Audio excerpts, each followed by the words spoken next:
See the next concept, derivatives concept. So good morning everybody. So derivatives, this is one of the important topic in CA final AFM, derivatives topics. I hope you completed portfolio management. Okay.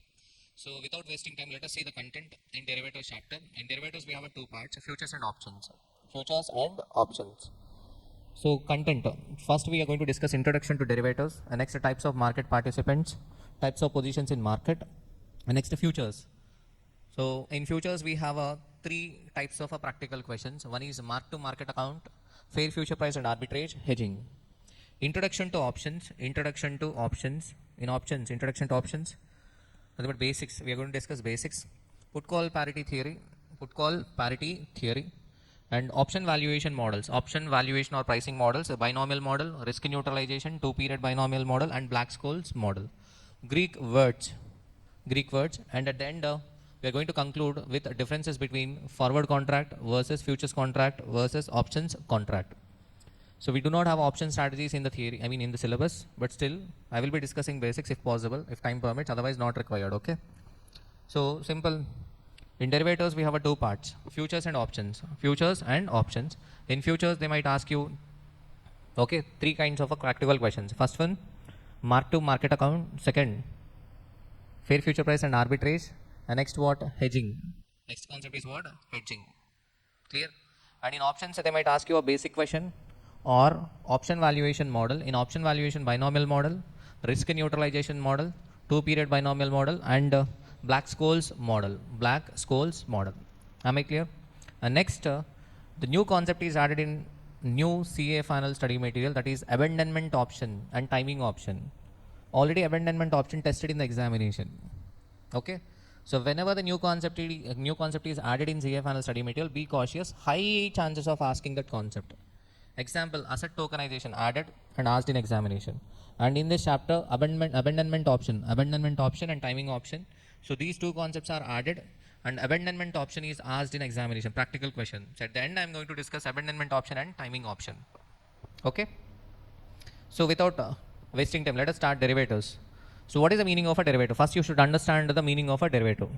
So derivative is a financial instrument. Derivative is a financial instrument. Navina, is the screen clear?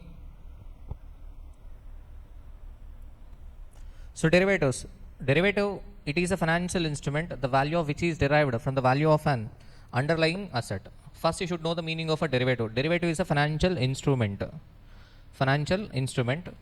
the value of which is derived from the value of an underlying asset. So what is this underlying asset? Underlying asset can be a currency, share, commodity, market indices, or a interest rate. Okay. So we are going to discuss interest rate futures, interest rate options, forward rate agreement. So these concepts we are going to discuss in IRRM, interest rate risk management chapter. Okay. So now the underlying asset can be a currency.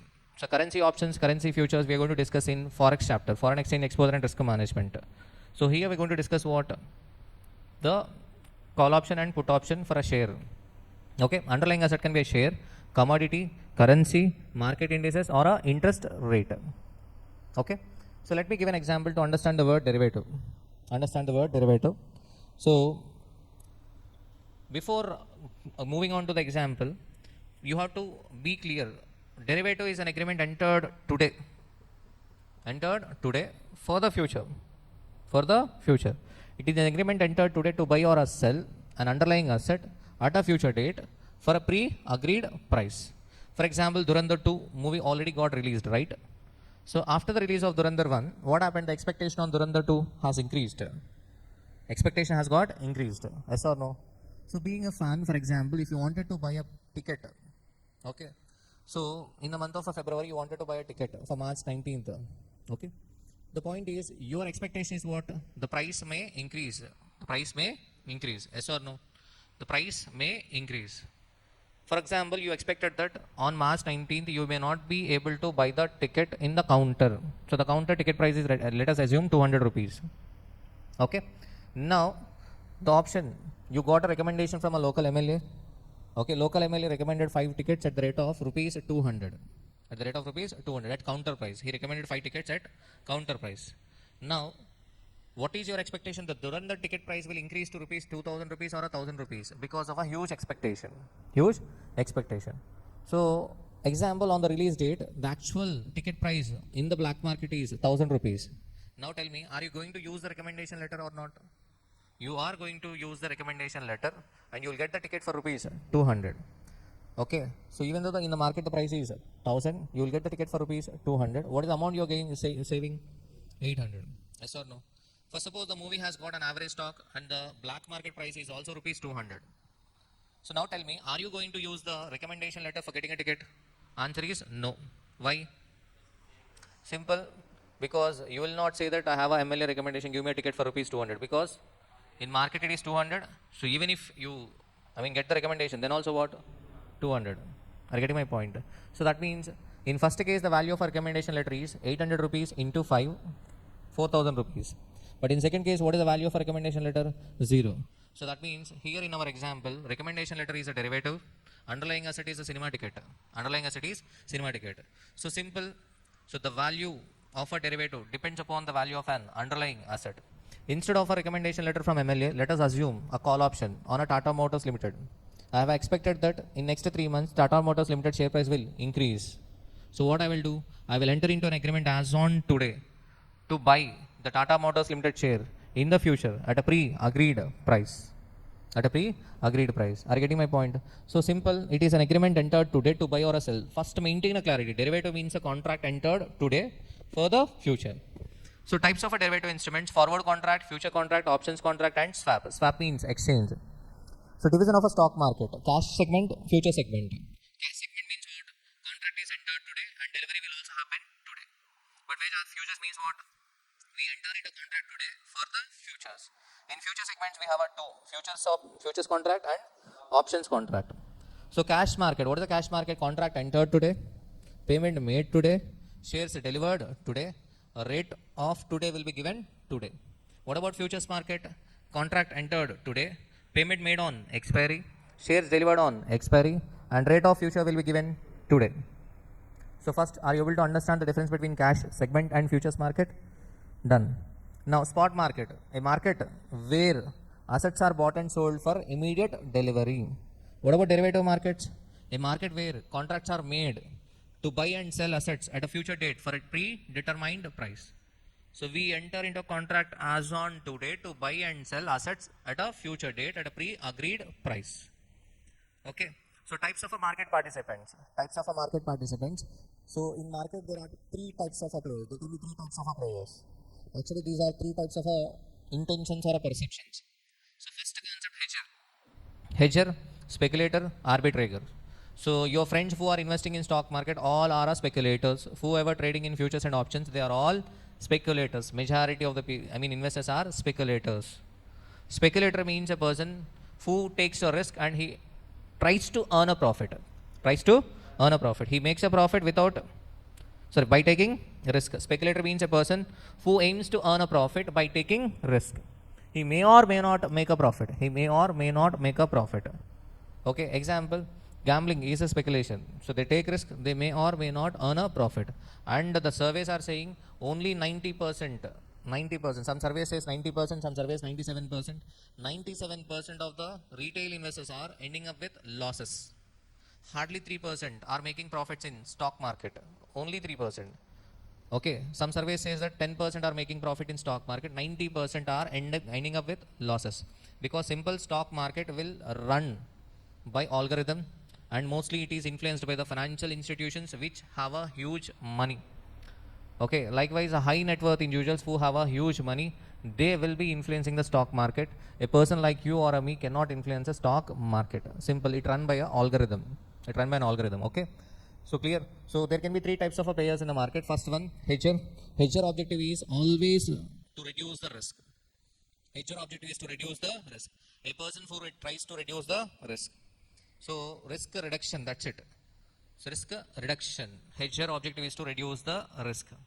So example, so in every house, mother will be purchasing a gold. What is her intention?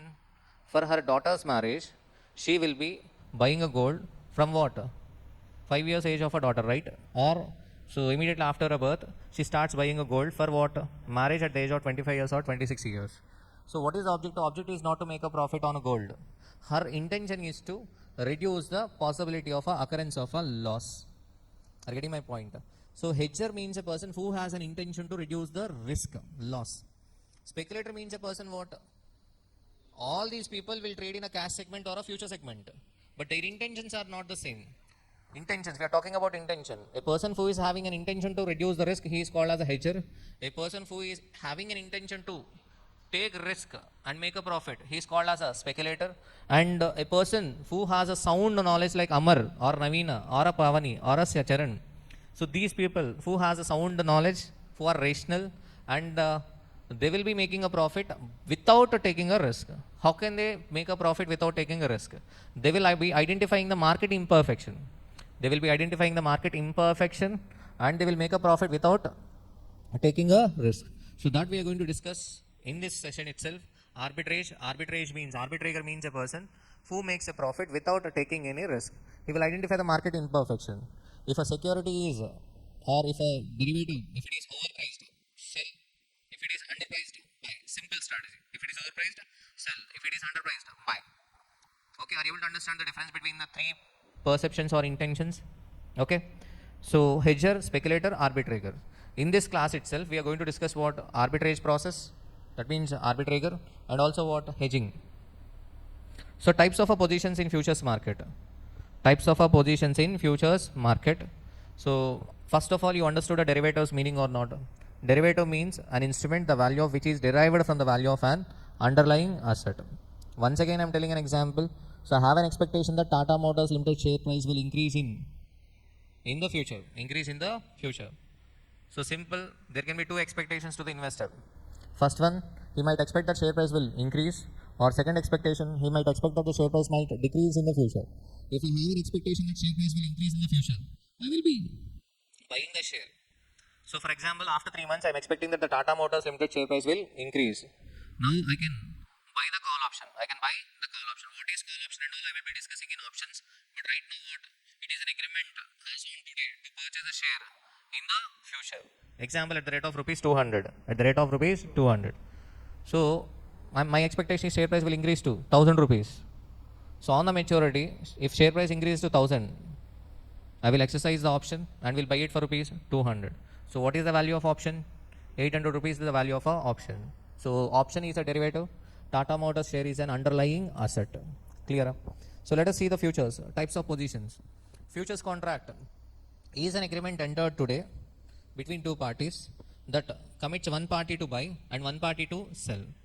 Example, you students and me both are entering into a contract. We enter into an agreement as on today. I am agreeing to buy and you are agreeing to sell. Agreement between two parties that commits one party to buy and one party to sell an underlying asset at a specified price at a future date. Example, your expectation is that Tata Motors Limited share price will decrease in the future. My expectation is that share price will increase in the future. So that's why I'm committing to buy the share in the future and you are committing to sell the share in the future, because perceptions and expectations are not the same. Your expectation is the price is going to decrease and my expectation is the price is going to increase. Clear? So types of positions in a futures market. So I have taken a buy position, right? I have agreed to buy. I have agreed to buy. So that means I have to taken a long position. We use the word long position. I have taken a long position. What about you? You have taken a short position. Sell position is called as a short position. So buy position is taken when the expectation is that price will increase. What is my expectation? The price will increase. What is your expectation? The price will decrease in the future. So that's why you have agreed to sell. Simple concept. Farmer. For suppose if the farmer is having an expectation that the mango price will decrease in the future, what he will do? He will agree to sell as on today at a pre-agreed price. Yes or no? Simple concept. So what is the objective? What is my objective? I will get profit if price rises. What is your objective? Profit if price falls. Okay. So to close the futures contract at maturity, an investor generally takes an opposite position. An investor will take an opposite position. Example. So right now I have taken a long position. This long position is settled by taking a short position. For example, long position at the rate of 200. Long position at the rate of rupees 200. Nothing but bought, buy at 200. What is my expectation? Sell at 1000. My expectation price will increase to 1000, right? My imagination will be what? My imagination will be buy at 200, sell at 1000. So what is the profit? 800. This is my expectation. What your expectation? Sell at 200, agree to sell at 200, buy at 100. Because your expectation is the price will decrease. So if you are taking a short position as on today, on the maturity, you have to take long position. Are you getting my point? So I'm entering into contract as on today. I'm taking what? Long position. What about you? You're taking a short position. So on the maturity, to close the long position contract, I will take a short position. You are taking a short position as on today. On the maturity, you will take long position. Simple. Are you getting my point? Okay. So long position. So if I am taking a long position, what is my expectation? The price will increase. The reality may be different. The reality will be known on maturity. Yes or no? You are taking a short position. That means what is your expectation? The price will decrease. Price will decrease. In derivatives, futures and options, more than a problem, understanding the basics is very important. You should know the meaning of a derivative. We should know what is the future and what is the option. If you understand the basics, then this chapter will be very easy. And even Forex also. Okay. So what is my expectation? The price will increase. So the actual will be known on maturity. So on maturity, there can be two possibilities. So my expectation may become true. That means price may increase. If a price increases, simple long position at the rate of 200, sell position at the rate of 1000. That means I'm buying at 200, selling at 1000. I'm getting a profit of 800. Okay. So or else my expectation may become untrue. That means instead of price increase, price may decrease. If a price decreases, I will be losing money. Yes or no? Buy at the rate of 200, sell at 100. I will lose money 100. Yes or no? So on the other side, what about you? You have taken a short position. What is your expectation? The price will decrease. Yes or no? Price will decrease. For suppose, if a price decreases on the maturity, you will get profit. But if a price increases, you will be losing money. Because sell at 200, buy at 1000. So you will be losing what? 800 rupees. Are you able to understand? Are you able, everybody? So I have taken an example. Long position, practical example. Asset. What is underlying asset? Tata Motors shares. So this is a long position from my side. First we are discussing this example from the point of view of a Ravi sir. Okay. So futures contract, buy 100 shares at 700 each. Delivery in 1 month. So I have taken a long position. What is my expectation? Price will increase. So possible outcomes at maturity. Example, I'm taking two outcomes, possible outcomes. For suppose actual market price on the maturity is 750. Actual market price is 750. So originally I have taken what? Long position. So that's why to close the contract, short position at the rate of 750. Buy at 700, sell at 750. What is the profit? 50 into how many shares? 100. So overall profit 5000 rupees. So price increased as expected, profit realized. Am I clear? Done? Clear? Actual market price is 750. Okay, close the contract by selling at 750 because originally I agreed to buy at 700. Yes or no? On the maturity, what is the price? 750. So I will close the contract by selling at 750. I will get a gain of 50. And how many shares? 100. So 5000 is the gain. Am I clear? So loss. When actual market price is 680. When actual market price is 680. So close the contract by selling at 680. Buy at 700, sell at 680. That means loss 20 into 100, 2000. Price decreased against expectation. So loss incurred. Okay. So profit if a price rises, loss if a price falls. So this is my scenario. Let us come to your scenario, student scenario. So you have taken a short position. Okay. So Tata Motors share, sell 100 shares at 700 each, delivery in 1 month, short position. Price will decrease. What is your expectation? Price will decrease. Possible outcomes at maturity. Profit loss. So when actual market price is 680. So now what?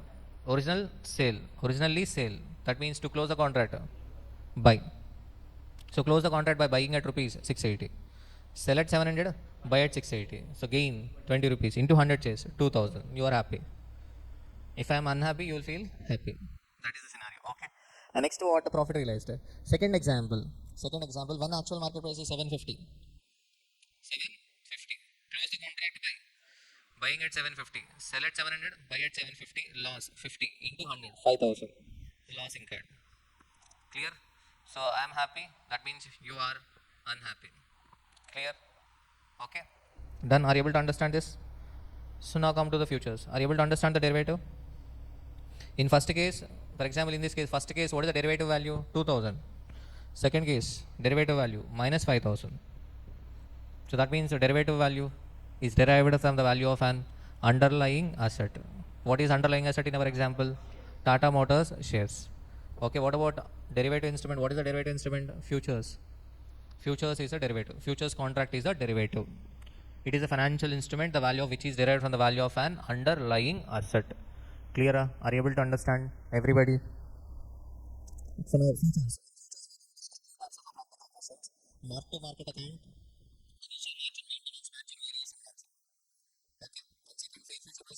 Arbitrage. Next, third, hedging.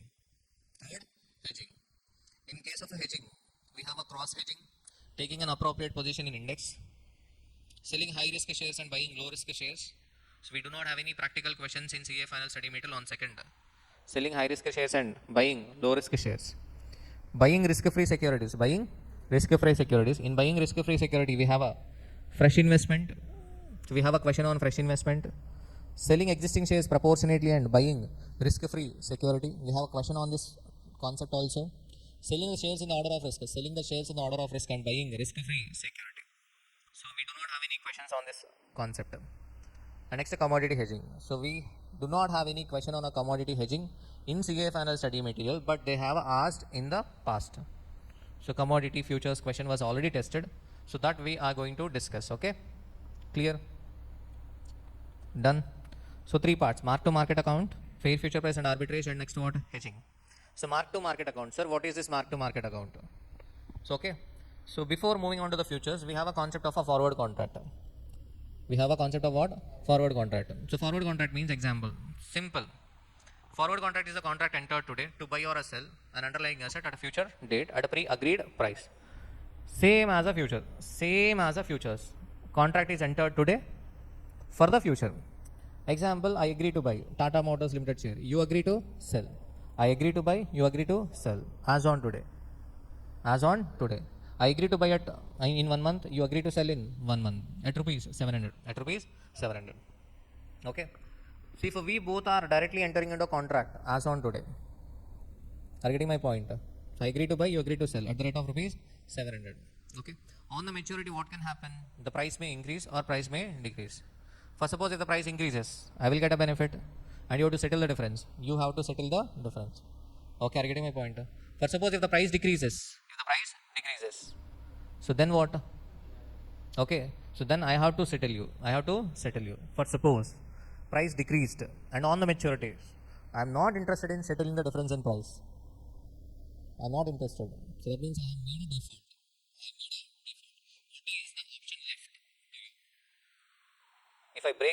If I break the agreement, what is the option left to you? Simple. You have to file a case on me, go to the court, and you have to try to recover the money from me.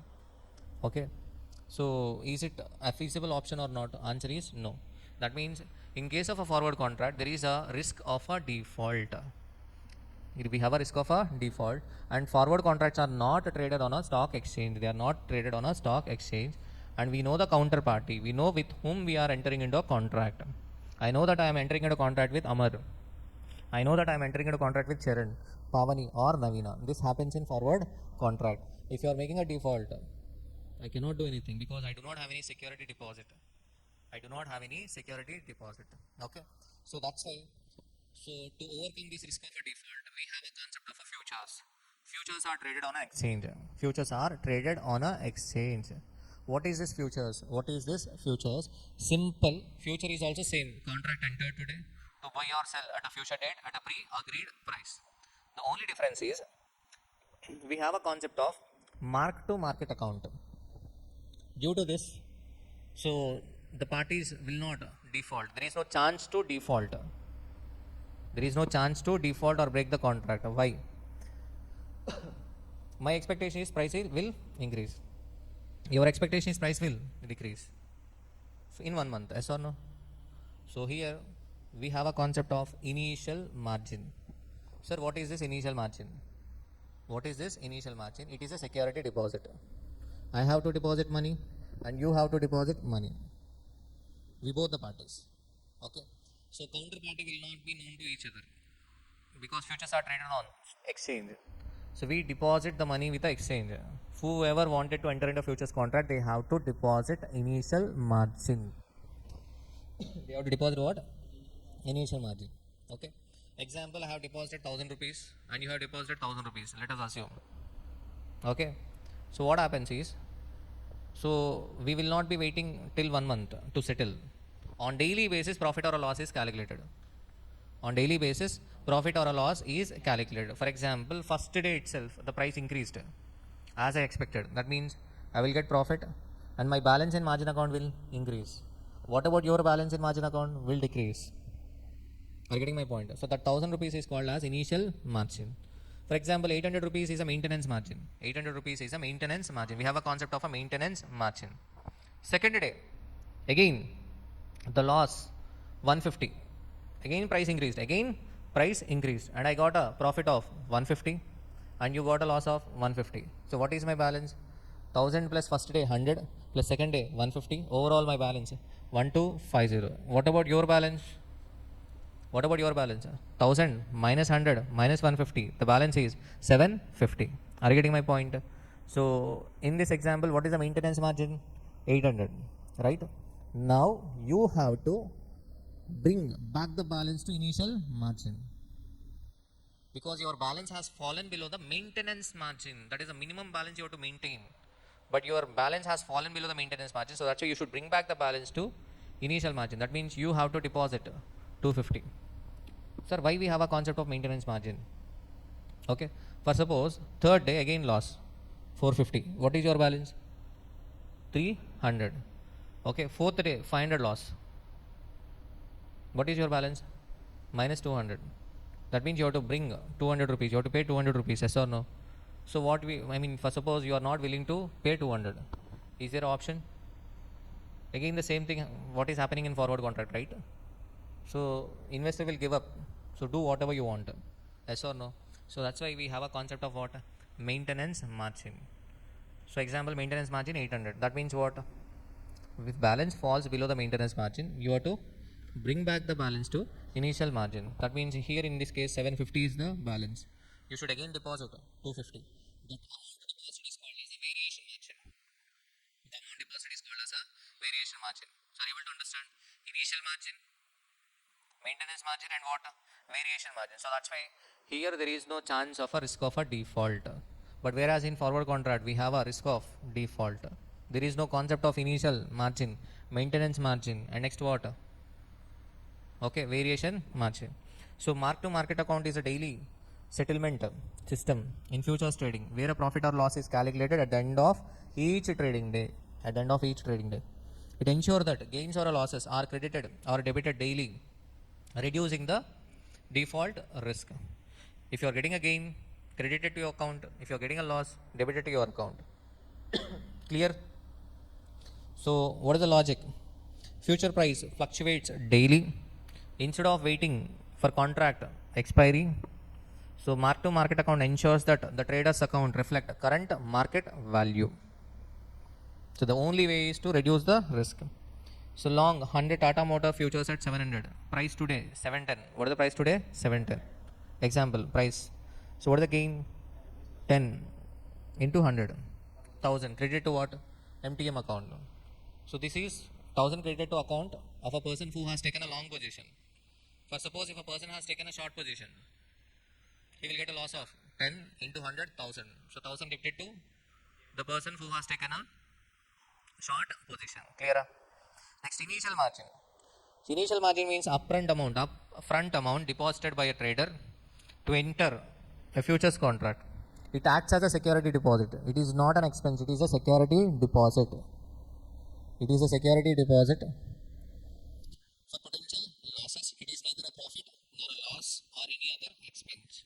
So generally initial margin formula. So right now the custom or usage is initial margin is equal to mu plus 3 into standard deviation. So what is this mu? Mu is a daily absolute change, sigma is a standard deviation. We already know that high standard deviation indicates high risk. If there is a high standard deviation for a security, then your initial margin will also increase. So that is a simple common sense. If risk is high, the amount of deposit to be made will also increase. So if a daily absolute change is high, if there is a daily, okay, so the daily absolute change is very high, then initial margin will increase. So initial margin is equal to what? Daily absolute change plus 3 times of a standard deviation. Clear? So see the logic. Daily absolute change, it covers normal day-to-day price movement. Standard deviation covers extreme price movements. Extreme price movements ensure that price fluctuations are covered and reduces default risk. The objective is to reduce the default risk. So we do not have a logic why 3 times of a standard deviation or why 1 time of a daily absolute change. So that is the usage of a trade. Right now the custom is what? Custom means what? Right now the procedure being followed in the market is what? Daily absolute change plus 3 times of a standard deviation. One logic we can say is, if a risk of a security increases, the initial margin to be deposited will also increase. Clear? That is common sense. Done? Maintenance margin means a minimum balance that must be maintained in mark-to-market account to keep the futures position active. If on any day the margin account balance falls below the maintenance margin, it must be topped up to the initial margin level. An amount over and above initial margin amount can be withdrawn before the contract expires. For suppose my initial margin is 1000, my balance is 1500, I can withdraw that extra 500. So let's understand with example. Contract price 1310, lot size 100, initial margin 8%, initial margin 8%, maintenance margin 6%, maintenance margin 6%. Okay, maintenance margin 6%. See the contract. I mean, initial margin is equal to what? In futures we have a concept of contract size. Forward contract we do not have a concept of contract size. In futures contracts are standardized. That means contract size will be there. Either you should take 100 or 200 or 300. So here initial margin is equal to, what is the lot size? 100. So that's why 1310 into 100 into 8%, 10480. Maintenance margin 1310 into 100 into 6%, 7860. Clear? Generally 75% of initial margin will be the maintenance margin. Mark to market account and daily closing balance. Long position. See what is the position? Long position. Okay, similar. So already this question was tested in the past, CA final. So past exam question taken as an example. So what is the opening price? Day 1, 1310. Closing price 1340. Long position, right? So that means price increased. What is the benefit? 30 into 100, 3000. So the balance will increase to 13480. Clear? Next closing price 1360. Again profit. From 1340 it increased to 1360. 20 profit. So that means 2000. 15480. Next 1300. From 1360 price decreased to 1300. Loss 60 into 100, 6000. The balance is 9480. Clear? Next 1280. Again loss 20 rupees. 20 into 100, 2000. So the balance is 7480. So 7480 means it is less than maintenance margin 78860. So that's why we should bring back the balance to initial margin. So that means what is the amount to be deposited? 3000. So that 3000 is called as a variation margin. Clear? So likewise, let us see the short position. Short position 1310. First day what happened? The price increased to 1340. That means loss 3000. What is the loss? 3000. So that means the balance has fallen from 10,480 to 7480. But what is the maintenance margin? 7680. Clear? On first day itself, the additional deposit to be made is 3000. First day itself, because first day itself the balance has fallen below the maintenance margin. Clear? Done. Okay. Second day again loss 2000. The balance is, okay, second day what? Loss 2000. What is the balance? 8480. Here additional deposit is not required. Okay, 8480. Are you getting my point? Done. So likewise we have to calculate. Navina,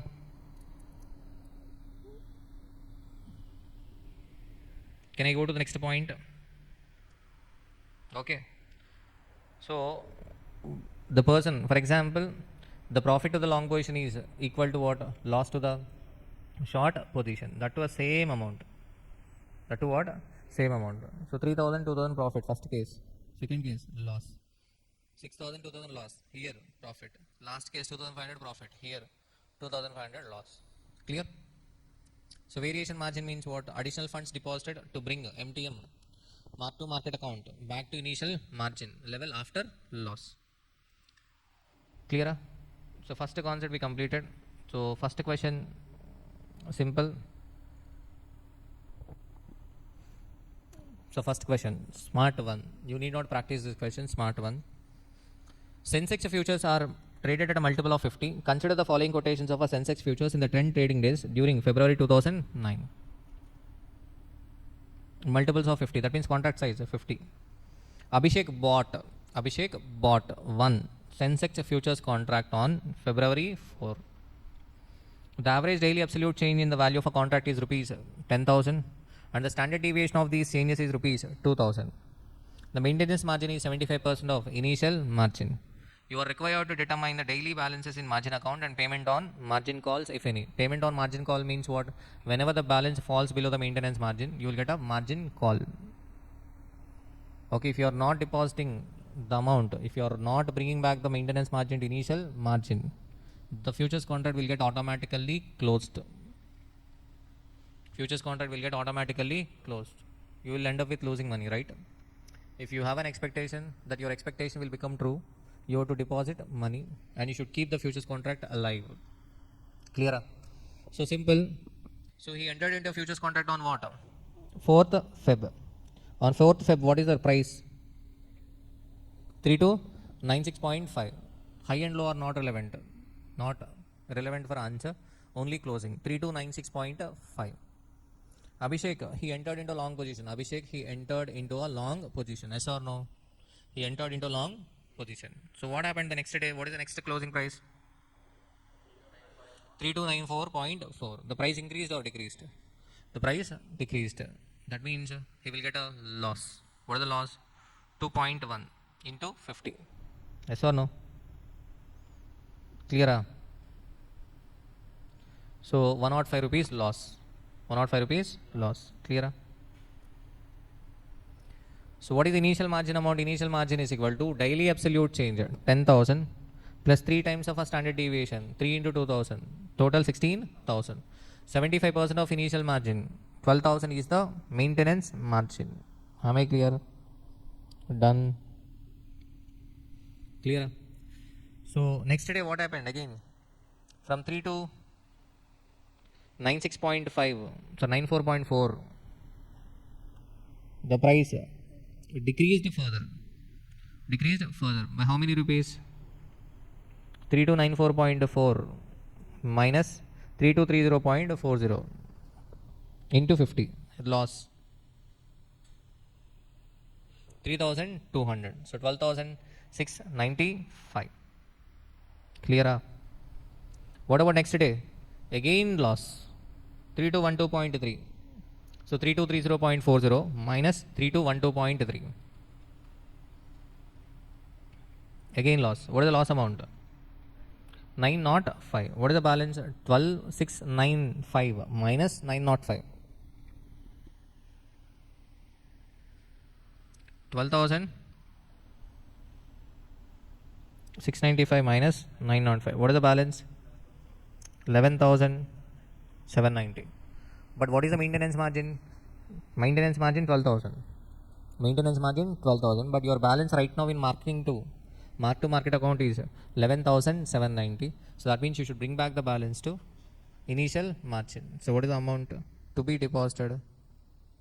4210. So that is what done here. Clear? Are you able to understand? Done. So with this we have completed what? Mark to margin account. Margin account. Clear?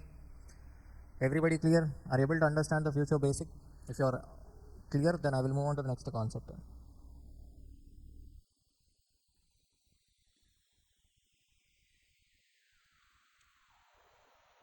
Let us come to the fair future price.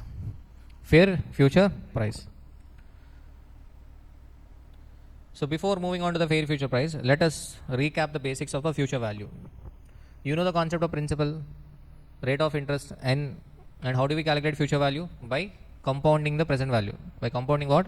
Present value. A is equal to P into 1 plus I power n. How do I compound? How do I do compounding? Let us assume n is equal to 2 years. N is equal to 2 years. Compounded annually. In calculator, I take 0.1 plus 1 into 100 plus equal to how many times? 200. If it is compounded half yearly, then what? 0.1 divided by 2 plus 1 into 100 plus equal to 4 times. So compounded half yearly means 2 years is equal to how many half years? 4 half years. The next, if it is compounded quarterly, 0.1 divided by 4 plus 1 into 100 plus equal to 8 times. If it is compounded monthly, 0.1 divided by 12 plus 1 into 100 plus equal to 24 times, because 2 years is equal to 24 months. Clear? A is equal to amount, A is equal to amount, P is equal to principal, I is equal to interest rate, N is equal to time period.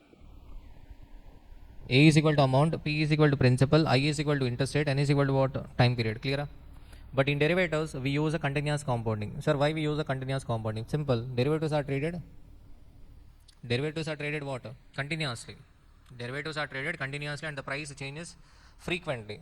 As the price changes frequently, in derivatives we do a continuous compounding. So if it is a continuous compounding, how do we find out the future value? Future value is equal to present value into e power tr. E power tr. So how do I get e power tr or e power x? E power x is equal to 1 plus x divided by 1 factorial plus x square by 2 factorial plus x cube by 3 factorial, and so on. In examination, take up to x cube. E power x is equal to 1 plus x by 1 factorial, x square by 2 factorial plus x cube by 3 factorial. Okay.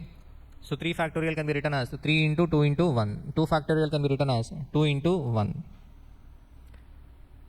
So compounded continuously. Example. First suppose here, what is the rate of interest in previous example? 10%. What is n? 2. N is equal to what? 2. So now e power tr, t means time, rate means, r means rate of interest, t means time, and r means what? Rate of interest. So that means what? 2 into 10%, 0.2. Are you getting my point? First suppose t is equal to only 6 months. Then I should take 6 by 12. Clear? Time means here time in years. Done. Are you getting my point? So here 2 years and rate of interest per annum is 0.1. So that's why e power tr is equal to 1 plus 0.2 divided by 1 factorial plus 0.2 square divided by 2 into 1. So if you want a perfect answer, if you want a correct answer, then better you take what? More accurate answer, better you take cube also. So 1 plus 0.2 divided by 1 plus 0.2 square divided by 2 into 1 plus 0.2 cube divided by 3 into 2 into 1. So then your amount will be greater than what? Compounded monthly. But here I just got 122 because if it is, I have taken up to square only. So that's why this 122 is less than what? Compounded monthly. Clear? Done. Now come to the fair future price. Sir, what is this fair future price? Fair future price. So what is this continuous compounding? Continuous compounding means it is nothing but compounded every minute, compounded every second, compounded every nanosecond. So in derivatives we apply continuous compounding. But in CFA and study material, in few questions they have done simple interest, in few questions compound interest, in few questions what? Continuous compounding. You better do what? Continuous compounding in all the questions. We cannot by heart. Okay? Clear? Done. So now let us come to the fair future price concept. What is this fair future price? Fair future price is a price at which the investor is indifferent between buying the asset today and holding it until maturity and entering a futures contract today and receiving the asset at maturity. Getting my point? So nothing but fair future price, what the price should be in the futures market. In simple words, fair future price means theoretical future price, or what should be the price of the future in a futures market. Let me explain this concept. Buying the asset today, indifferent means what? No difference. No difference between first one, buying the asset today and hold it until maturity. For suppose in next 3 months, I am expecting that the share price will increase. In next 3 months, the share price will increase. Okay. So what is the option for me? If there is no futures contract, if there is no futures concept, if there is no futures contract, if there is no derivative concept, what is the option? I will buy the share as on today and I will hold it for 3 months. Yes or no? Simple. I will hold it for what? 3 months. Okay. Let us assume in the spot market the price is 700 rupees. I will buy the share as on today for rupees 700 and I have to hold it for how many months? 3 months. Yes or no? If I hold it for next 3 months, what is the cost I am going to incur? Interest. I have to buy the share as on today means I have to borrow the money as on today. I have to hold it for next 3 months. I have to pay interest. In case of a share, so generally what carrying cost means only interest. Carrying cost. We have to carry the share for next 3 months. So what is the cost I am going to incur? Interest. But for suppose if it is a commodity, commodity means what? Example, silver, gold. Okay, if it is a silver future. Okay, so if I have to buy the silver as on today, carry it for next 3 months, then I have to incur storage cost also. But for shares, there is no storage cost because shares are held in dematerialized form, electronic form. Yes or no? So if I purchase the share as on today, so what is the cost? What is the future price? What is the price? What is the overall price by the end of a 3 months? Spot price plus carrying cost, that is interest. But if I purchase the share as on today and carry it for next 3 months, okay, I may receive a benefit in next 3 months. What is the benefit I may receive in next 3 months? I may receive a dividend in the next 3 months. Example, I bought share for rupees 700, interest 100, okay, 800 minus, meanwhile I received a dividend of 50. So that means ultimately by the end of a 3 months, the price of a share is 750. Yes or no? So theoretically, if I go and inquire in the market as on today, if I inquire about 3 months futures price, 3 months futures price will be available in the market as on today, yes or no? So if I inquire the 3 months futures price as on today, that should be equal to 750. If it is not equal to 750, then intelligent investors like you, that is arbitrator, will start an arbitrage process. Example, as per our theory, the share price must be equal to 750. Are you getting my point? But what is the actual future price? For suppose if the actual future price is 800, actual future price, 3 months future price 800. That means what? You can enter into a contract as on today to buy or sell one share at the rate of 800 after 3 months. Clear? So now tell me, as per your theory, the share price must be equal to 750. But in market, the actual future price is 800. Simple. So what you are going to do? Today, you will be taking a short position in futures. You will be taking a short position in futures. Not long position, short position in futures. You agree to sell one share at the rate of 800 under a futures contract after 3 months. On the same day, you borrow 700 and buy one share at 700. Carry it for next 3 months. Receive a dividend of 50. Pay interest of 100. So same day, today itself you will be entering into 3 contracts. First one, agree to sell one share at the rate of 800 under futures contract because actual future price is 800. Second, borrow 700 rupees. Next, buy one share in the spot market. Wait for 3 months. Wait for 3 months. So under contract, you will sell one share at 800. You receive 50 dividend, 850 minus, okay, repay the loan. 700 plus interest 100. 100 or 50? 100. So overall, what is the benefit? 50 rupees is the benefit. Getting my point? Simple. Nothing but if actual future price is greater than fair future price, as per your theory, As per your theory, price should be equal to 750, but the price is 800 in the market. 800 in the market. Is it overpriced or underpriced? Overpriced or underpriced? As per your theory, the price should be 750, but in the market the price is 800. It is overpriced. So that's why I'm selling. I'm taking a short position in futures contract. I'm taking a short position in futures contract. Futures sell means spot buy. Getting my point? Initially you might feel confused, but after I solve the questions you will get clarity. So what is the fair future price concept? Simple, what the price should be in the future. So how do I get it? Spot price plus carrying cost minus yield. Yield means what? Income. If a dividend income is not given, then fair future price is equal to spot price into e power t r. When dividend income is given, then fair future price is equal to spot price minus present value of a dividend. If dividend is received after 3 months, bring it to present value. Spot price minus present value of a dividend into e power t r. Clear? Next, when income is expressed in percentage, suppose if dividend is expressed in a percentage, then what is the formula we apply? Fair future price is equal to spot price into e power t into r minus y. R means rate of interest, y means yield or a return. Carrying cost refers to all cost and benefits associated with holding. All cost associated with holding the underlying asset until the futures contract maturity. It includes interest, storage cost and insurance. Generally for share, no storage cost and no insurance. But whereas for a commodity, okay, silver, copper, etc., or rice, so these will have a storage cost and also what? Insurance. Yield means benefits from the asset, dividend for shares, yield for bonds. But generally in case of a commodities, there will not be any yield. Yes or no? For commodities, will there be any yield or what? No.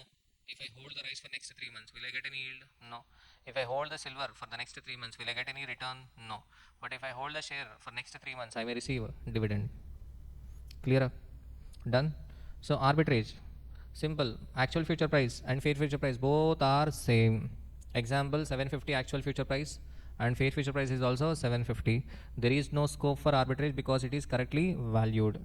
But if actual future price is greater than fair future price, that is 800, but fair future price is 750, overvalued means future sell, because futures market is overvalued. So that's why future sell by the share in spot. But if actual future price is less than fair future price, actual future price is less than fair future price. Example, okay, 650 is the actual future price, but fair future price is 750. Okay, it is underpriced. Underpriced means future buy, spot sell.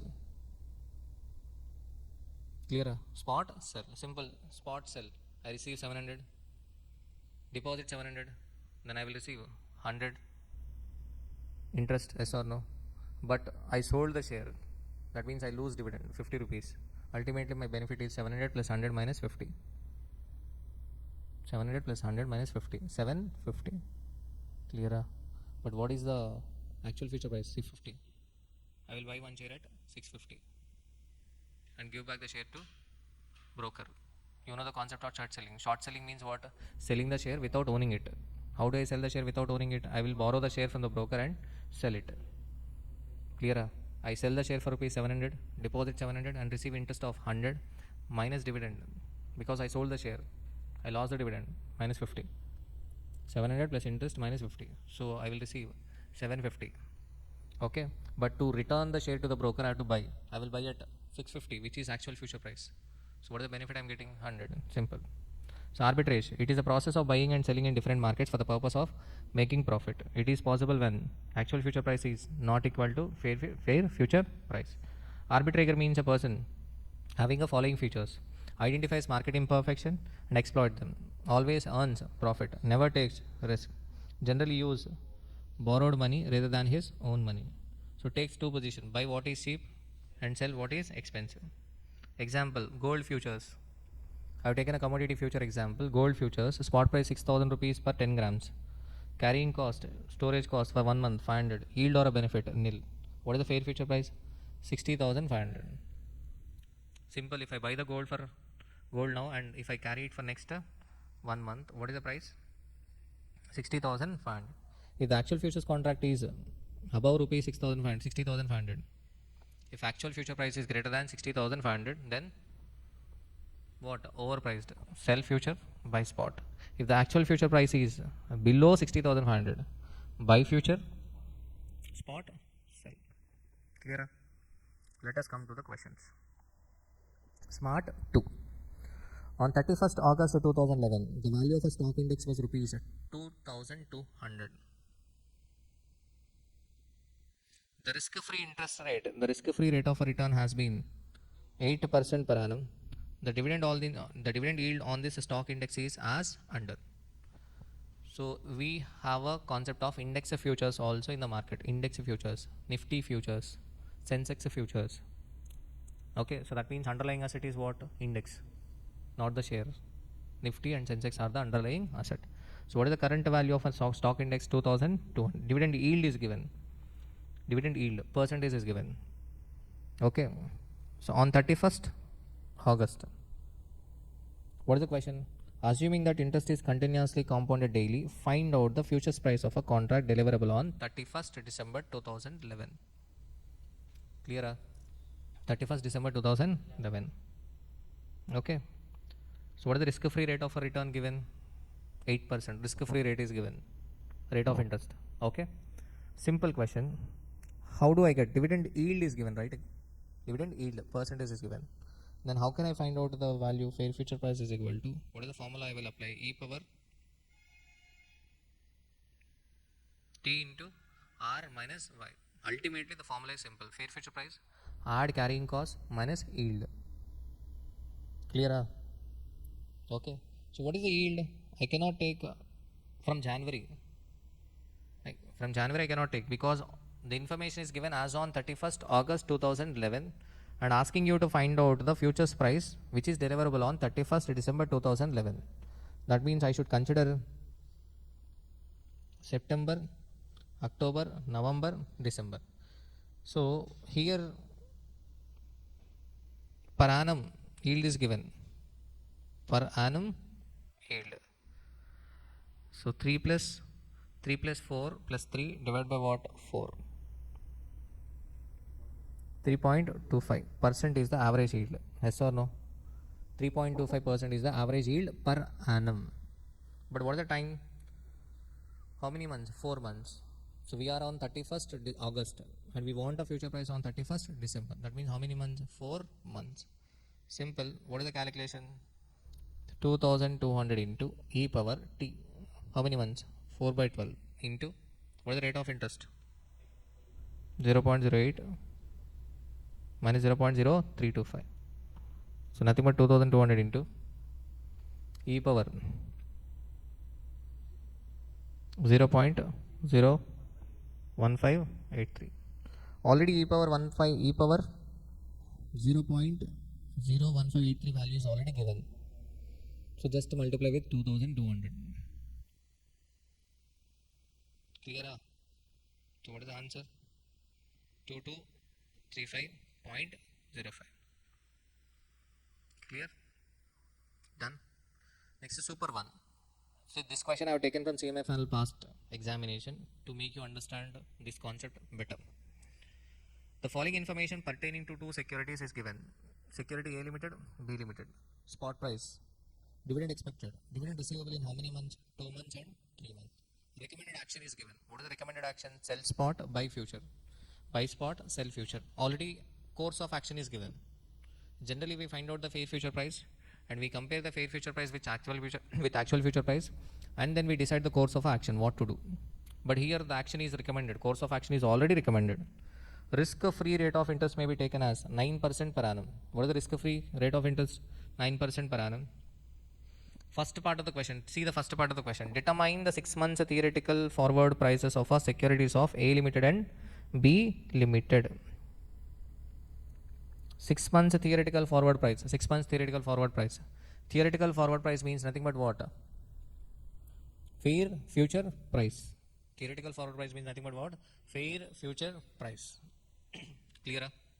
So how can I find out the fair future price? Simple. 6 months.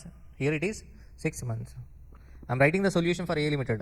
I'm writing the calculation for A limited 4,550.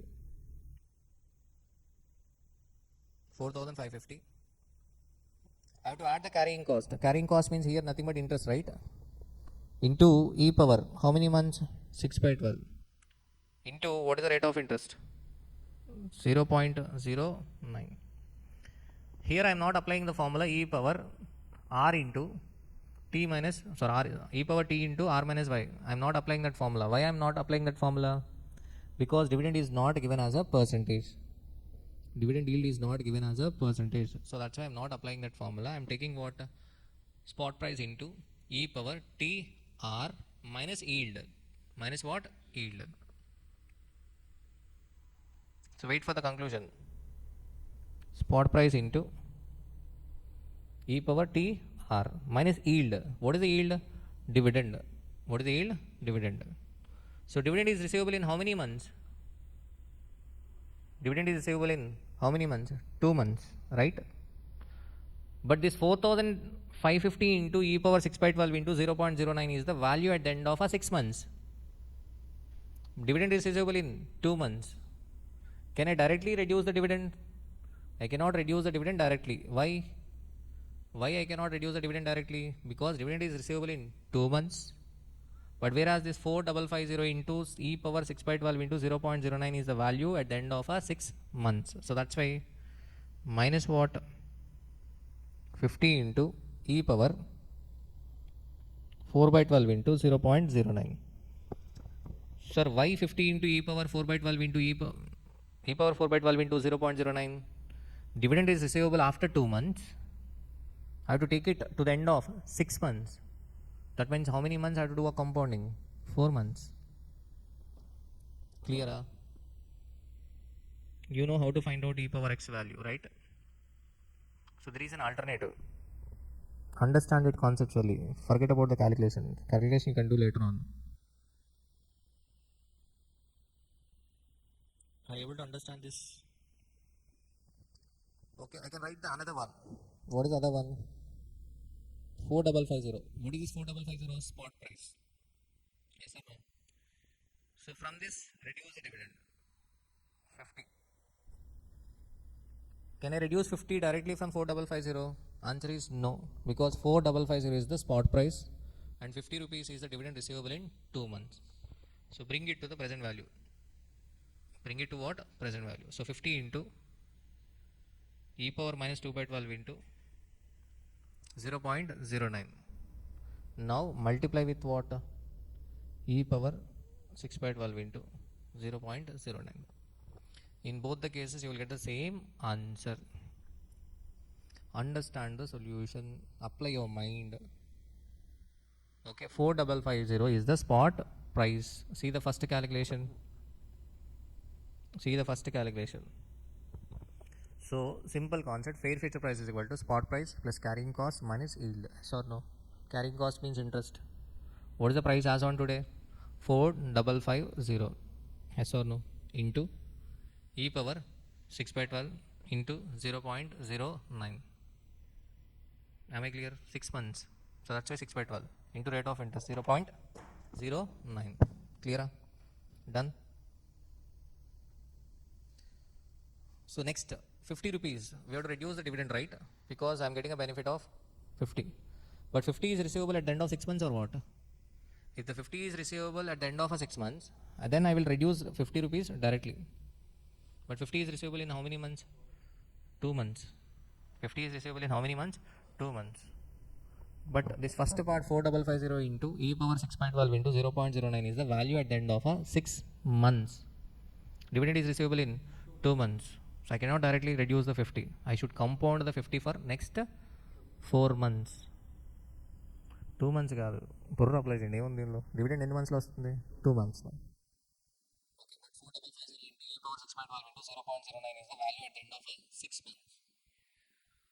okay how can I reduce the dividend directly I should compound the dividend for another 4 months so this is option number 1 what is the second option 4,550 is the spot price minus 50 I cannot directly reduce 50 why 50 is the value at the end of 2 months. Bring that 50 to the present value and reduce from 4550. So how do I bring the 50 to present value? I should multiply with 50 into e power minus 2 by 12, not e power 2 by 12, e power minus 2 by 12. E power minus 2 by 12 means you will be writing it as 1 divided by e power 2 by 12. Clear? So e power minus 2 by 12 into 0.09. Now this net price compounded for how many months? 6 months. So this net value compounded for what? Another 6 months. Then you will get the fair future price. Clear? Done? So 50, I am bringing it to what? Present value. 50 divided by e power 0.09 into 0.1667, nothing but 2 by 12. Clear? So you are getting 49.256. What is the adjusted spot price? 4550 minus 49256. This is the adjusted spot price. Now this adjusted spot price is compounded for another how many months? 6 months. So 4550.744 into e power 0.09 into half year. 6 months means 6 by 12, half year. So what is the answer? 4707.91. Likewise calculate for what? B limited also. Clear? See the second part of the question. For what values of a futures contract rate will the above recommended action be appropriate? For what values of a futures contract rate will the above recommended action be appropriate? What is the above recommended action? Sell spot, buy future. Buy future means, so future has to be underpriced. Future has to be underpriced. That means actual future price must be less than the fair future price. So that means the above recommended action will be appropriate. The above recommended action will be appropriate if what? 6 months futures contract rate is less than 4707. Are you getting my point? So the above recommended action will be, no doubt, it will be appropriate if the actual future price is less than 4707. What is the second recommended action? Sell future. Sell future means what? The actual future price must be more than 356 because the actual future price must be overpriced. It has to be overpriced. Clear? See the next question. Next part. What would be your answer to 1 above if there is no dividend expected for A and B? If there is no dividend, for suppose dividend is not there. If dividend is not there, what would be your answer to 1? First part. For first part, what is your answer? Simple. If dividend is not there, answer is simple. If dividend is not there, our answer will be simple. Yes or no? Simple. 4550 into e power 0.09 into 6 by 12. 4759.4. So then actual future price must be less than what? 4759.4. Clear? Second case, 360 into e power 6 by 12 into 0.09. So 376.57. So the actual future price must be more than 376. Clear? Done? Navina, is it clear? So let us move on to the next question. The following data relate to Anand Limited share price. Current price per share 1800. 6 months future price. 6 months future price is given 1950. 1950. So what is that 1950? Actual future price. Actual future price.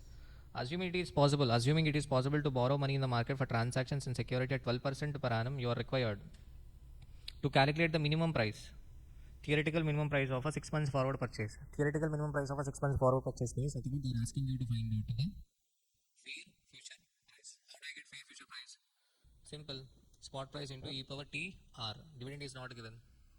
Dividend is not given. Yes or no? So how do I get 1800? Again in this question, in ICA study material, simple interest is taken. See the calculation. 1800 plus 1800 into 12 by 100 into 6 by 12. 1908. So what is this? Okay. So simple interest is taken, but we should take what? Continuous compounding. 1800 into e power 6 by 12 into 0.12. nothing but 1800 into e power 0.06. How do I get e power 0.06 value? E power 0.06 is equal to 1 plus 0.06 divided by 1. E power 0.06 is equal to 1 plus 0.06 divided by 1 plus 0.06 square divided by 2 plus 0.06 cube divided by 3 into 2. What is the answer?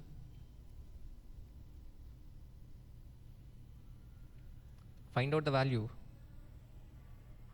Find out the value. 1 plus 0.06 divided by 1 plus 0.06 square divided by 2 plus 0.06 cube divided by 3 into 2. What is the value?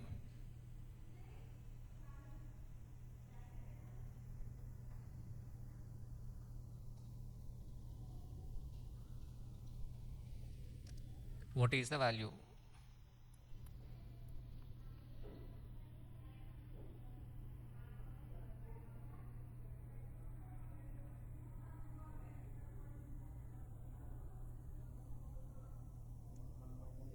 One point. You have to be fast. అంత స్లోగా చేసేది 1.0618 into what? 1800. 19113. So 19113 is the fair future price. Yes or no? 19113. Navina, it is not 1.09. Only 6 months, right? 6 months forward price is asking. So theoretical minimum price of a 6 months forward purchase is what? 19113. Next, to explain arbitrage opportunity. So they are asking you to explain the arbitrage opportunity. Simple. 1911 is the actual future price, fair future price. But what is the actual future price? 1950. 1950 is the actual future price. What is the fair future price? 1911.3. So actual future price is greater than fair future price. So that means overpriced or underpriced? Overpriced. That means future sell, spot buy. Spot buy means I will buy at 1800.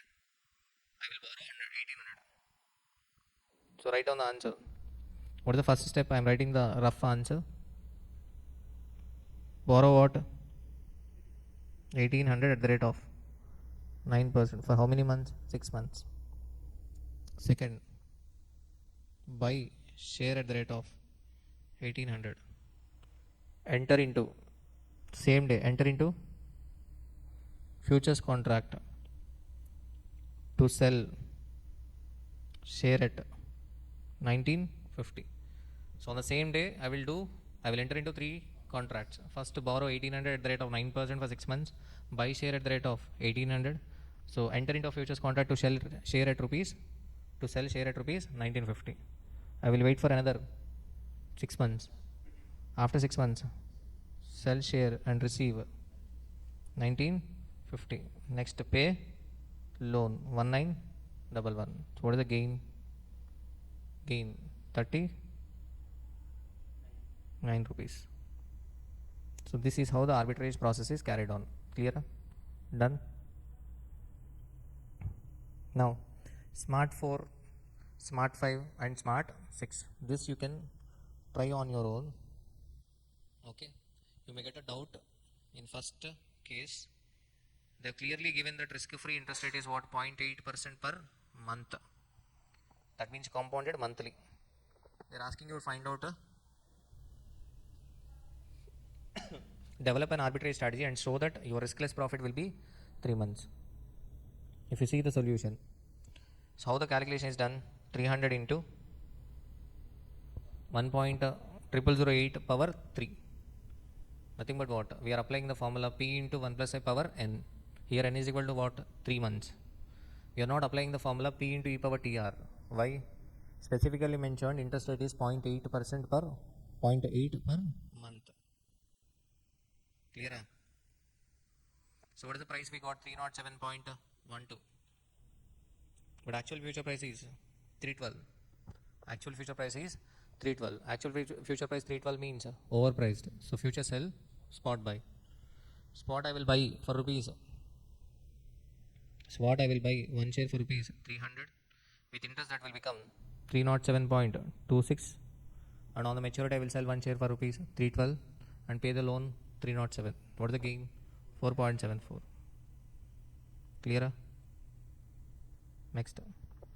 Calculate the price of 3 months of futures which is quoted at 220 and the 3 months of future price quoted at 230. 3 months future price is quoted at 230.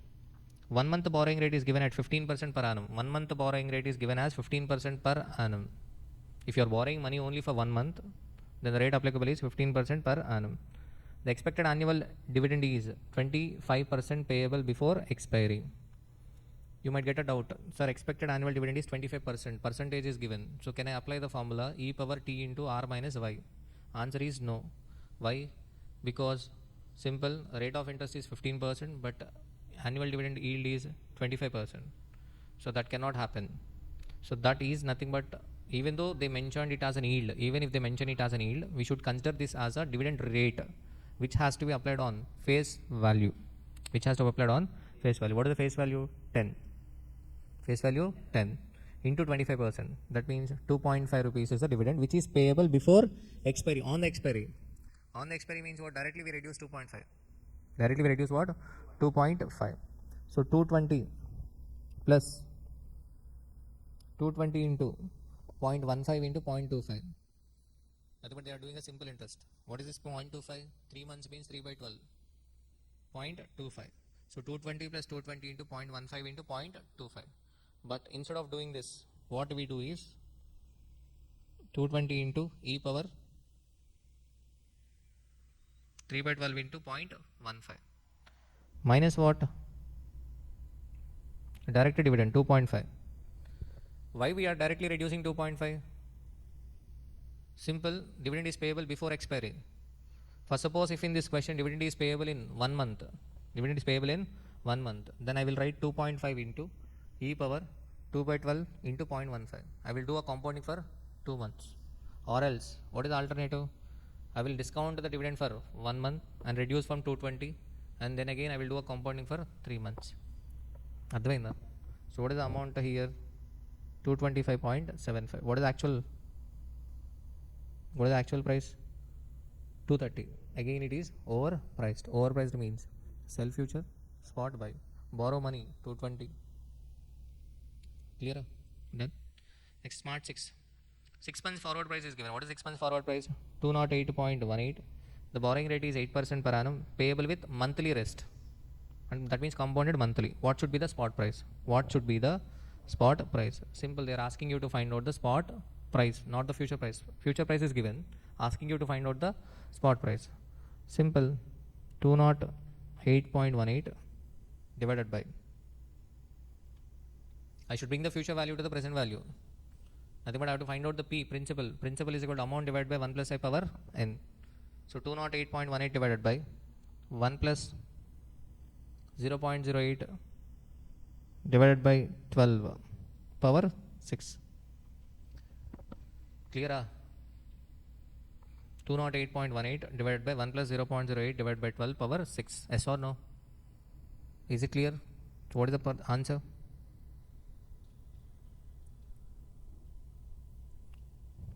You will get 200. 200. Clear? Done. Navina, is it clear? So with this we have completed what fair future price and arbitrage related questions. So what is the concept left in futures? In futures, the most important concept had to be discussed, hedging. Hedging, okay? See the next concept, hedging. Hedging concept. This concept is important. So in derivatives we have two parts, right? What are the two parts? Futures and options. In futures we have three types of practical questions. What are the three types of practical questions? First one, marking to market account. Second, marking to market account. First one. Second, fair future price and arbitrage. And next one, hedging. So we already discussed in the morning session, there are three types of players in the market: speculators, arbitrators, hedgers. Speculator always takes a risk and tries to earn a profit, but he may end up with loss. Arbitrator objective is to reduce the risk. His objective is not to make a profit. His objective is to reduce the risk or uncertainty. What about arbitrator? Arbitrator means a person who identifies the market imperfection and he will earn a profit without taking any risk. Clear? So we have seen an arbitrage process also. Now we are going to discuss hedging concept. Hedging concept. So hedging is the practice of minimizing price risk by using offset position. By using offset positions. It is the process of taking opposite position in order to reduce loss caused by price fluctuations. So hedging. So why the people will go for hedging? Why do people will go for hedging? First, suppose I have already told you that there can be two expectations. One expectation is price may increase. What is the other expectation? Price may decrease. So this is the expectation. Generally, if I have an expectation that price will increase, I will buy the security or I will take a long position in futures contract. If I have an expectation that the price is going to decrease, I will sell the security or I will take a short position under futures contract. Yes or no? Am I clear? So this is my expectation. So when do I go for a hedging? I will go for a hedging if I have a fear that something will happen which is opposite to my expectation, then I will go for hedging. Are you getting my point? So for suppose I thought the price will increase and I have already purchased the security, but now the fear started that the price may decrease. What if price decreases? Then I go for hedging. For suppose speculator, he will not have any fear. So that's why he will not do any hedging. Speculator, if he is doing a hedging, that means he will become a hedger. His intention has got changed. Okay. So originally my expectation price will decrease, but now the fear started. What if the price increases? What if it increased? So the combination of expectation and a fear leads to hedging. Combination of expectation and fear leads to hedging. So where an investor uses derivatives to protect against unfavorable price movements. The combination of expectation and fear leads to hedging, where an investor uses derivatives to protect against unfavorable price movements. Clear? So now, index position to be taken for hedging purpose. Index position. Now we are talking about the hedging concept. First one, taking an opposite position index. Taking an opposite position in index.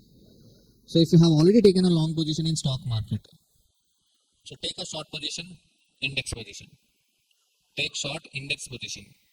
For suppose if I have taken a short position in stock market, then take long index position. Nothing but opposite position, exactly. So what is the value of index to be hedged? So value of index to be hedged for complete hedging is equal to current value of a portfolio into existing beta. I will tell you, okay, why? What is the logic? So beta of a portfolio is equal to percentage change in portfolio divided by percentage in market. Yes or no? So beta can be positive, beta can be negative. 99% beta will be positive. So beta positive means market and security move in same direction. Beta negative means market and security move in opposite direction. So to find the number of a index futures contract for complete hedging, what is the formula?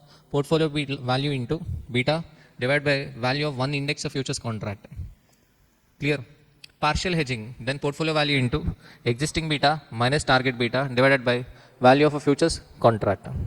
Okay. If a beta has to be increased, instead of taking an opposite position, we take the same position. If a beta has to decrease, we take an opposite position.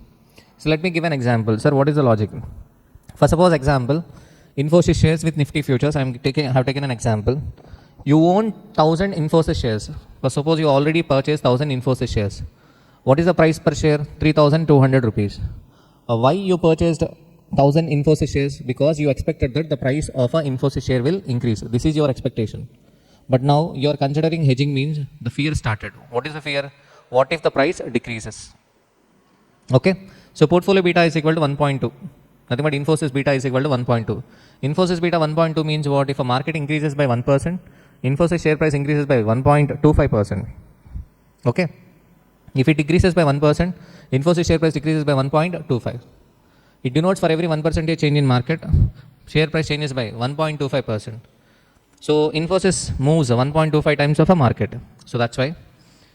See the expectation. What is the expectation? Price will increase. But now the fear started. What is the fear? Price may decrease. So that's why we are hedging with Nifty futures. Hedging with Nifty futures. So let us assume Nifty future price is equal to 25,000 and lot size is equal to 10. Okay. So what is the value of one future contract? Value of one future contract is equal to 25,000 into 10. 5,000 into 10. So 25,000 into 10 means 2,50,000. Clear? Okay. Now let us come to the portfolio value. What is the portfolio value? How many shares we purchased? 1,000 shares. What is the price per share? 3,200. What is the amount? 32 lakhs. So 32 lakhs is the portfolio value. So now we want to hedge this portfolio value. Complete hedging. We are talking about the complete hedging, not the partial hedging. We want to reduce the risk to 0. We want to reduce the beta to 0. Are you getting my point? Beta indicates risk. Okay. So now, future, what is the overall value of index position to be taken? So we cannot take exact value of a 32 lakhs. Why? Because Infosys changes by 1.25 times of a market. 1.25 times of a market. So that's why in market our position should be equal to portfolio value into beta. So that's why what is the value of index position? Value of index position is equal to 32 lakhs into 1.25. So that is 40 lakhs. Clear? So number of contracts is equal to 40 lakhs divided by 2,50,000. That means 16 contracts. 16 contracts. So 16 contracts we should buy or sell? We should sell. Why, sir? What is your fear? The price will decrease. Yes or no? The price will decrease. Okay. So if a price decreases, you will be losing money in Infosys shares. That has to be compensated. So that's why I'm taking a short position in index. If I take a short position in index, if a share price decreases means market will also decrease. If share price decreases by 12.5%, market decreases by 10. Yes or no? So market price will also decrease. So that's why I have to take a short position in market. If I take a short position in market, I will get a gain in market. Even if I lose money in Infosys share due to decrease in price, I will get gain in market due to decrease in the index value. Yes or no? So that's why I have to take an opposite position in index. So that too when beta is positive. If a beta is positive, beta positive means what? Market and security move in same direction. For suppose beta is negative, then instead of taking an opposite position index, we should take same position index. Why same position index? If Infosys share price decreases, market increases. So that's why you should take long position in market. But generally 99% in all the questions they will give a positive beta. Okay, so that's why we should take an opposite position in index. Understand the concept, okay? Clear? Okay. Now, 16 contracts. Let us see what can happen. Market moves, case 1. For suppose market falls by 10%. If a market falls by 10%. If a market falls by 10%, so then that means Infosys share price falls by 12.5%. Infosys share price falls by 12.5%. So that means Infosys shares, we are going to lose money in Infosys shares, yes or no? What is the amount? 32 lakhs into 12.5%. 4 lakhs. What about market? Market, sell at 40 lakhs, buy at. By the time we buy, market decreases by 10%. That means 40 lakhs value will decrease to 36 lakhs. So sell at 40 lakhs, buy at 36 lakhs. What is the gain? 4 lakhs. Infosys shares loss 4 lakhs, Nifty gain 4 lakhs, overall net effect 0. Perfect hedging. Case 2, market rises by 10%, Infosys portfolio gain 4 lakhs. Why? If a market rises by 10%, that means Infosys raises by 12.5%. That means the 32 lakhs increases by 12.5%. That means 36 lakhs. This 32 lakhs increase to 36 lakhs. Buy at 32 lakhs, sell at 36. Gain 4 lakhs. What about market? Market, sell at 40. Market rises by 10% means it increases to 44. Okay, sell at 40, buy at 44. Loss 4 lakhs. Infosys gain 4 lakhs, market loss 4 lakhs, overall net effect 0. Clear? So that means in either of the case, irrespective of a movement in market or a share price, your loss will be 0. Loss will be 0. So hedging with index futures, protect your portfolio from market risk. What is the perfect hedge formula? Future position value is equal to portfolio value into beta.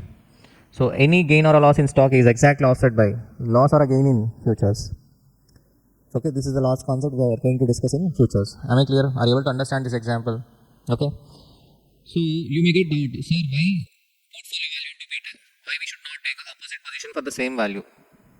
If I take an opposite position for the same value, let us say for example 32 lakhs is the portfolio value. If I take the same for 32 lakhs, then in first case I will get a gain of,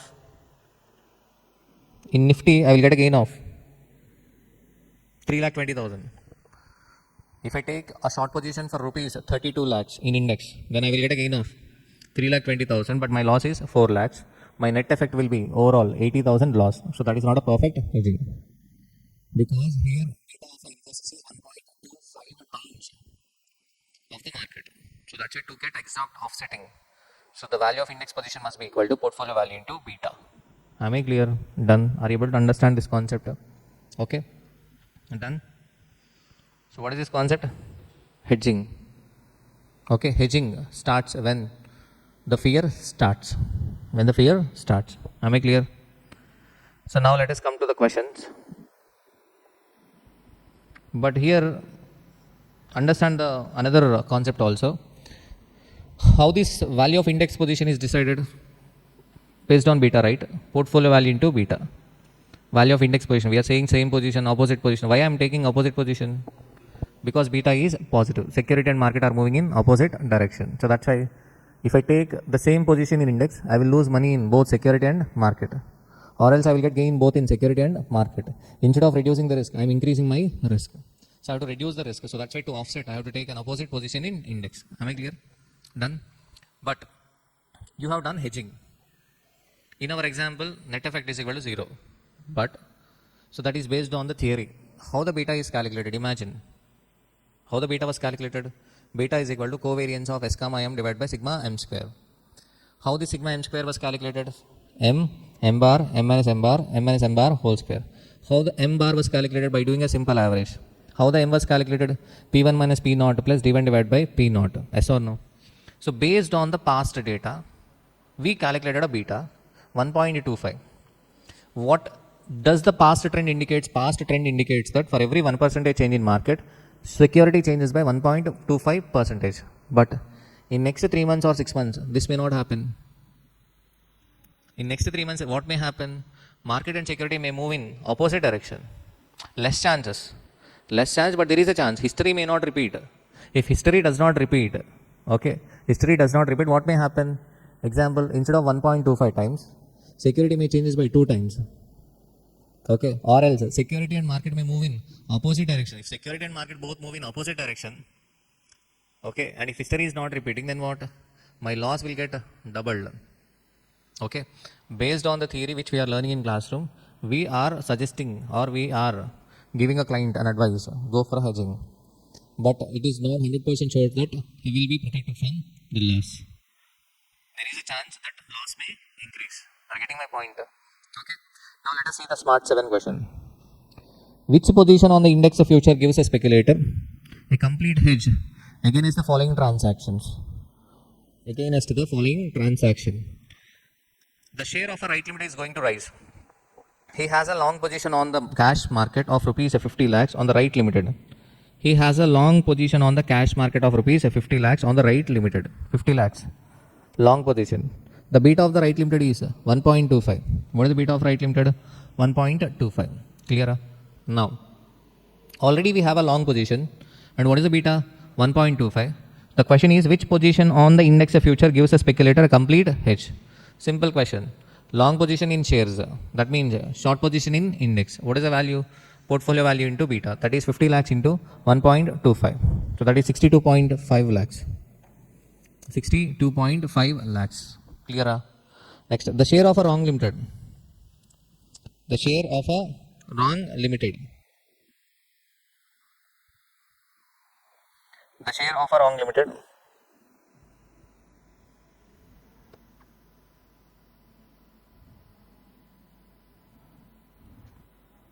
Done. The share of a wrong limited is going to depreciate. Going to depreciate.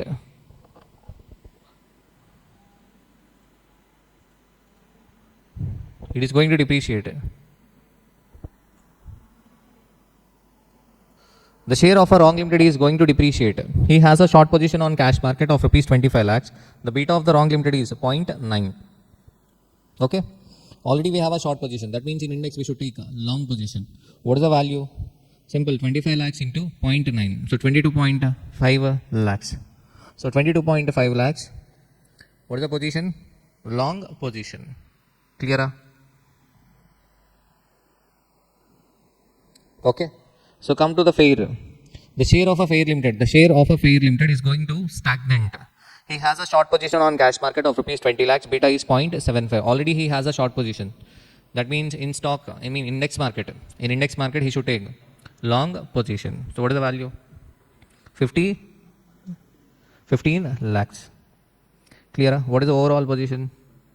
62.5 short, 22.5 long, 15 long. That means overall 25 lakhs short position.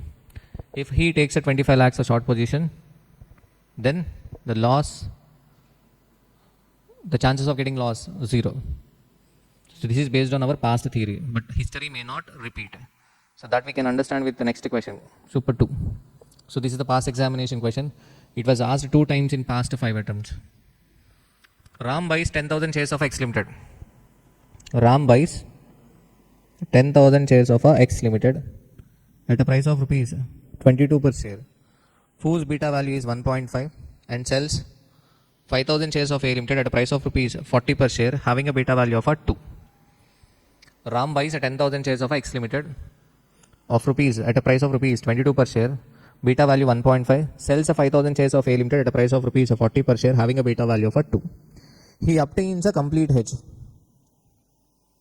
by Nifty futures. He obtains a complete hedge by Nifty futures at rupees 1,000 each. He closes out his position at the closing price of the next day when the share of X Limited dropped by 2%. Share of A Limited appreciated by 3%. And Nifty futures dropped by 1.5%. What is the overall profit or a loss to Ram? So they are asking you to find out the overall profit or a loss. He obtains a complete hedge. That means as per our theory, he should not get a loss. Yes or no? So let us write the solution.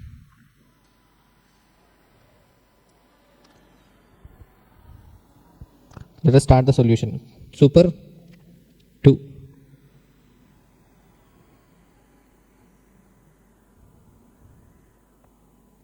Ram buys X Limited. How many shares? 10,000 shares at the rate of 22. That means what is the overall value? 2,20,000. Yes or no? Okay. Next, sells A Limited. Sells A Limited. How many shares? 5,000 shares at the rate of 40. 2 lakhs. Next sentence.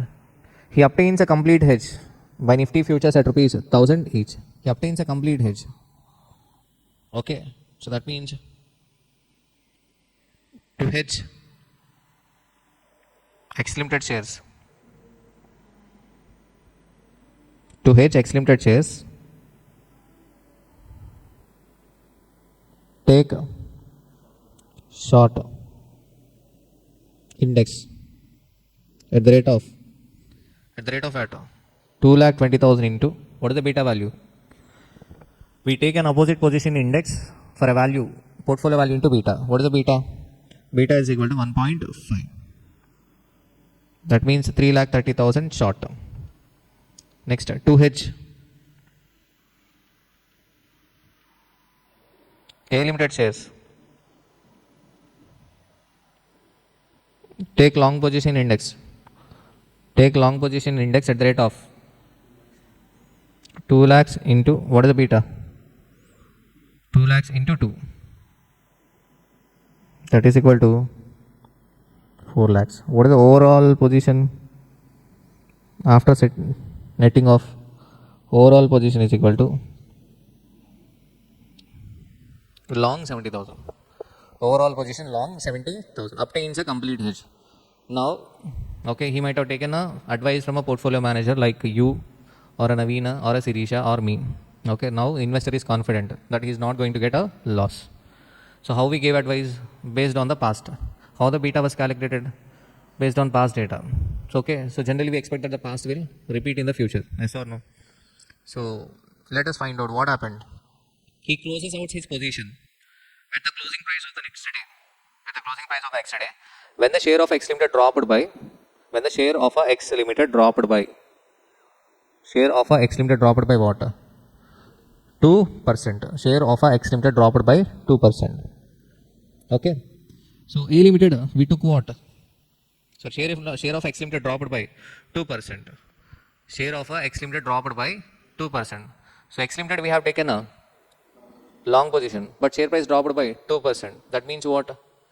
We get a loss in X limited. Yes or no? So on maturity,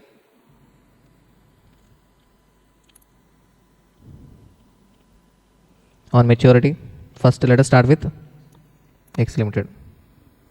So originally what? Long at the rate of, what is the value? 2,20,000. But on maturity, to close the contract, take opposite position. So that means a short position, 2,20,000 into, by the time we take a short position, the price dropped by 2%. So that means, 2,20,000 into 98%. What is the value? 2,15,600. Nothing but, what is the overall loss? 4,400 is the loss. Bought at higher rate, sold at lesser rate. Clear? So this is how the futures contract are generally closed on maturity. Of course, futures contract can be closed by taking a delivery or giving a delivery. But generally in examination questions, we settle the contract by, we close the contract by what? Taking an opposite position. Next what? A limited. Initially we took a short position at the rate of 2 lakhs. Next, by the time we close the contract, what happened? A limited share price appreciated by 3%. That means 2 lakhs into 103%. Share price appreciated by 3% this time. Selling at lower rate, buying at a higher rate. So 2,06,000. Unlucky fellow. He got loss in A limited also. Okay. So what is the answer? 6,000. Again loss 6,000. Generally, as per our theory, X limited and A limited should move in the same direction. Beta is positive. Beta is positive means what? Market increases, A limited increases, X limited should also increase. But X limited and A limited are moving in opposite direction. But history says that they should move in same direction. Clear? Now let us come to the last one. What is the last one? Index, Nifty.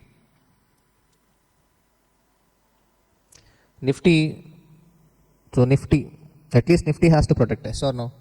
Nifty we took a long at the rate of 70,000 to close short. By the time we closed the contract, Nifty dropped by 1.5. Here also he lost money.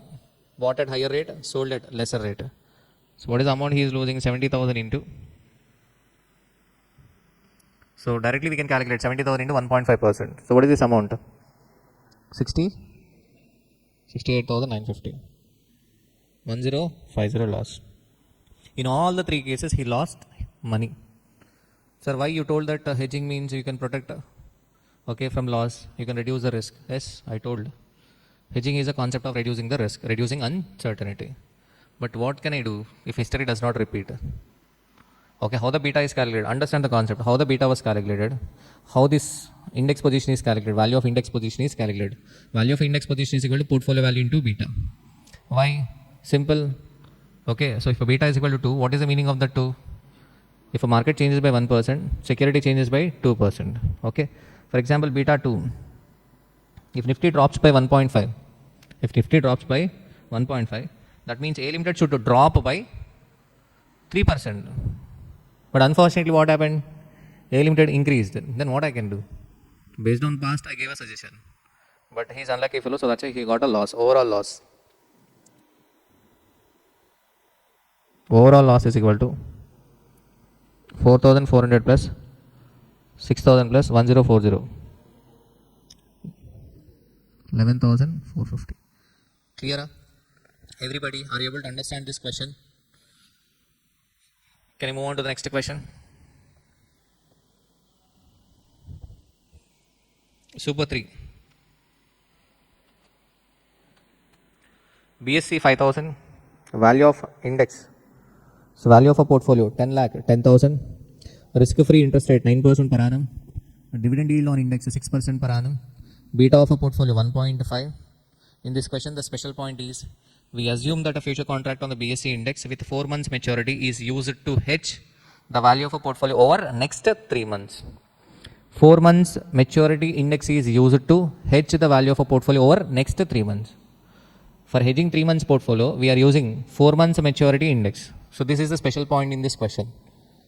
Okay, if anybody watching this class, okay, who is doing a CA and CMA, I will be giving a different answer for CMA. I will be giving an answer as per CMA final study material, and this sentence have no relevance in CMA final study material, but whereas in CA final study material, this sentence has a relevance. That means that point is important. Okay, so because portfolio with 3 months is hedged using index with 4 months maturity. One future contract is for a delivery of 50 times the index. Based on the above information, calculate price of a future contract. First, we should calculate the price of a future contract, and next, gain on a short futures position if index turns out to be 4,500 in 3 months. First of all, you have to understand this question. We assume that futures contract on the BSE index with 4 months maturity is used to hedge the value of a portfolio over next 3 months. Hedging is done. Hedging is done means what? Already we have a portfolio. That means we take an opposite position in index. Opposite position means nothing but short position. We take a short position in index. So that's why the second part of the question is the gain on a short futures position if index turns out to be 4,500 in 3 months. Clear? So let us start this question. Super 3.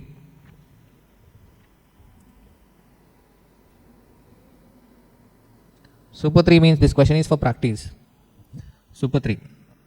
So what is the first part of the question? Price of a future contract. Price of a futures contract. So they are asking you to find out the price of a future contract. What is the BSC? 5,000. That is the spot price. BSC 5,000 is the spot price. BSC. Nothing but spot price. 5,000. Let us find out the fair future price. Here, actual future price is not given in the question. So that's why we calculate fair future price, and we assume that fair future price and actual future price are same. That is implied. Because information is not given for hedging. So fair future price is equal to, how do I get fair future price? Spot price into e power t. How many months?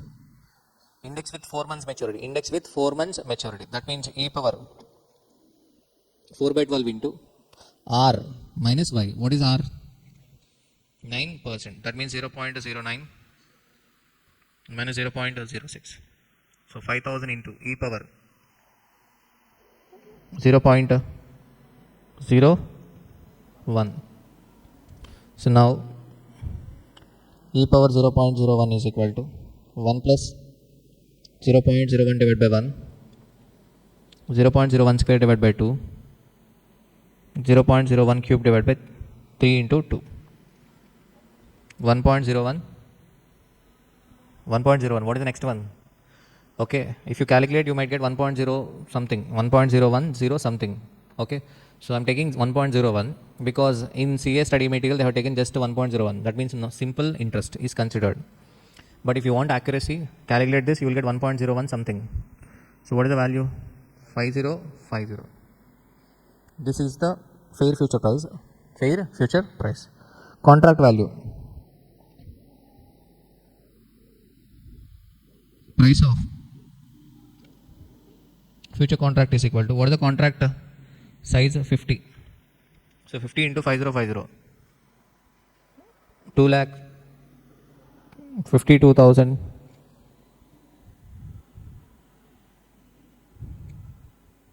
500. Okay, done. Next, second part. What is the second part? Gain on short position in index. So what is this gain on a short position index? So he obtains a complete hedge. That you can see in the first sentence of the second paragraph. He obtains a complete hedge. Complete hedge means he takes an appropriate position index. Nothing but he takes a short position in index. number of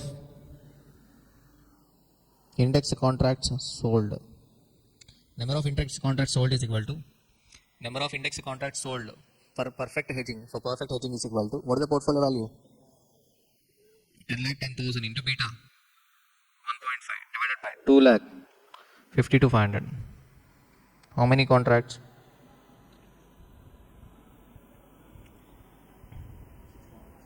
How many contracts? 6 contracts. Clear? You will get something like 6.6 exact 6. Okay, 6 contracts. Clear? Now, understand this. I have to find out the gain. What is the fair future price? What is the fair future price? 5050 at the end of 4 months. Nothing but I assume fair future price and actual future price are same. For hedging, what do? Initially what? See this position. Short position at the rate of 5050. Yes or no? Next, to close this contract, I should take a long position. By the time I take a long position, index turns out to be 4,500 in 3 months. Be careful, in 3 months. But this 5050 is the price at the end of 4 months. So that's why I have to take this 4,500 to the end of 4 months. That means I have to compound it for 1 month. So 4,500 into e power 1 by 12 into 0.09 minus 0.06. Okay. Clear? So 4,500 into e power 1 by 12 into 0.09 minus 0.06. You will get 4511. Gain or a loss? Gain. I am selling at 5050, buying at 4511. What is the gain? 539. Overall gain is equal to how many contracts? 6 contracts into, what is the contract size? 50 into 539. 161,700. In this question, the special part is this part. Index turns out to be 4,500 in next 3 months. But I want the value at the end of 4 months. Clear? Done? Everybody? Next. See the next question. Super 4. A mutual fund is holding the following assets. Investment in diversified equity shares 90. Cash and bank balance 10. Total 100. The beta of the equity share portfolio is 1.1. The beta of a equity share portfolio is 1.1. The index future is selling at rupees 4,300 level. The fund manager apprehend that the index will fall at most by 10%. The fund manager expects that the index will fall at most by 10%. How many index futures he should short? How many index futures he should short for perfect hedging? One index futures consists of 50 units. Substantiate your answer assuming that fund manager's apprehension will materialize. Fund manager apprehension will materialize means what? Fund manager expectation becomes true. Okay. Substantiate your answer. We have to justify our answer. Justify our answer. What is the question? How many index futures he should short for a perfect hedging? For perfect hedging. What is the investment in equity share? Investment in equity share is equal to investment in equity share. What is the investment in equity share? 90 lakhs. What is the beta of equity share? 1.1. So number of Nifty futures contract to be sold by the fund manager is 90 lakhs into 1.1 divided by, so contract size 50 into index future is selling at 4,300. So how many contracts? 4605. So what is he asking? They are asking you to justify the answer. If fund manager apprehension materialize, what is the fund manager apprehension? The index will fall at most by 10%. Index will fall by 10%. For suppose if index falls by 10%, if index falls by 10%, if index falls by 10%, then share price will fall by 11% because beta of equity share is 1.1. The loss in the value of a portfolio if the index falls by 10% is 90 crores into 1.1. So 90 crores into 11%. 90 crores into what? 11%. Because if market falls by 10%, share price will drop by 11% because beta of equity is 1.1. So that means what is the loss? 9.9. What about the market? In market, we took a short position. We took a short position. For how many contracts? 4605 contracts. 4605. That means 4605 into 50 contract size into 4300 into 10%. We are going to get a gain. Yes or no? We took a short position and market falls by 10%. That means we get a 10% gain. So 4605 contracts into contract size 50 into 4300 Nifty value into what? 10 percentage. So 9.9 crores. So overall profit is equal to 0. Okay. So cash is not considered as a part of portfolio because beta of a cash is equal to 0. No hedging is required for cash. No hedging is required for cash. Clear? Done? Okay. Super 4. Super 5. I will not explain you. You solve this question.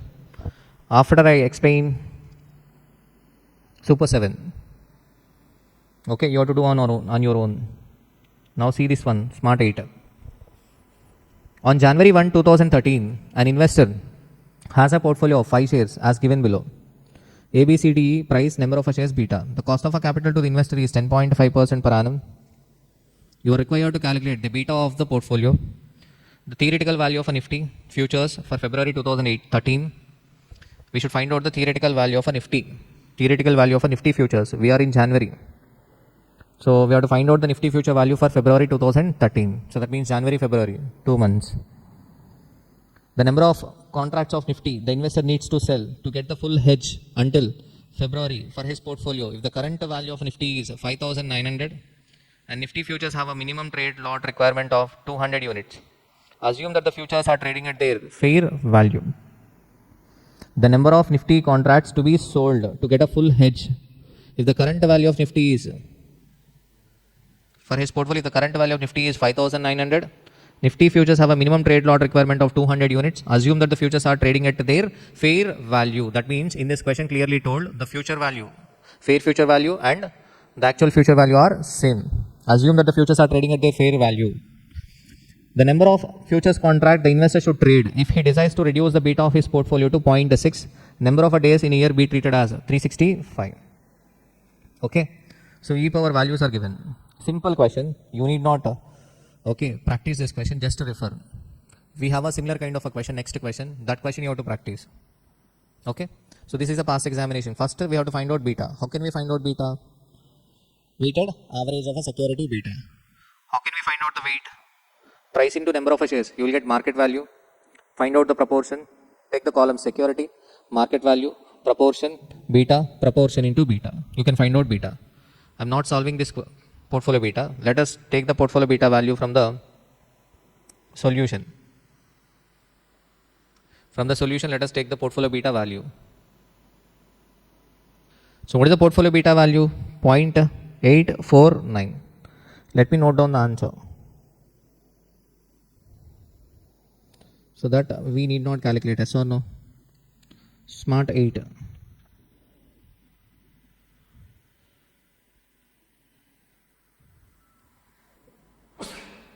Smart 8. A.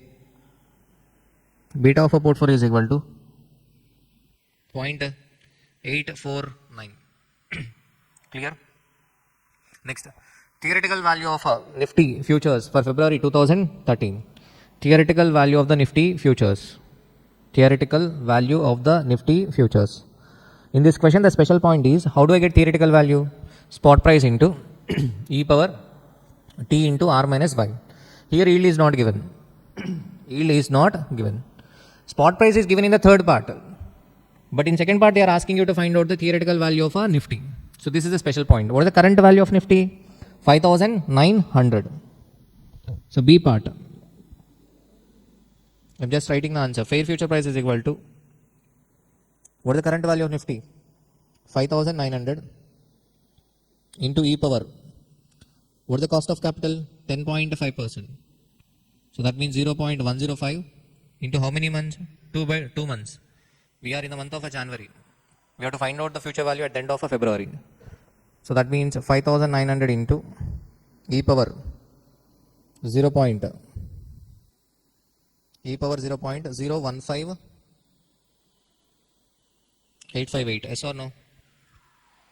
5900 into e power 0.015858. Already e power 0.015858 value is given. 1.0598. 1.01598. What is the value?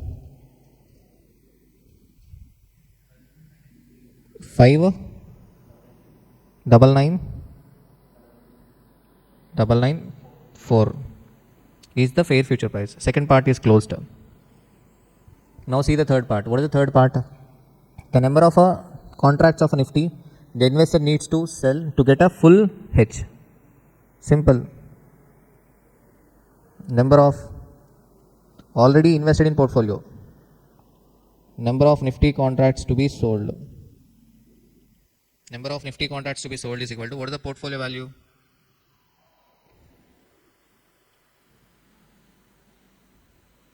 See the portfolio value. 1 crore 88 lakh 54,860. Note down this number. 18854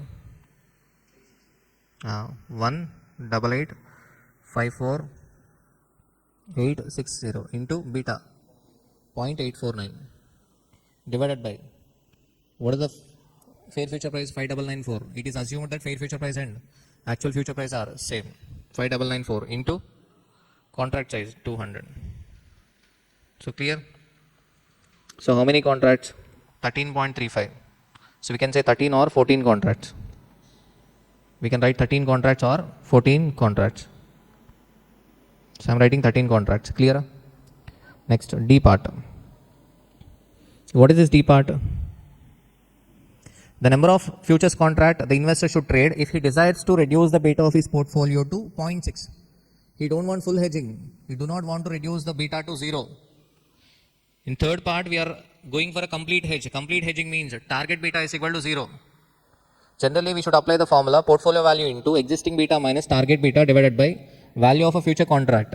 But my target beta is equal to 0 in the third part. But in fourth part, what is my target beta? 0.6. 188,54,860 into 0.849 minus. I want to reduce beta only to 0.6. That means I want hedging for only 0.249. So, but in third part, complete hedging. Complete hedging means my target beta is equal to 0. I want to reduce my beta from 0.849 to 0. So, divided by 5994 into 200. So, how many contracts? 4 contracts. Clear? Done? Are you able to understand this? Okay. Now let us come to the next question. Super 6. Again same question. So this time 8 securities are given. Cost of a capital 20% continuously compounded. The investor fears a fall in price. Now the fear started. He already invested. The investor fears a fall in price of the shares in the near future. Accordingly, he approaches you for the advice to protect the interest of his portfolio. You can make use of the following information. What is the current Nifty value? 8,500. Nifty futures can be traded in units of 25 only. Futures for May are currently quoted at 8,700. Futures for June are being quoted at 8,850. 8,850. We are in April. The difference between the previous question and this question is, in previous question actual future price is not given. But in this question actual future price for May and June are given. May 8,700 and June 8,850. In previous question we assumed that, and in question also they have mentioned that. So actual futures are traded at fair value. You are required to calculate beta of his portfolio. How to find out beta? Security, market value, proportion, beta, proportion into beta. So let us note down the beta value from the answer. 1.102. 1.102. So what is the question? Super 6.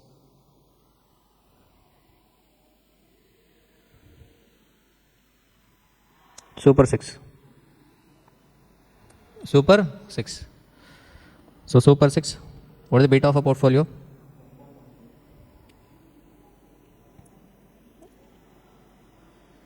(1.102). Let us come to the next question. The theoretical value of the future contract for contracts expiring in May, June. We are in April, May, June, 2 months. June means 3 months. We have to find out the theoretical value.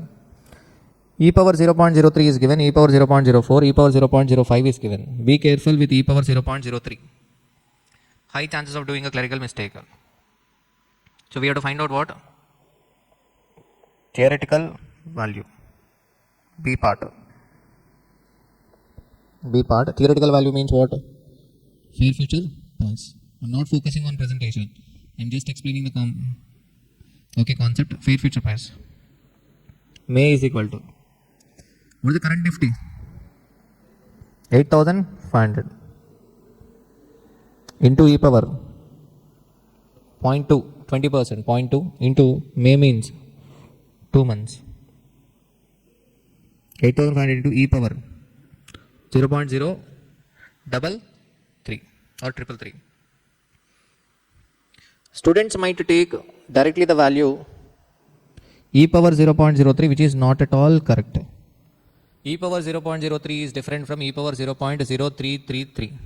If you are taking e power 0.03 means you are considering interest rate as 18% per annum. 18 into 2 by 12. You will get e power 0.03. But here interest rate is not 18%, it is 20%.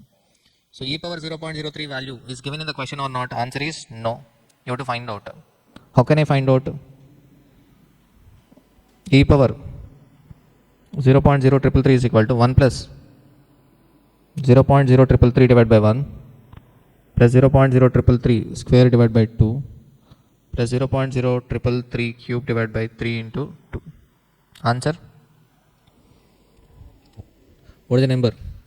1 plus 0.0333 divided by 1 plus 0.0333 cube square divided by 2 plus 0.0333 cube divided by 3 into 2. What is the answer? 1.03. Please calculate. Okay, I am writing the answer. You will get 1.03387. 1.03387. You will find a different way of a calculation in ICAI book. Okay, ignore it. Habituate this calculation. 1.03387. So that means what is the theoretical value? 8,500 into 1.03387. 8787.895. Clear? Likewise, we have to find out for what? June. June means how many months?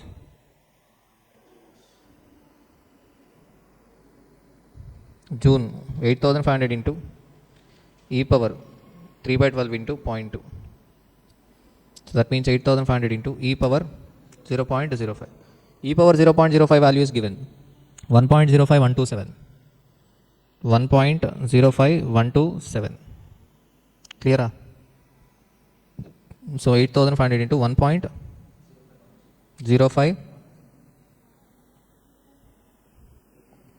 8935 36 8936 rupees. Clear? Very good. Very good, Navina. 8936. Second part completed. Next. The number of Nifty contracts that he would have to sell if he decides to hedge until June. He wanted to hedge until June.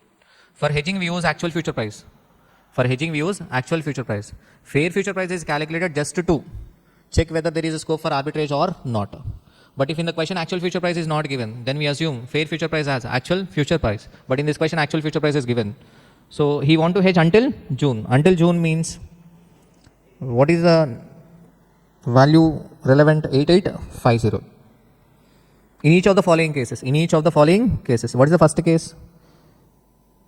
He decides to hedge until June in each of the following cases. His total portfolio, he wanted to hedge total portfolio. If he wants to hedge total portfolio, then what is the portfolio value? Portfolio value is equal to 994450. Clear? 994450 into what is the portfolio beta? 1.102 divided by 8,850 into what is the contract size? 25. Clear? How many contracts?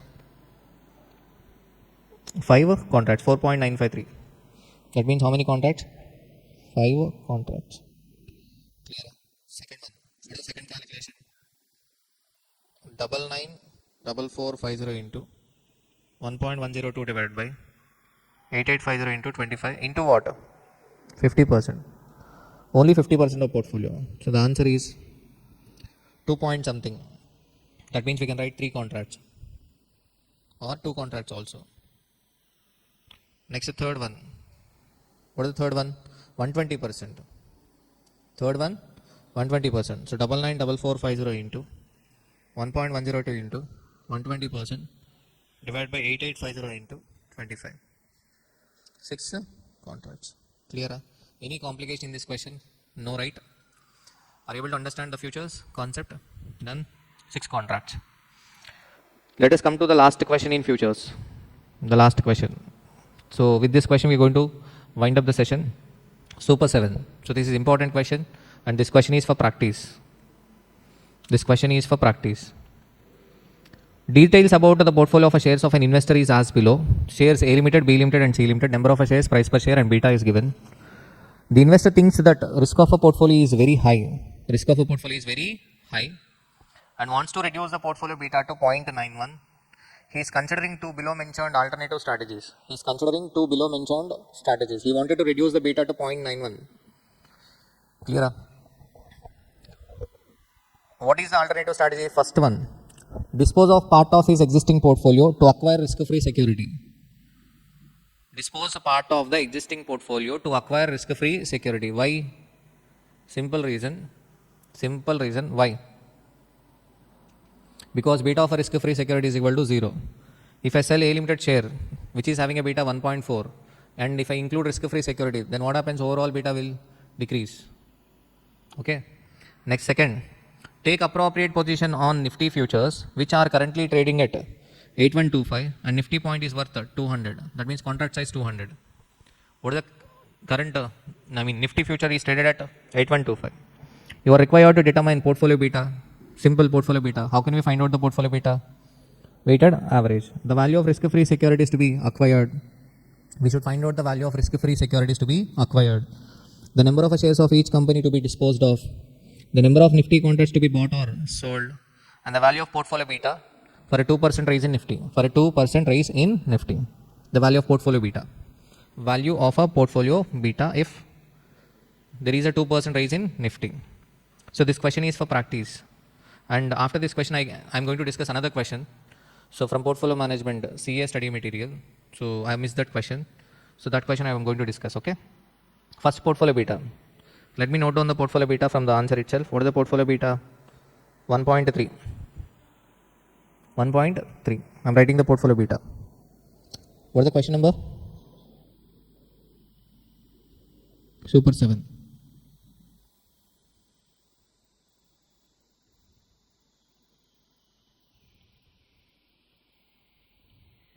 Beta of a portfolio is equal to 1.3. Next one. The value of risk-free securities to be acquired. The question is value of risk-free securities to be acquired. To reduce the beta to 0.91, there are 2 strategies. What is the first strategy? Dispose a part of existing portfolio to acquire risk-free securities. Okay. So let me write down the answer. What is my target beta? Target beta is equal to 0.91. What about beta of a risk-free security? 0. Beta of a risk-free security is equal to what? 0. I'm not writing the sentence, just forming the equation. So I will tell you the sentence, but I'm not writing. Let the proportion of risky securities, risky, that means A limited, B limited and C limited securities be P. Then proportion of risk-free security obviously be what? 1 minus P. Yes or no? Are you getting my point? So I do not know what is the proportion of risk-free securities to be included in the portfolio. But I know the portfolio beta. What is the portfolio beta? My target portfolio beta 0.91. So let us assume the proportion of a risky securities is equal to P. Then risk-free is equal to what? 1 minus P. So how do I get portfolio beta? By doing a weighted average of a security beta. I am writing the equation. See the equation. P into, what is the existing beta? 1.3 plus 1 minus P into beta of a risk-free security is equal to 0. That is equal to what? 0.91. Yes or no? That means P is equal to 0.91 divided by 1.3. P is equal to 0.7. That means 1 minus P is equal to 0.3. So that means out of 100, 30% should be risk-free security. Yes or no? Risk-free security. What is the overall investment? 1500 lakhs. What is the overall investment? Sorry, 5000. What is the overall investment? 5000. Clear? So that's why. So tell me what is the calculation? Value of risk-free investment is equal to 5000 into 0.3. 1500 lakhs. Simple. Are you getting my point? How this 1500 lakhs investment is made? By selling A limited, B limited and C limited shares. This is not a fresh investment. The overall investment will remain same. Clear? See the third part.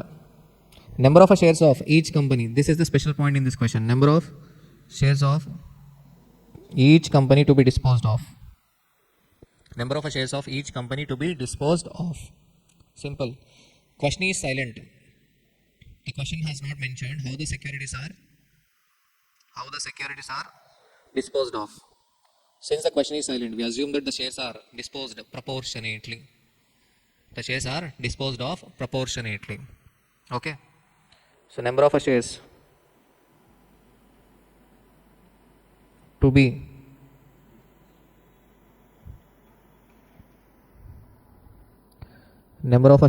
disposed of A limited is equal to number of shares of each company to be disposed of A limited is equal to what is the existing A limited shares value? 1500. What is the proportion of A limited? 0.3. Yes or no? So we are not going to sell entire A limited shares. We are going to sell A limited, B limited and C limited shares proportionately.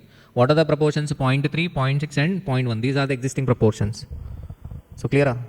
So that's why 1500 into what is the calculation? 0.3.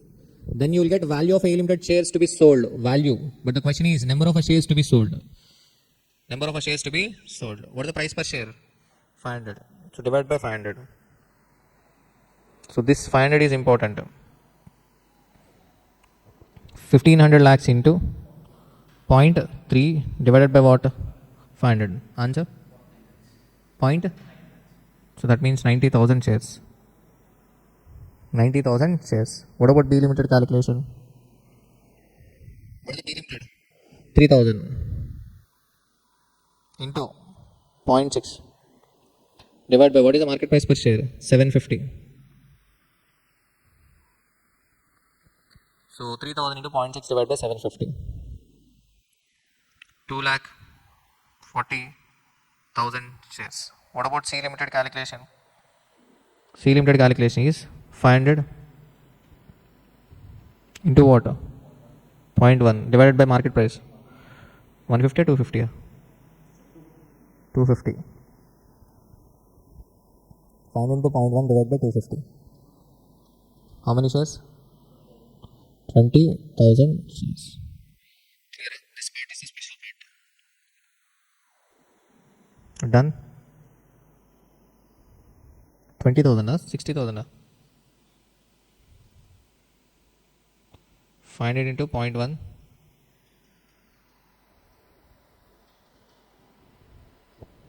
500 into 0.1 divided by 250.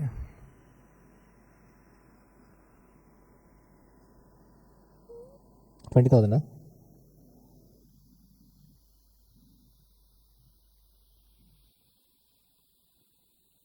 0.1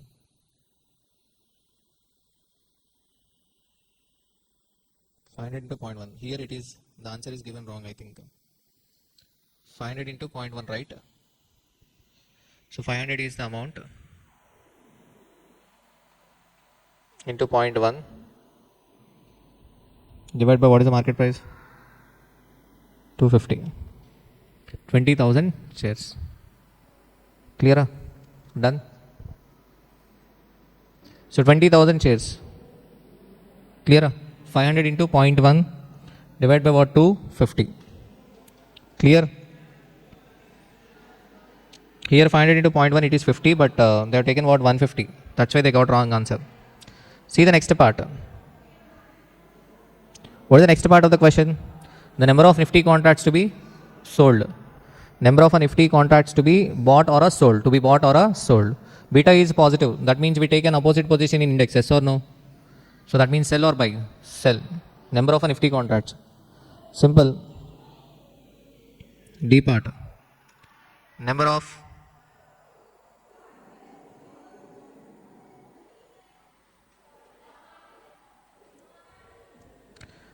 a Nifty contracts to be sold is equal to, what is the value? Portfolio value. 5,000 lakhs into existing beta. 1.3 minus target beta. 0.91. Yes or no? 5,000 lakhs into existing beta 1.3 minus 0.91 divided by, what is the contract value? 8125 into 200. You will get 120 contracts. 120 contracts. Clear? See, in this question, most critical part is fifth part. What is the fifth part? The value of a portfolio beta for 2% raise in Nifty. Value of a portfolio beta for 2% raise in Nifty. For suppose if Nifty raises by 2%, so this fifth part is continuation to the fourth part. Continuation to the fourth part. In fourth part, how many contracts we are selling? 120 contracts. Second alternative. We are discussing the second strategy, second alternative. So fifth part is continuation to the second alternative. So 2% raise in Nifty is accompanied by 2 into 1.3. What is this 2 into 1.3? Share portfolio beta is equal to 1.3. That means share value increases by 2.6%. 2% raise in Nifty accompanied by 2.6% raise of a portfolio of a shares. Yes or no? Clear? The question is portfolio beta if Nifty raises by 2%. What is the current value of a portfolio of a shares? 5,000. This 5,000 will increase to 5130. Increase by 2.6% means 5130. Okay. Nifty raises by 2%. Nifty raises by 2%. Nifty raises by 2% means Nifty we are taking a short position. But Nifty raises by 2%. That means loss. What is the loss we are going to get? 120 contracts into 200 contract size into 8125 into 2%. Into 2%. What is the loss we are going to get? 39 lakhs. That means what is the value of a portfolio after rise of Nifty? 5091.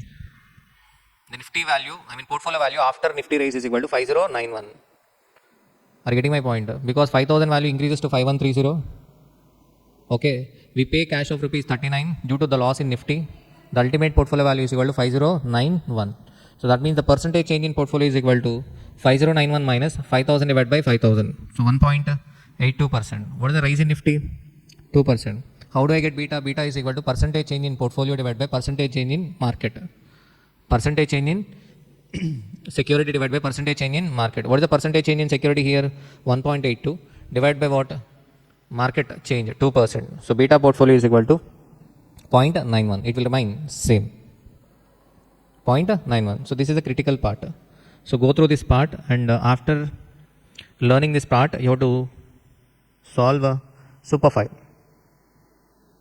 Okay, because they are asking portfolio beta after 3 months if the trader on current date goes for a long position on 100 lakh Nifty futures. Similar kind of a question. So that's why go through super file. Clear? Done? See this question, practical question number 36 from portfolio management chapter. Actually, this is a hedging question, derivatives question. But in study material, you will find under portfolio management chapter. PQ 36. A portfolio manager has the following 4 stocks in his portfolio. Compute the following portfolio beta. So portfolio beta you will get 1.108. I'm not going to calculate portfolio beta. You will get 1.108. Security, market value, proportion into beta. See the second part. If the portfolio manager seeks to reduce the beta to 0.8. In previous question, beta reduced from 1.3 to 0.91. For reducing beta from 1.3 to 0.91, there are 2 strategies. One is disposing of the existing shares and buying risk-free securities. What is the second option? Taking an appropriate position in index. So here, if the portfolio manager seeks to reduce the beta to 0.8, How much risk-free investment should he bring in? How much risk-free investment should he bring in? So there is a difference between this question and the previous question. So this is a fresh investment. Here we are not disturbing the existing portfolio. We are not going to sell existing portfolio. We are going to what? Bring fresh investment. We are going to bring fresh investment. Let us start the question. PQ36. PQ36. Be careful. PQ36. PQ36. So obviously what? Let the proportion of risky security is equal to what? Let the proportion of risky security is equal to what? Let the proportion of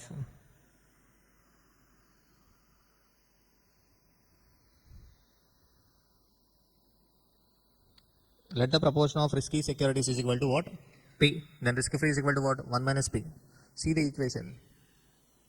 P into 1.108 into 1 minus P into beta of risk free security 0 is equal to what is the target beta? 0.8. You will get P 72.2%. And what about 1 minus P? 27.8. What is the present portfolio value? Present portfolio value is equal to 12 lakhs.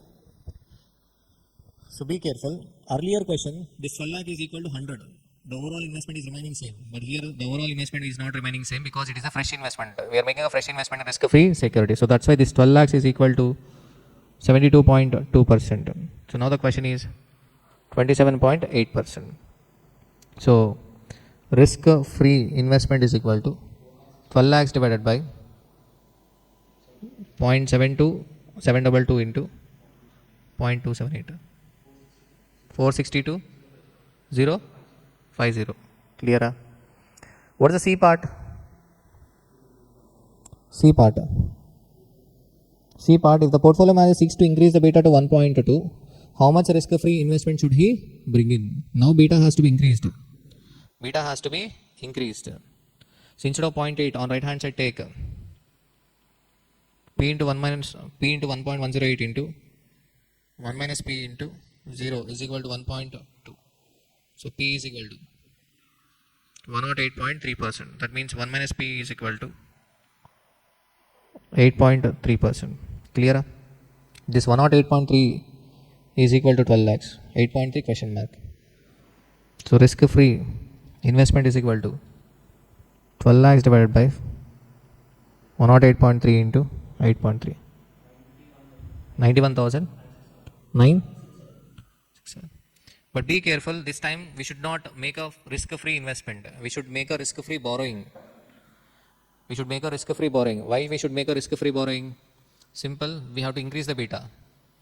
We should not reduce the beta. We should increase the beta from 1.108 to 1.2. So that means we should make a risk-free borrowing, not investment. Because here weight of 1 minus P is minus 8.3. Minus 8.3. Clear? Done? You got a clarity between the previous question and this question? Okay. See this question. Commodity futures question. This is a special question. This question was tested in May 2023. CA final May 2023 paper. Mr. V, a commodity trader, specialized himself in trading of a rice. Rice is a commodity. So derivative. So what are the examples for derivative? Forward, futures, options. Okay. Underlying asset can be what? Currency, commodity, stock, interest rates, swaps. Yes or no? So here he has a 24,000 kg of a rice. Already he is having a 24,000 kg of a rice. Similar to portfolio value. Already he purchased the securities. Nothing but rice. Instead of securities he has a rice. Yes or no? The following details are available as on date. Spot price is 70 rupees per kg. 3 months the future is trading at 68. Expected lower price after 3 months 64. Already he has a 24,000 kg of a rice. For suppose he is having a strong belief that rice price is going to increase, then he will not go for a hedging. But he is expecting that the price will decrease after 3 months to rupees 64. Expected lower price after 3 months is 64. That means contract size 500 kgs per contract. Okay. So this is a commodity futures question. You are required to advise to Mr. V how to mitigate the risk of a fall in price. Simple. Mitigate means reduce. How to reduce the risk of a fall in price? He is having 24,000 kgs of a rice.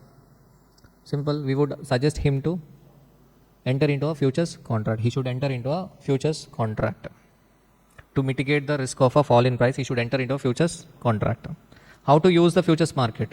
Already he has a rice, right? He is expecting that the price is going to decrease. That means he should take a short position. Nothing but he should agree to sell 1 kg of rice at the rate of 68 after 3 months. Clear? Okay, done. Because he is expecting the price will decrease to 64. He closed this short position contract by taking long position at the rate of 64. Sell at 68, buy at 64 on maturity. He will get a 4 rupees profit. Yes or no? Even if he lose money on a rice sale, he will get a profit in futures. It will get offset. Okay, clear? What will be the effective realized price for his sale if after 3 months spot price is rupees 69 per kg? If after 3 months the spot price is 69 per kg and the 3 months of futures contract price is on the maturity 3 months of futures price is 72 per kg or a 67 per kg. Two options are given, two alternatives. Nothing but two cases are given, two scenarios are given. Okay, let us see the answer. How to mitigate the risk of a fall in price? In order to hedge its position, Mr. V trader should use future contracts. Yes or no? So quantity of rice to be hedged 24,000 kgs. Contract size 500 kgs. Number of contracts 48. What is the future price? 68 per kg. What is the exposure in the future market? 16 lakh 32 lakhs. Sorry, 16 lakh 32,000. 16 lakh 32,000. Clear? What is the second part of the question? What is the second part? How to use? How to use?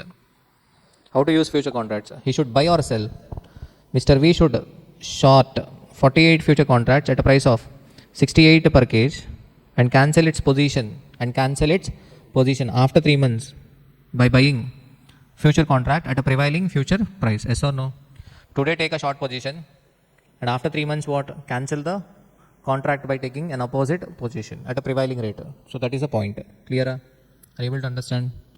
See the third part. What is the third part? Third part of the question is, what will be the expected realized price for his sale if after 3 months spot price is 69 per kg?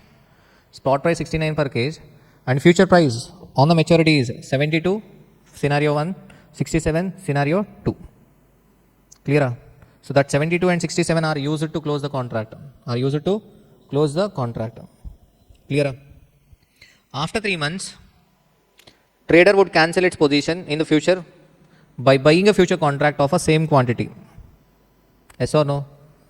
And will sell rice in the spot market.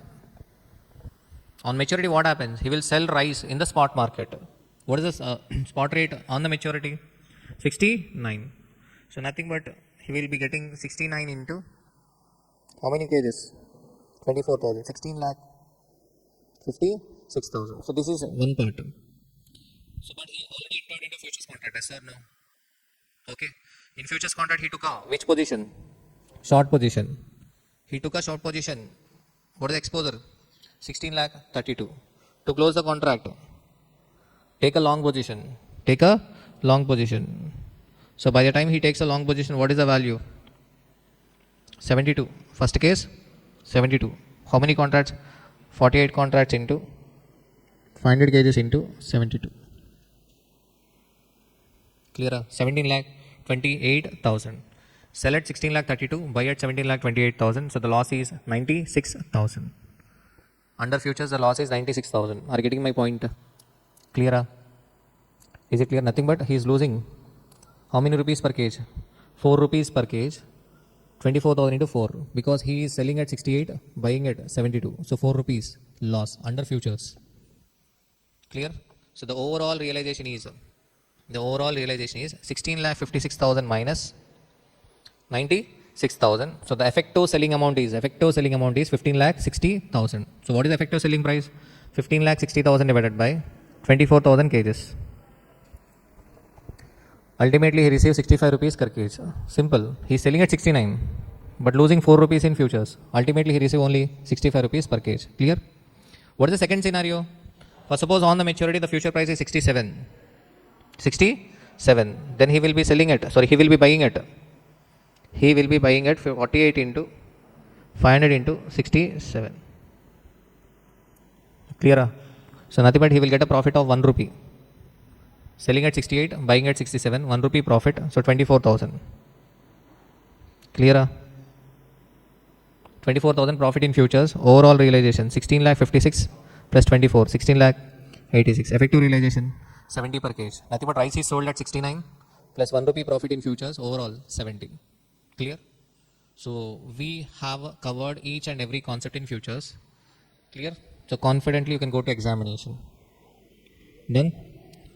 Thank you. Meet you in next class. What is the next topic? Options.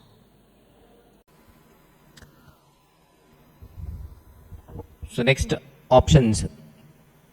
In derivatives we have two parts, futures and options.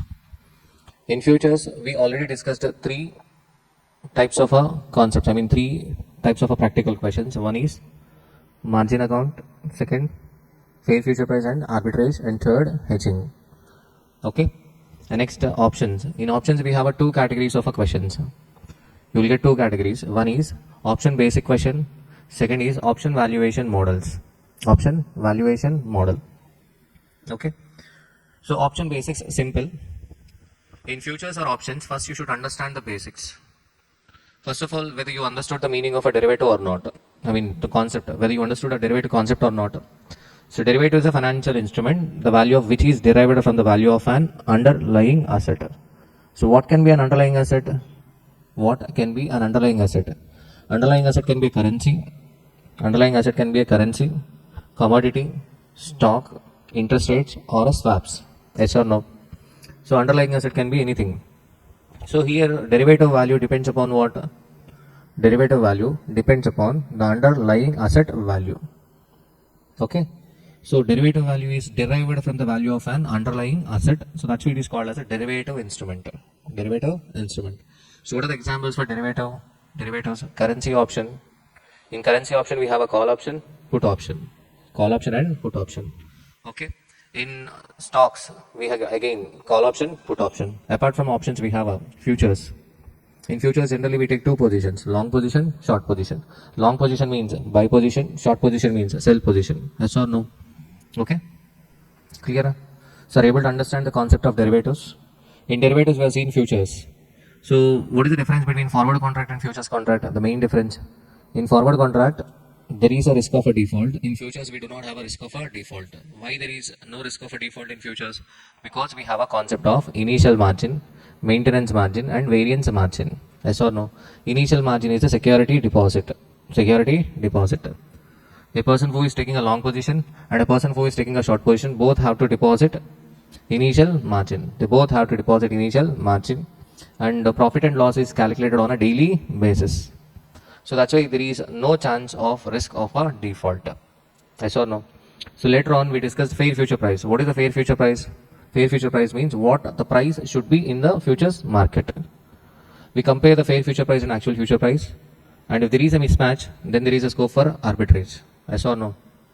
And next, if actual future price is greater than fair future price, that means in futures it is overpriced. So future sell, spot buy. If actual future price is less than fair future price, that means future buy, spot sell. So selling a share without owning it, that concept is called as a short selling. Short selling. Am I clear? Next we discussed hedging concept. Hedging means what? Reducing the risk.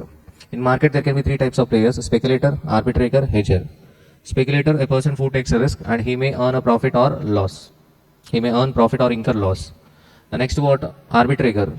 He identifies the market imperfection and he always earns profit.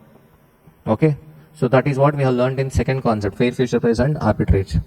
Hedger point. Hedger objective is to what? Reduce the risk. Hedger objective is to reduce the risk. Example. So now due to the war there is a high chance that oil prices will increase. Oil price will increase.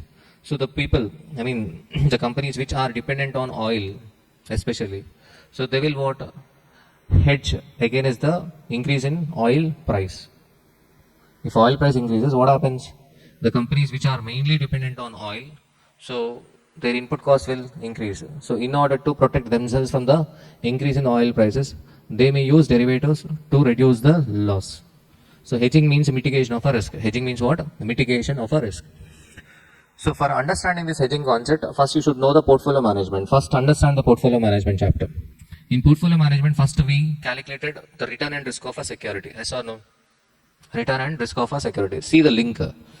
First of all, AFM objective is wealth maximization. Wealth depends on two factors, return and risk. Risk means possibility of occurrence of a loss. If a profit increases, wealth increases. If risk increases, wealth decreases. Yes or no? If risk increases, wealth decreases. So that's why, so before making investment in any security, we have to consider two factors, that is return and risk. Why we discussed portfolio management chapter? Because portfolio decision falls within the scope of a financial strategy. Yes or no? So if you see this portfolio decision chapter, portfolio management chapter, first we have learned how to find out the return and risk of a security, because before making investment we should consider two factors, that is return and risk. Yes or no? So afterwards we learned how to find out the return and risk of a portfolio, return and risk of a portfolio. So then after finding out return and risk of a portfolio, next we have learned total risk is equal to systematic risk plus unsystematic risk. So beta gave an entry. Yes or no? So beta denotes a systematic risk and beta denotes a sensitivity of a security return with respect to change in market return. With respect to change in market return. Yes or no? So if you see the beta concept, how the beta was calculated? Covariance of security and market divided by sigma m square. How this S is calculated, how the M is calculated? Imagine, recall the concepts. So S was calculated by using the formula P1 minus P0 plus T1 divided by P0. Again, what is the logic for this formula? If you are investing in stock market, you will get return in two forms, capital appreciation and dividend. S bar, M bar. Okay, based on this past data, we calculated a beta. Okay, beta denotes systematic risk. High beta indicates high risk, low beta indicates low risk. Yes or no? So how do we get portfolio beta? By doing a weighted average of a security beta. That we have already learned in portfolio management chapter. Yes or no? Now in derivative chapter, especially in futures, okay, hedging means what? Reducing the risk. Reducing the risk means nothing but reducing the beta, systematic. Reducing the beta. So beta cannot be diversified. And systematic risk cannot be diversified. Unsystematic risk can be diversified. But still we are trying to mitigate the systematic risk. So what are the options we have? So first one, taking an appropriate position in index. Taking an appropriate position in index. For suppose I have already invested in securities. I will have some portfolio beta. Yes or no? So to reduce this portfolio beta to 0 or to 0.9 or something, so we have to take an appropriate position in index. So why appropriate position index? Simple. What does beta denotes? So relationship between security and market. Security and what? Market. So initially you invested money in securities. So what was your expectation? That the price of a securities will increase. But after some point of a time, a fear started. What is the fear? The price may decrease. Okay. So price may decrease means, so already you invested in securities. So you might feel like, sir, if you have a fear that the price is going to decrease, why don't you sell the securities? Sell the securities directly means what? You are coming out of the game. You are not fighting. It's like coming out of the game. So generally what? Hedger will not come out of the game, right? He will try to protect himself from the loss. So that's why he will not disturb the securities. Okay, he will keep the portfolio and he will take an appropriate position in index. Appropriate position in the sense, for suppose 99% beta will be positive. Beta positive means what? Security and market move in a same direction. So security and market move in a same direction means if already there is a long position in security, we cannot take a long position in index. Because either if security increases, market will also increase.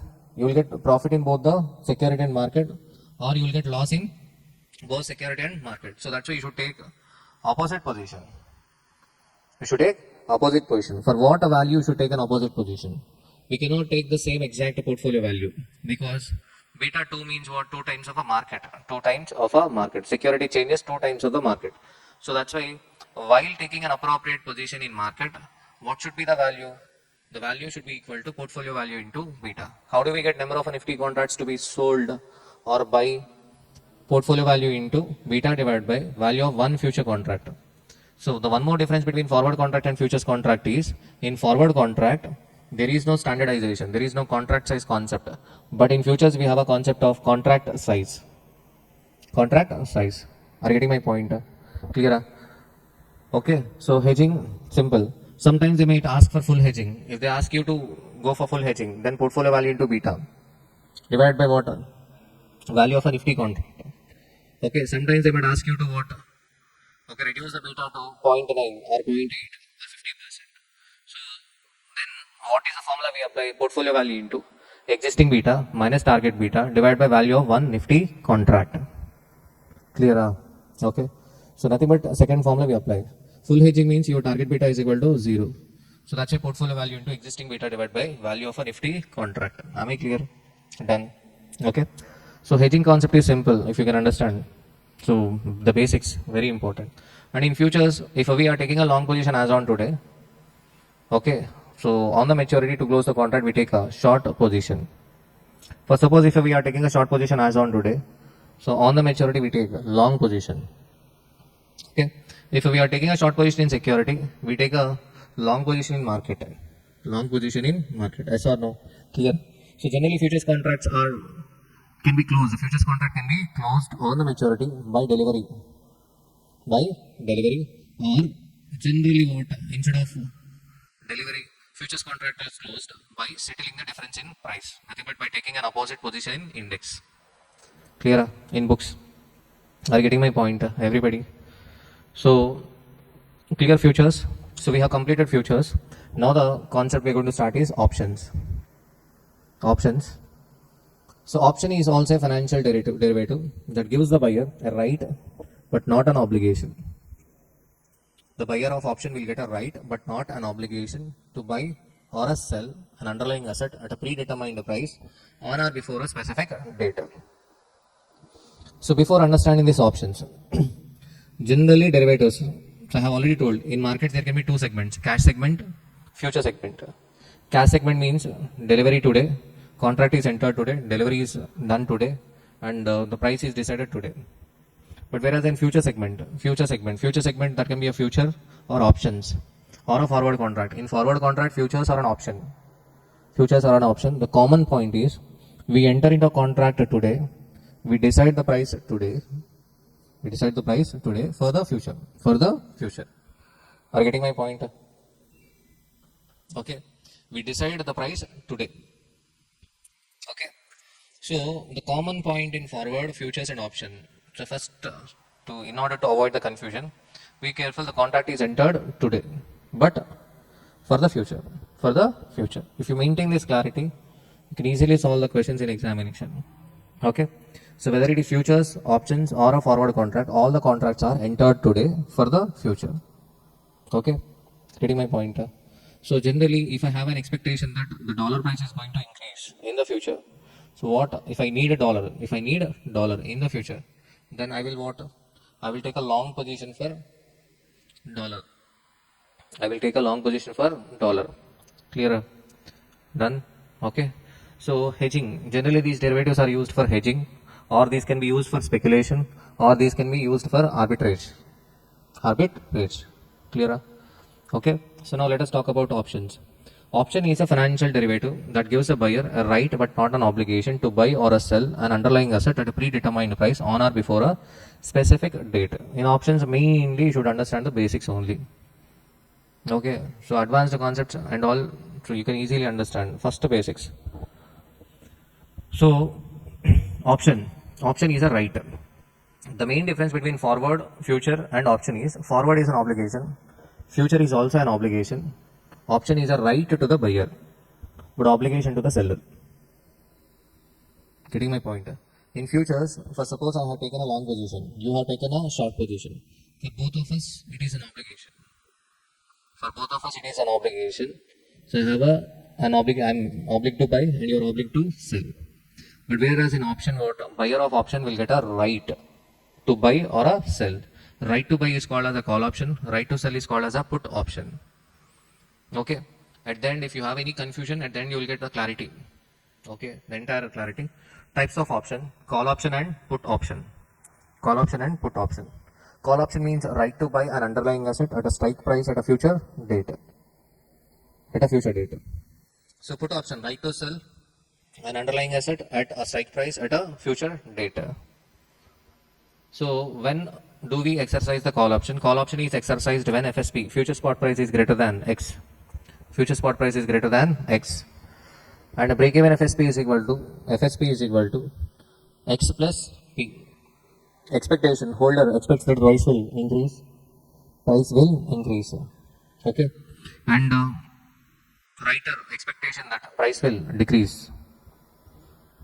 So what is this FSP? FSP means a future spot price, that is spot price on the maturity. X means a future price. X means a strike price. X means what? A strike price or exercise price. Here P means premium, option premium. That can be a call option premium or a put option premium. So let me explain slowly. Do not worry about these numbers.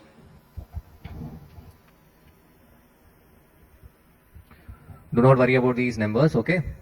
So first of all, option can be a call option or a put option. Okay. So in yesterday's class, first I took an example about Dhurandhar movie. So we have an expectation that Dhurandhar movie ticket price is going to increase. So what we have actually done is we got a recommendation letter from local MLA. So yesterday I have taken example, right? Dhurandhar example to explain the derivative concept. So what is the example? So we have an expectation that the price of a ticket will increase in the future. So we took a recommendation letter from a local MLA. Yes or no? So he recommended 5 tickets at the rate of 200. Okay. Forget about the numbers. The concept is he gave a recommendation letter for 5 tickets at the rate of rupees 200. As expected, the price of a ticket increased to 1000. Okay. Now, are we going to use the recommendation letter or not? Yes, we use the recommendation letter in the counter and we'll get the ticket at the rate of rupees 200. What is the benefit we are getting? The benefit we are getting is 800 rupees per ticket. For how many tickets? 5 tickets. So that means 4000 rupees. So the value of a recommendation letter is 4000 rupees. Value of recommendation letter is 4000 in first case. Okay. So next example, for suppose if the ticket price in the market is 500. So then tell me, are we going to use the recommendation letter or not? Yes, we are going to use the recommendation letter. And tell me, what is the benefit we are going to get? If the ticket price is 500, the benefit we are going to get is 300 rupees per ticket for 5 tickets. That means 1500 rupees is the value of a recommendation letter. Yes or no? For suppose the tickets are available in the counter for rupees 200. Now are we going to say that I have a recommendation from MLA, so give me 5 tickets at the rate of 200? So the answer is no. So that means I'm not going to exercise that recommendation option. I'm not going to use that recommendation option. Yes or no? If a ticket price is 150 only, so then will I go to the counter and will I say, so MLA recommendation, give me ticket for rupees 200? Answer is no. I will buy the ticket for rupees 150.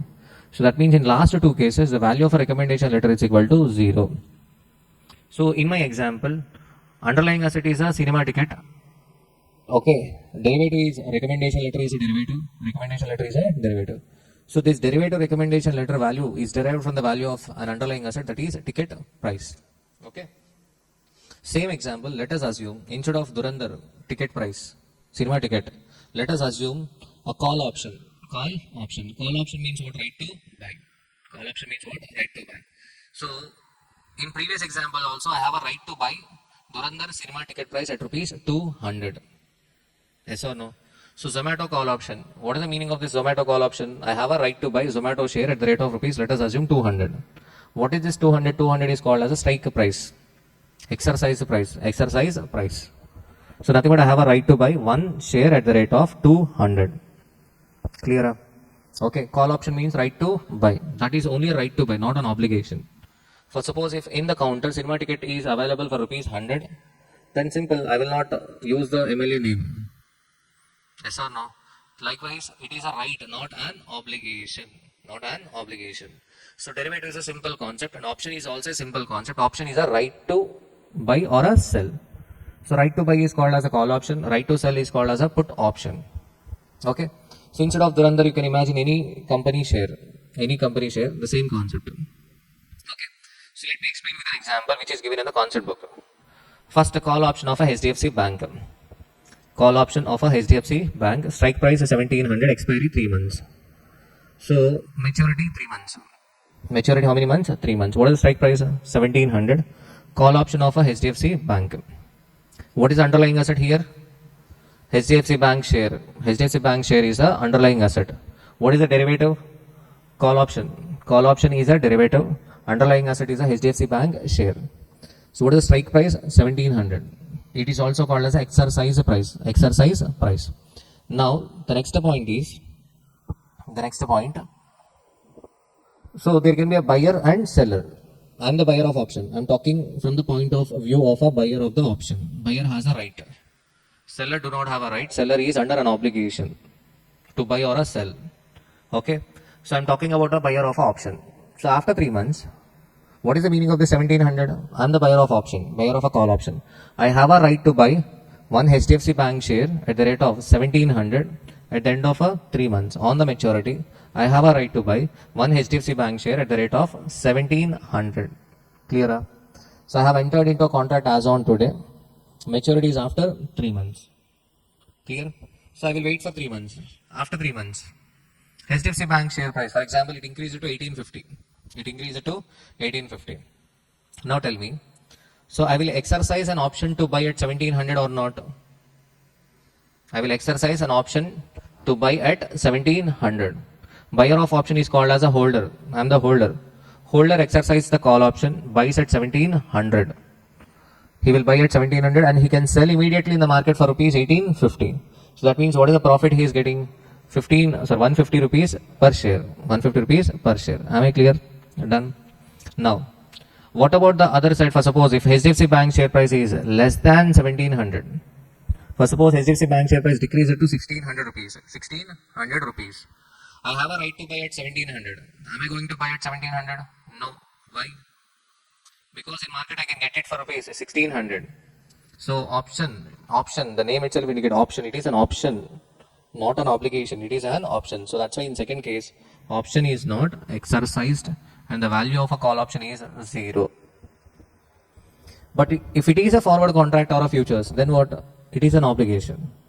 Even if HDFC bank share price decreases to 1600, I have to buy it.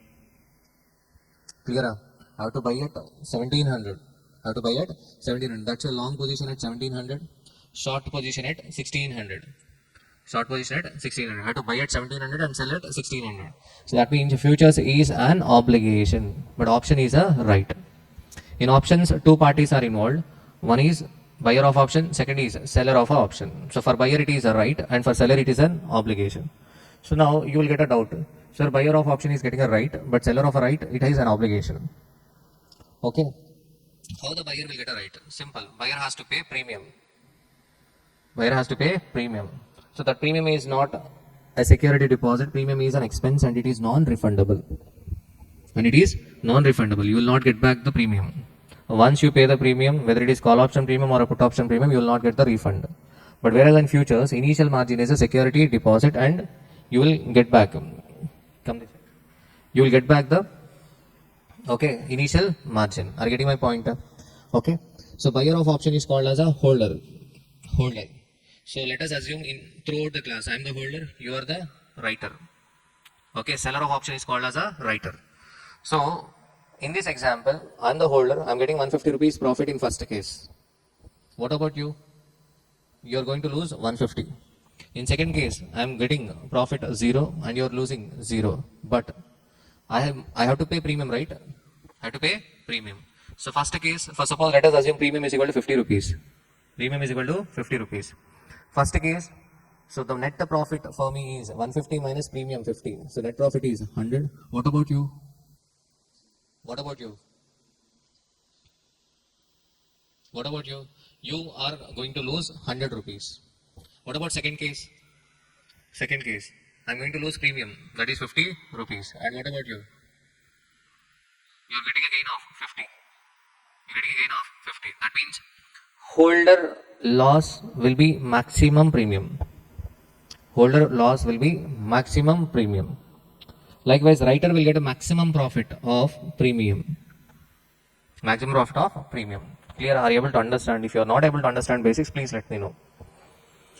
If it is a put option, let us assume a put option. ICICI Bank, strike price 900, expiry 3 months. Expiry 3 months. So put option. Yes, Navina, writer of option will get maximum premium. That's it. He will get a premium. Okay, writer. Clear? What is the benefit to the writer? Benefit to the writer is premium. That's it. So put option ICICI Bank, strike price 900, expiry 3 months. So put option. Put option means what? Right to sell. So I am the holder, you are the writer. I have a right to sell one ICICI Bank share at the rate of 900 after 3 months. Right to sell. This time it is a right to sell. For suppose after 3 months, HDFC Bank share price decreases to 800. Decreases to 800. In the market, the share price is 800. But I have a right to sell one share at 900. Am I going to exercise an option to sell at 900 or not? Yes. Holder will exercise an option to sell at 900. He will sell at 900. Okay. But buy in the market for rupees 800. What is the benefit he is getting? 100 per share. So here we are not talking about the premium right now. Okay. So we are just discussing when the put option or a call option is exercised and how the holder will get a profit and how the writer will get a loss. For suppose if HDFC Bank share price is greater than 900, so then tell me, so am I going to exercise the option? No, I have a right to sell at 900.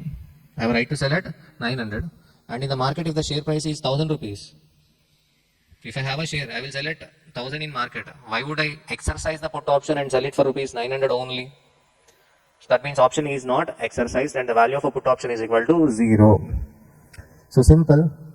If it is a call option, holder will exercise the call option if future spot price is greater than X. Okay. And if it is a put option, it is exercised if FSP is less than X, future spot price is less than X. So right to sell means I will sell at a higher rate. If FSP is less than strike price, I will sell at X. Clear? Okay. If it is a right to buy, I will exercise if FSP is greater than X. Because everybody wants to buy at a lower price. That's right. Clear? Done? Clear? So call option, exercise price for suppose 120, future spot price 140. So tell me, am I going to exercise the call option or not? Yes, because FSP is greater than exercise price. What is the profit? 20. But if it is a put option, exercise price 120, I have a right to sell at 120, but in the market the price is 140. Am I going to exercise the put option? Answer is no. Clear? Okay. Are you able to understand? Clear? So let me take a few more examples so that you can understand the basics. Call option and put option. What is the benefit to the holder? Benefit to the holder is writer. What is the benefit to the writer? Premium. A writer will get a premium. Okay. So let us take the examples of a call option. Spot price is equal to 100. Spot price means the current market price. Exercise price 120. Exercise price 120. We are talking about a call option. I am the holder, you are the writer. I have a right to buy one share at the rate of 120. Future spot price is 200. What is the future spot price? 200. Premium is equal to 10. Premium is equal to 10.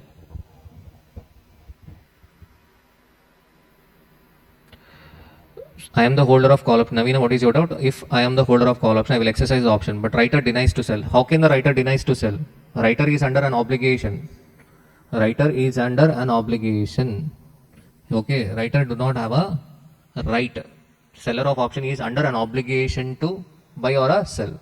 For suppose if I exercise the call option to buy at a strike price, so then writer is under an obligation to sell.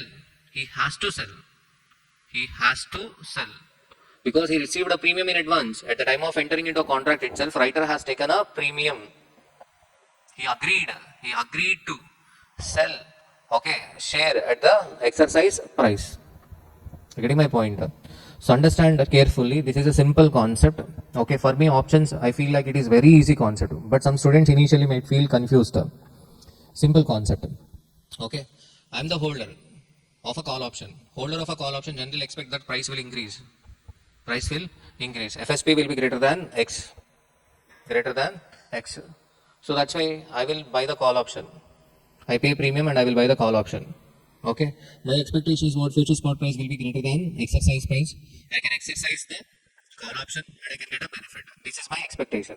What is the writer expectation? What is your expectation? Your expectation will be the price will decrease in the future. FSP will be definitely less than exercise price. If FSP is less than X, then I'm the holder. I will not exercise the option and you will get the benefit. That is your expectation. You're getting my point. So when you see the examples, you feel like what holder will get a benefit, holder will get a benefit. Okay.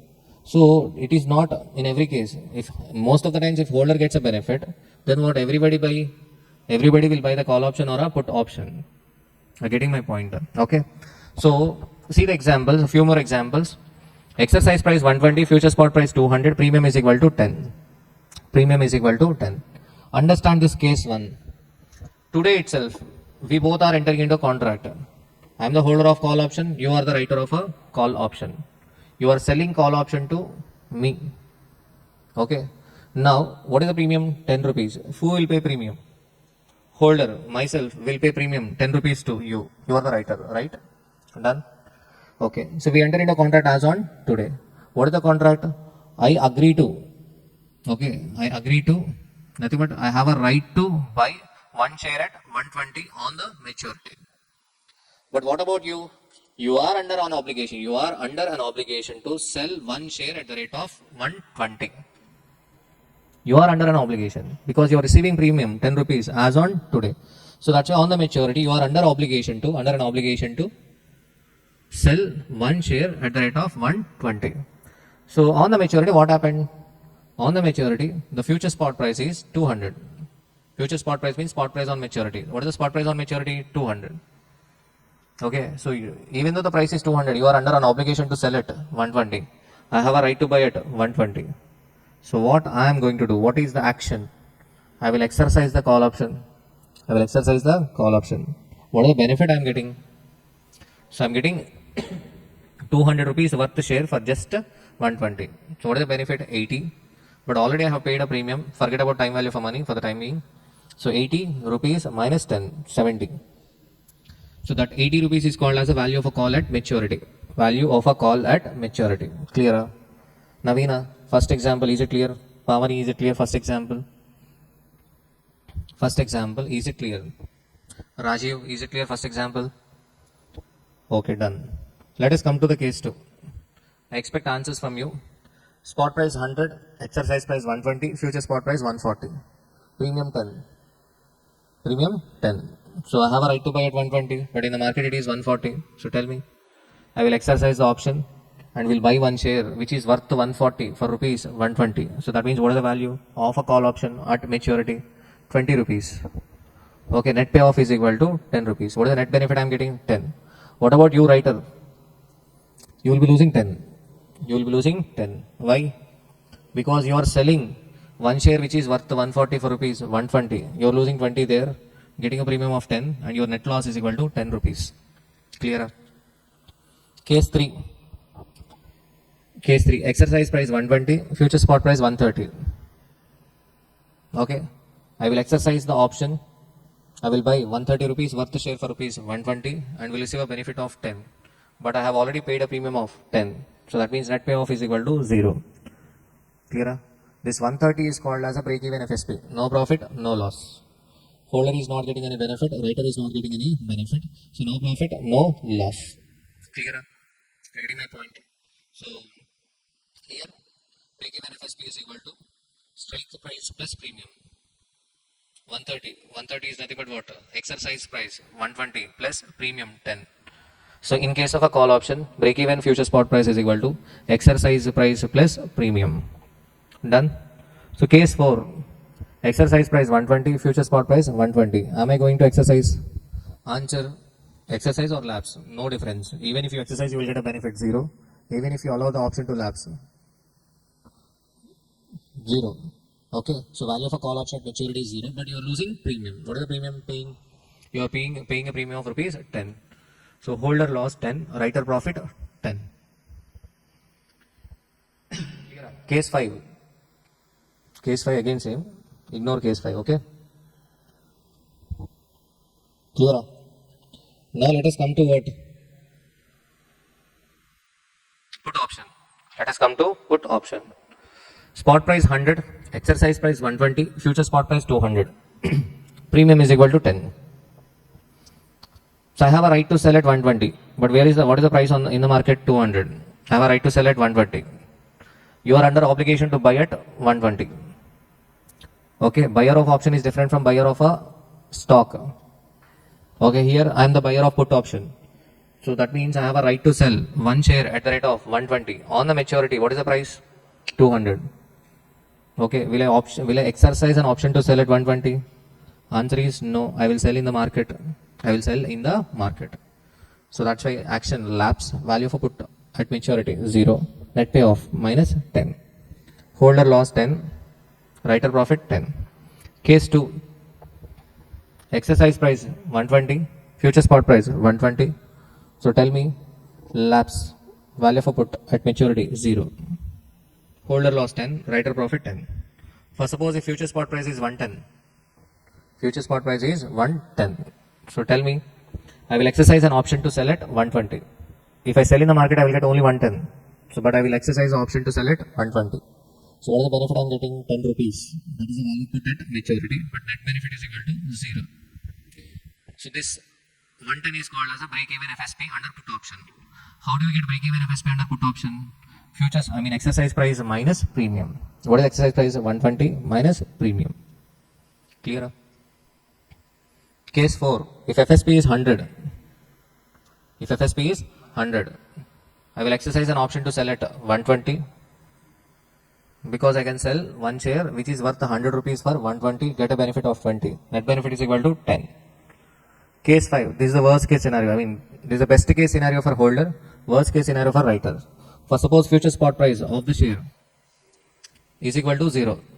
For suppose share price decreases to 0. Now tell me, I have a right to sell one share at the rate of 120. Okay, I can sell one share which is worth 0 for rupees 120. So what is the benefit I am getting? 120. Okay, net benefit is equal to 120 minus 10, 110. Clear? Okay. Done. Are you able to understand the difference between the call option and put option? Are you able to understand holder concept and writer concept? Who will pay premium? Holder will pay premium to the writer. Done? Okay. See how the premium of call and put option. What are the factors determine the call option premium and put option premium? Clear? So first one, current market price. And next what? Strike price. Exercise price or a strike price. Generally higher the current market price, higher will be the call option premium. If the current market price is high, then call option premium will also be high. So this I will discuss in risk neutralization model, option valuation models. Okay, but higher the current market price, lower the put option premium. Next, call option. See the last point. Higher the exercise price, lower the option premium. In case of call option, that you can understand now itself. So generally, call option means right to buy. Nobody wants to buy at a higher price, yes or no? So as the exercise price increases, option premium will decrease. In case of put option, higher the exercise price, higher the option premium, because everybody wants to sell at a higher price. Put option means right to sell. So that's why higher the exercise price, higher the option premium. So that last point is a common sense point. Clear? Done? Okay. So this is the option basics. Are you able to understand the option basics? Navina. Holder of a put is called as buyer of a put. Buyer of a call or put option is called as a holder. Seller of a call option or put option is called as a writer. Holder of a call option will exercise the right if market price on expiry is greater than strike price. The position of the writer of a call will be exactly opposite to the position of a holder of a call. Yes or no? Holder of a call, no obligation to perform, but writer of a call, obligation to perform. Holder of a call, pay premium. Writer, receive premium. Holder of a call, buyer of a right, seller of a right. Holder of a call, buy share. Writer of a call, sell share. Holder of a call will will get a benefit if exercise price increase. Writer of a call will get a benefit if exercise price will decrease. Clear? Next point is not that important. Likewise, holder of a put, writer of a put. Holder of a put means buyer of a put. He has a right to sell, pay premium. He will get a benefit if exercise price will decrease. Clear? So buyer of a put option will sell the share. Writer of a put, he is the seller of put, obligation to buy, receive premium. He will get a benefit if the price will increase. Nothing but, okay, he expects that the price will increase. Because if price increases, holder will not exercise the put option and writer will get a benefit of premium. Benefit of premium. Done?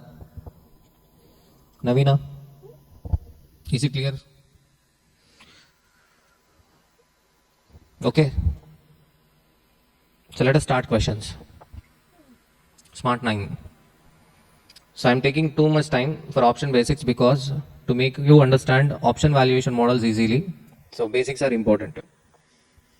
Mr. A purchased a 3 months call option for 100 shares in XYZ Limited. Option contracts are standardized. Here the contract size is 100 shares at a premium of rupees 30. Purchase 3 months call option. What is the premium? 30. So that means overall premium is equal to 100 into 30, 3000 rupees. With an exercise price of 550. What is the exercise price? 550. He purchased a 3 months put option. He also purchased 3 months put option for 100 shares of the same company at a premium of rupees 5 per share with an exercise price of 450. So what is the put option premium? Put option premium is equal to 100 into 5, 500. So overall premium is equal to 3000 call option premium, 500 put option premium. Overall 3500. Okay, clear? So the market price of the share on the date of Mr. A's purchase of option is 500. That is the current market price. That is not relevant actually to decide whether to exercise or lapse. Calculate the profit or a loss that Mr. A would make assuming that the market price falls to rupees 350 at the end of 3 months. 350 at the end of 3 months. Calculate profit or a loss that Mr. A would make assuming that the market price falls to rupees 350 at the end of 3 months. Okay. Am I clear? So at the end of 3 months, we have to find out the profit or a loss. What is the market price? On the maturity market price is equal to 350. So tell me what is the call option exercise price? 550. I have a right to buy at 550, but on the maturity the market price is 350. So am I going to exercise the call option? Navina, am I going to exercise the call option? I have a right to buy at 550. In the market the price is 350. I can buy in market. Why would I exercise the option to buy at 550? So lapse. What about put option? I have a right to sell at 450, but in the market the price is 350. Yes, now I will exercise the put option because I can sell one share which is worth of 350 for rupees 450 and can get a benefit of 100. 100 into how many shares? 100. So overall 100 into 100, 10,000. 10,000 minus premium paid, 3,500. Overall premium. Call option premium is also paid. Call option premium 3,000, put option premium 500, overall 3,500. So 10,000 minus 3,500. So the answer is 6,500. Clear? Since the market price at the end of 3 months falls to rupees 350, which is below the exercise price, under the call option will not be exercised, only put option becomes viable. The gain per share will be put option 450 minus 350, 100. Total gain per 100 shares 10,000 minus premium paid 3,500. So net gain 6,500. Clear? Done? See the next question.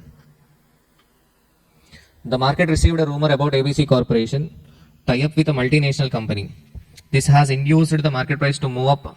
If the rumor is false, the ABC Corporation stock price will probably fall dramatically. To protect from this, an investor has bought the call and put option. Market received a rumor about ABC companies tie up. This has induced the market price to move up if the rumor is false. The ABC Corporation stock price will probably fall dramatically. So there is a rumor of relating to tie-up. So that's why price increased. But if public comes to know that rumor is false, then again the price will fall dramatically. To protect from this, an investor has bought both call and put option. He purchased one 3-month call with a striking price of 42, premium 2 rupees, and paid rupees 1 per share premium for 3 months put with a strike price of 40. Nothing but call option and put option. What is the call option strike price? 42. Put option strike price 40. What is the premium of call option? 2 rupees. And premium of put option 1 rupee. Clear? Okay, so what is the overall premium paid? So let us assume 100 shares. Contract size is equal to 100. 100 into 2 rupees per share plus 100 into 1 rupee per share. Overall 300 rupees is the premium paid. So premium is an expense. It is non-refundable. Now come to the first part. Determine the investor position. If the tie-up offer bids the price of ABC Corporation stock up to rupees 43 in 3 months.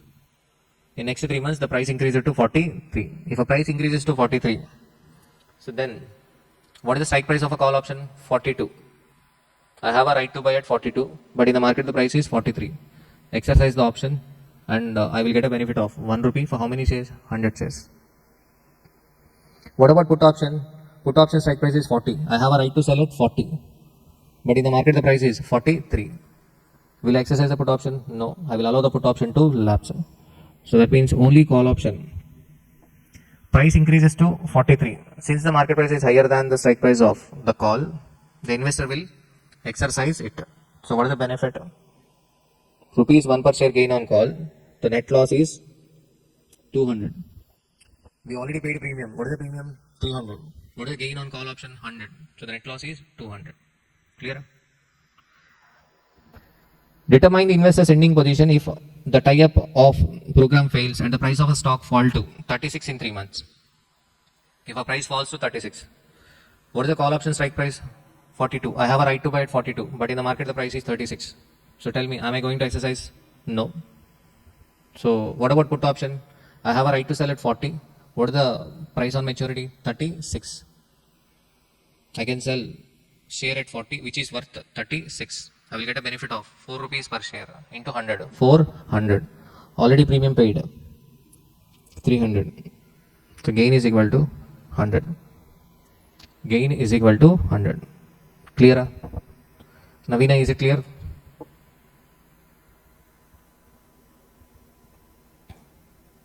Smart 11. Purchase 3-month call option with a premium of 30 and an exercise price of 550. Purchase a 3 months put option with a premium of 5 rupees and exercise price of 450. Assume the size option is 100 shares. So what is the premium paid? 100 into 30 call option premium plus 100 into 5 put option premium plus overall 3,500. 3,500. Delta Corporation stock is currently selling at 500. Determine profit or loss if the price of Delta Corporation remains at 500 after 3 months. If it remains at 500 after 3 months, what is the call option premium? Sorry, what is the call option exercise price? Call option exercise price is 550. I have a right to buy at 550, but on the maturity the price is 500. Am I going to exercise the option? No. I can buy in the market itself because it is 500. So future spot price is less than X. So allow the call option to lapse. What about put option? I have a right to sell at 450, but in the market the price is 500. Market is 500. First case. So will I exercise the put option? No, I will not exercise the put option. I have a right to sell at 450. Okay. But in the market the price is 500. Okay. I will not exercise the put option. That means I will allow the call option to lapse, put option to lapse. The loss is premium. What is the loss? Overall loss 3,500.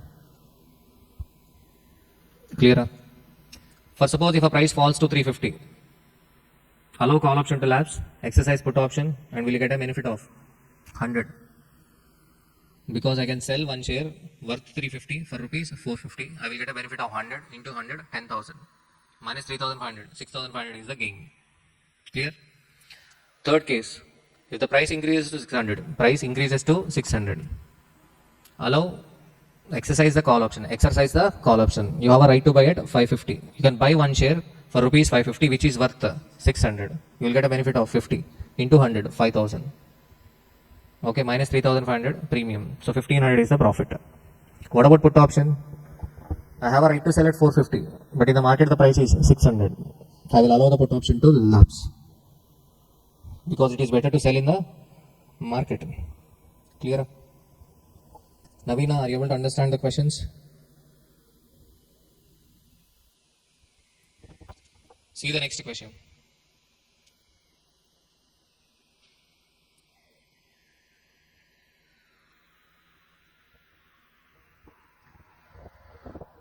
Equity share of PQR Limited is presently quoted at 320. The market price of the share after 6 months has the following probability distribution. Probability distribution, market price after 6 months can be 180, 260, 280, 320, 400. Probability is given. The put option with a strike price of rupees 300 can be returned. Put option with a strike price of 300 can be returned, can be sold. Return means what? Can be sold. You are required to find out the expected value of the option at maturity. Be careful, they are asking you to find out the expected value of an option at maturity. Some students might take a weighted average of the market price. Weighted average of the market price. What is the weighted average of the market price? 180 into 0.1 plus 260 into 0.2 plus 280 into 0.5 plus 320 into 0.1 plus 400 into 0.1. Tell me what is the expected price after 3 months? Expected price after 6 months. 180 into 0.1 plus 260 into 0.2. So 282, Navina? 282. 282, okay. Now, the expected market price at the end of a 6 months is equal to 282. What is the put option strike price? 300. Yes or no? So that means holder will get a right to sell at the rate of 300. What is the expected share price at maturity? 282. So that means holder can sell one share at rupees 300, which is worth 282.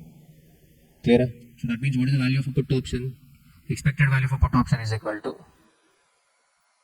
18 rupees. Okay. So students might solve this question like this, which is not at all correct. Which is not at all correct. So why it is not correct? Let me explain. Okay.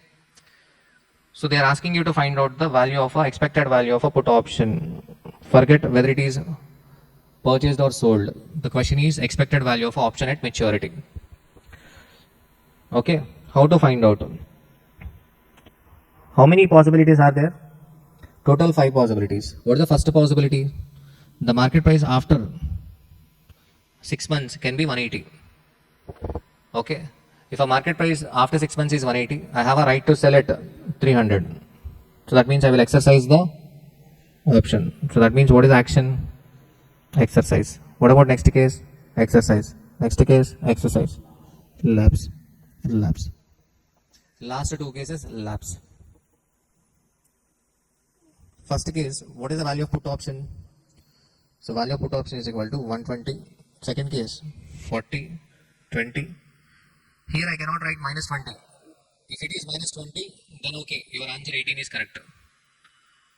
Okay, for writer, so for holder of a put option, it is a right. For holder of a put option, it is a right. Are you getting my point?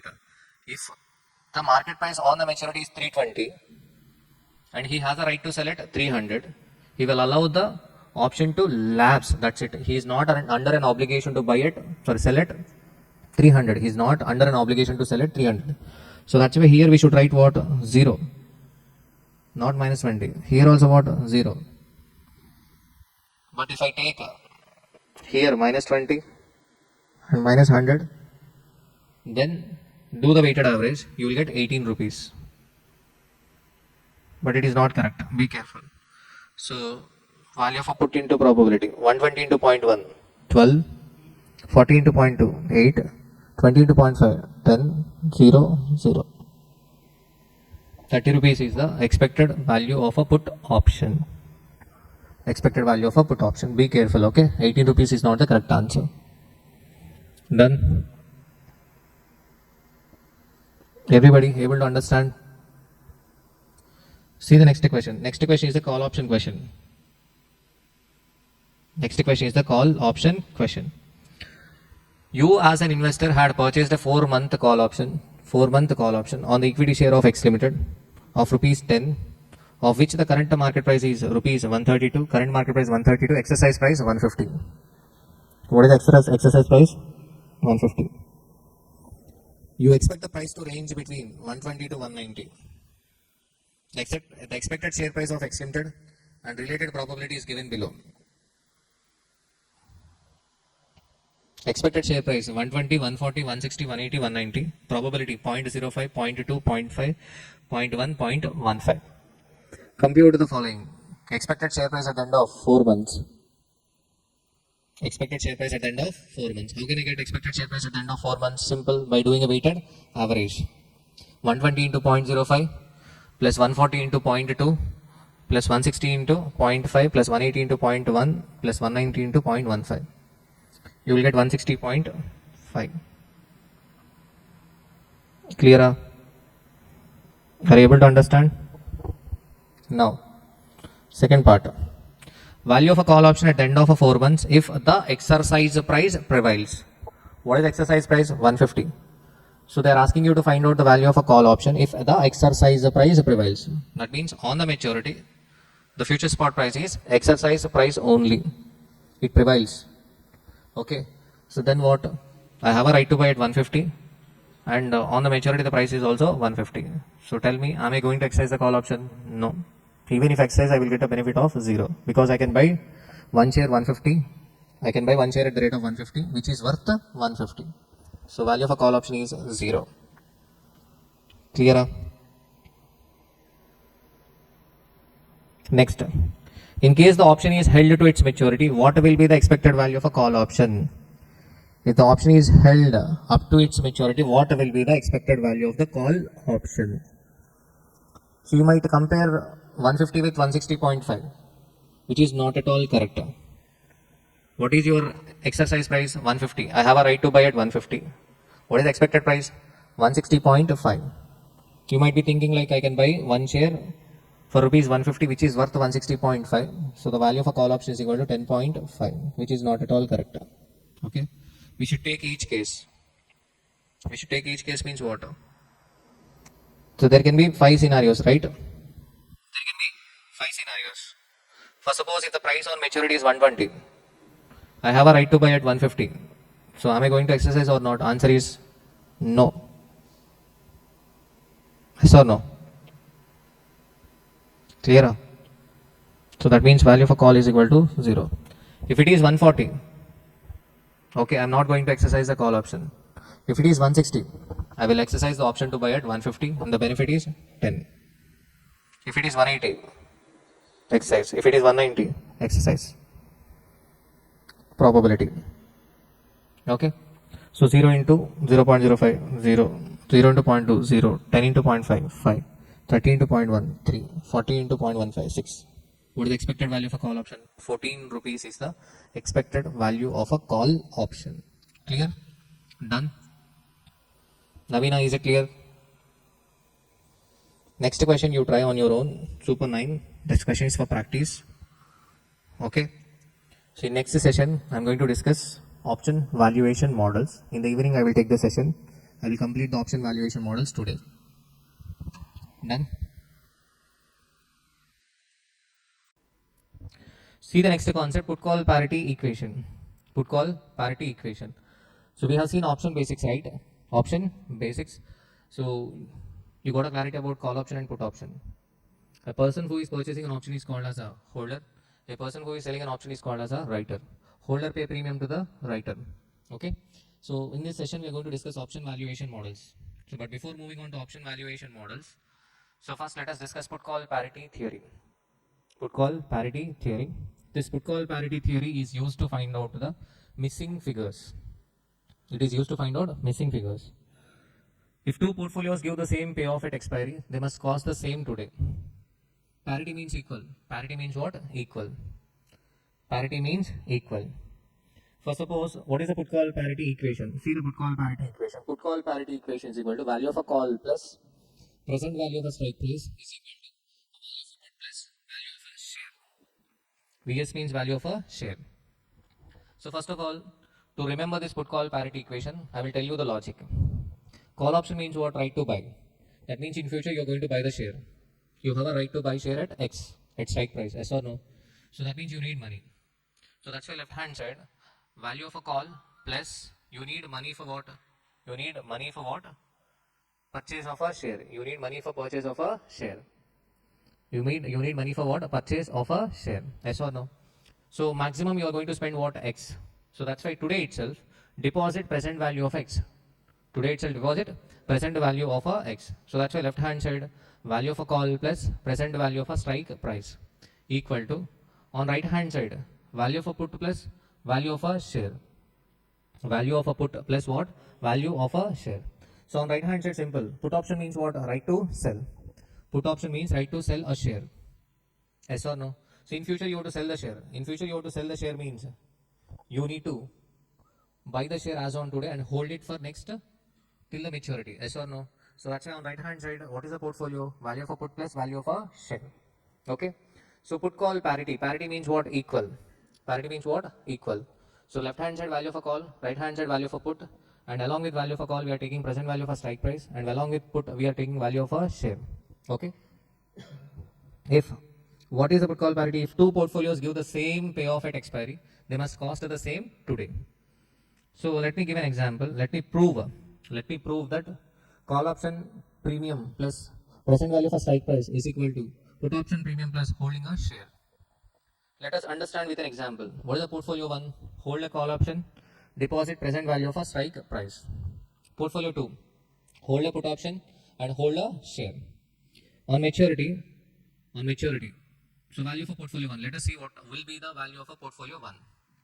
So on maturity there can be two scenarios, yes or no? What are the two scenarios? Future spot price can be greater than X or future spot price can be less than X. For suppose if a future spot price is greater than X, if a future spot price is greater than X, am I going to exercise the call option or not? If FSP is greater than X, so left hand side portfolio contains a call option and deposit of a present value of a X, yes or no?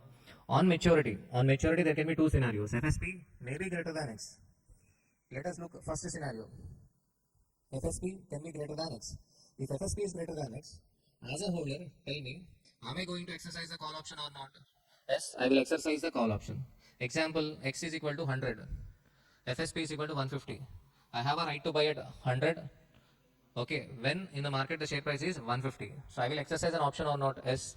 So what is the benefit I am getting? 50. So benefit is equal to FSP minus X. FSP minus X. Yes or no? Am I clear? Navina? Pavani? Is it clear? Allu Arjun? Is it clear? Rahul Gandhi? So now, and what is the second one on left hand side? We deposited present value of X. We deposited present value of X. As on today, we are depositing present value of X. On the maturity, this present value of X will be equal to X. Present value of X will be equal to what? X. Yes or no? If you take the total, you will get FSP. Yes or no? FSP minus X plus X is equal to what? FSP. Come to the portfolio 2. Okay. So portfolio 2. If FSP is greater than X, so what about the put option? Am I going to exercise the put option? No, I will not exercise the put option. That means value for put is equal to 0. But along with put option, I am holding a share. So tell me, I am holding a share. On the maturity, the share price will be equal to what? FSP. I am holding a share. So by the time of maturity, the share value will increase to or decrease to FSP, future spot price. If I take the total 0 plus FSP. So hence proved LHS is equal to RHS. Yes or no? LHS FSP, RHS is also FSP. Clear? What can be the second scenario? FSP less than X. If FSP is less than X, then, so will I exercise the call option? No, I will not exercise the call option. That means, what is the value of a call option? 0. What about the deposit? Present value of X. Present value of X deposit will be equal to X by the end of maturity. So total is equal to what? X. Clear? See the second case. If FSP is less than X, see the second portfolio. If FSP is less than X, what about the put option? If FSP is less than X, will I exercise an option to sell share at X or not? Yes. I will exercise an option, put option to sell a share at X. So what is the value for put option? X minus FSP. Simple. So strike price 100, FSP 50. So I have a right to sell at 100. But whereas in the market the price is 50. I can sell share worth rupees 50 for rupees 100. I can get a benefit of 50. That means 100 X minus FSP 50. Clear? X minus FSP. What about the share value? I'm holding one share also. That share value will be equal to FSP. So X minus FSP plus FSP. X. Hence proved. Left hand side is equal to right hand side. Okay. So value for portfolio 1 is equal to value for portfolio 2. So this is a put call parity equation. Okay. If you understand this example, okay, fine. Even if you cannot understand this example, at least remember the equation. So okay, it is easy. Left hand side call option premium, right hand side put option premium. Call option means right to buy. So to buy we need money. So that's why deposit present value of X. Put option means right to sell. So to sell share in the future we need share. So that's why hold one share. So that's why right hand side value for put plus value of a share. Clear? Okay. Let us come to the option valuation. Sir, why are we doing an option valuation? So we have a concept of security valuation, business valuation. So why do we do this valuation? Okay. So in options we have two parties, holder, writer. Holder has to pay premium to the writer. Holder has to pay premium to the writer. Why the option valuation is being done? Simple. Holder should get an idea how much premium he can pay, how much maximum premium he can pay. Likewise, writer has to get an idea how much minimum premium that can be charged. Yes or no? So that's why we have a concept of option valuation. There are 4 option valuation models: risk neutralization, binomial model, 2-period binomial model, and Black-Scholes model. So they are not asking Black-Scholes model in examination. Till now they have not a question. They have not given any question from Black-Scholes model. But still I'm going to discuss because I don't want to take a chance. Okay. I discuss all the 4 option valuation models, and also in recent 5 attempts, 2 times they have asked abandonment option. Abandonment option. Okay. 2 times that RAM limited question. RAM limited question that was asked 2 times in last 5 attempts. Okay. And in today's morning class we discussed option basics. So option basics question asked 3 times in last 5 attempts. Option basics simple. That 43, 42. That question was asked in examination. Okay. In recent examination that okay, one question option basics. So price remains at 500. And next it decreases to 350 and increase to what? 550. 3 cases are given. That question was asked in January 2026. Clear? Okay. So that's why. So this chapter is very important. Derivative chapter. So they will be asking 2 to 3 questions. 2 to 3 questions. Okay. So minimum you will get 10 marks. Minimum. So 4 plus 4 plus 6. So 14 marks. So 10 to 14 marks or sometimes 15 marks. Depends. This chapter is very important. Okay. So why do we do a valuation? Simple. Security valuation. We have a security valuation. So why do we find out the security value? For example, share price is equal to 120. What is this 120? Fair price 120. That means I can buy one share for rupees 120. Maximum I can spend 120. If in the market the price of a share is 90 rupees, I will buy or not? Yes, I will buy for rupees 90 because in my perception the value of a security is 120. Clear? Likewise, we have a concept of business valuation. So here we have a derivative valuation. Our chapter name is derivative analysis and valuation. So now we are going to learn valuation concept. Option valuation determines the fair price today.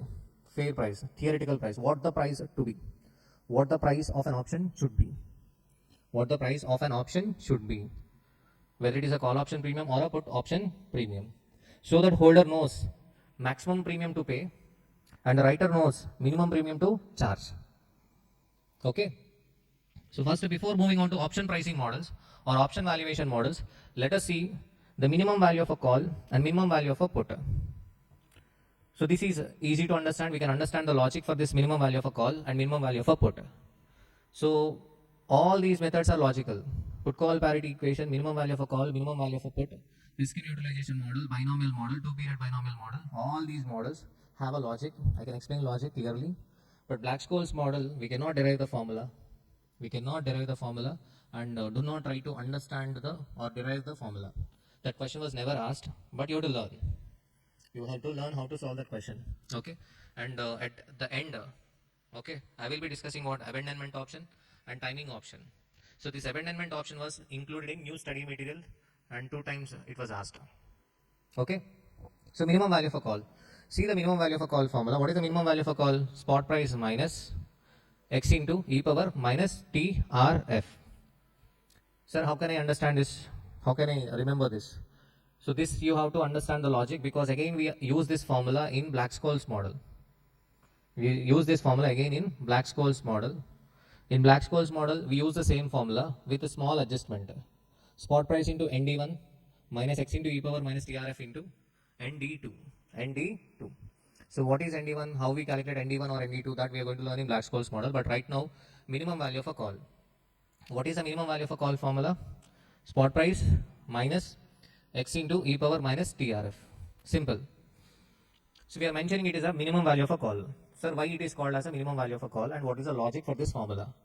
Tell me, call option means right to buy or a right to sell? Right to buy. So I have told you about the concept of short selling. Do you remember? What is the concept of short selling? Selling a share without owning it. Selling a share without owning it. We borrow the stock from the broker, we sell it, and in the future we buy and return back the share to the broker. We return back the share to broker. Okay. Now see the question. Okay. See the logic. Call option means right to buy. Right to buy a share at X. Right to buy a share at X.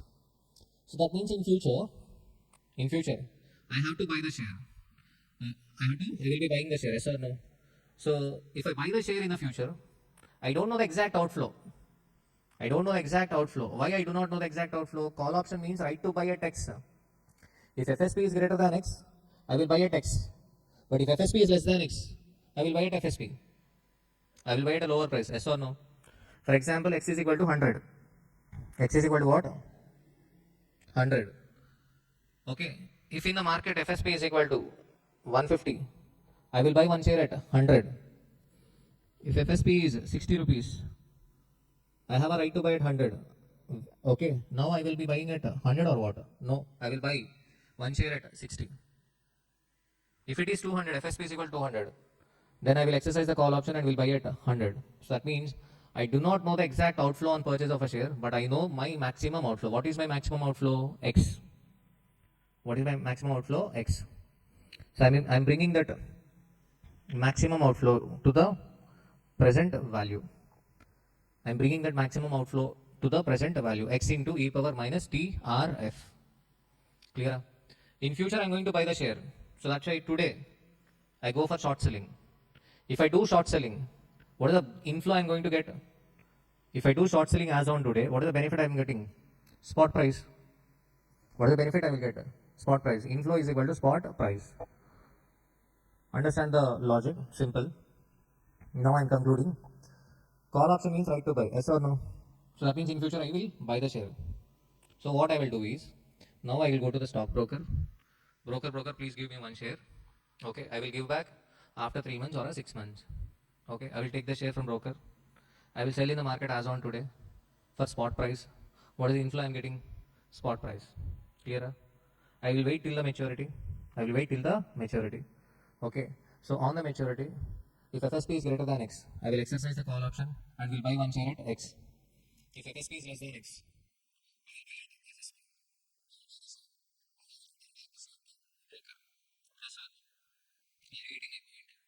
so the obligation relieved. But today I am selling, in future I am buying. If I sell today, what is the inflow? Spot price. I know the exact inflow. In future, I will buy the share. I do not know the exact outflow as on today, but I know the maximum outflow. Okay, what is the maximum outflow? X. I am bringing that X to the present value. So spot price minus X into e power minus TRF. Clear? So this is examination point of view, not that important, but I have to explain. That's my responsibility, but easy. Okay. Next, minimum value of a put. Minimum value. Why it is called as minimum value of a call? Why not value of a call? It is not exact value of a call. It is the minimum value of a call because minus we are taking maximum outflow. So that's why it is called as a minimum value of a call. Clear? Your outflow can be less than x into e power minus TRF. Clear? Next, value of a put. Value of a put means what? Right to sell. Value of a put means what? Right to sell. Right to sell a share. Right to sell a share. So that means in future you sell. Spot buy. So if you're buying the share in spot market, what is the outflow? Spot price is the outflow. Clear? In future, you sell the share. Okay, you have a put option. In future you sell the share. If FSP is greater than X, I will sell the share at FSP. If FSP is greater than X, I will sell the share at FSP. If FSP is less than X, I will sell share at X. Example, strike price 100. I have a right to sell a share at 100. On the maturity, future spot price is 150. So I will sell one share at 150. So that will be my inflow. But if FSP is 60 rupees in the market on maturity, then I will exercise the option and I will sell one share at 100. That means in worst case scenario, I will get a cash inflow of 100 X.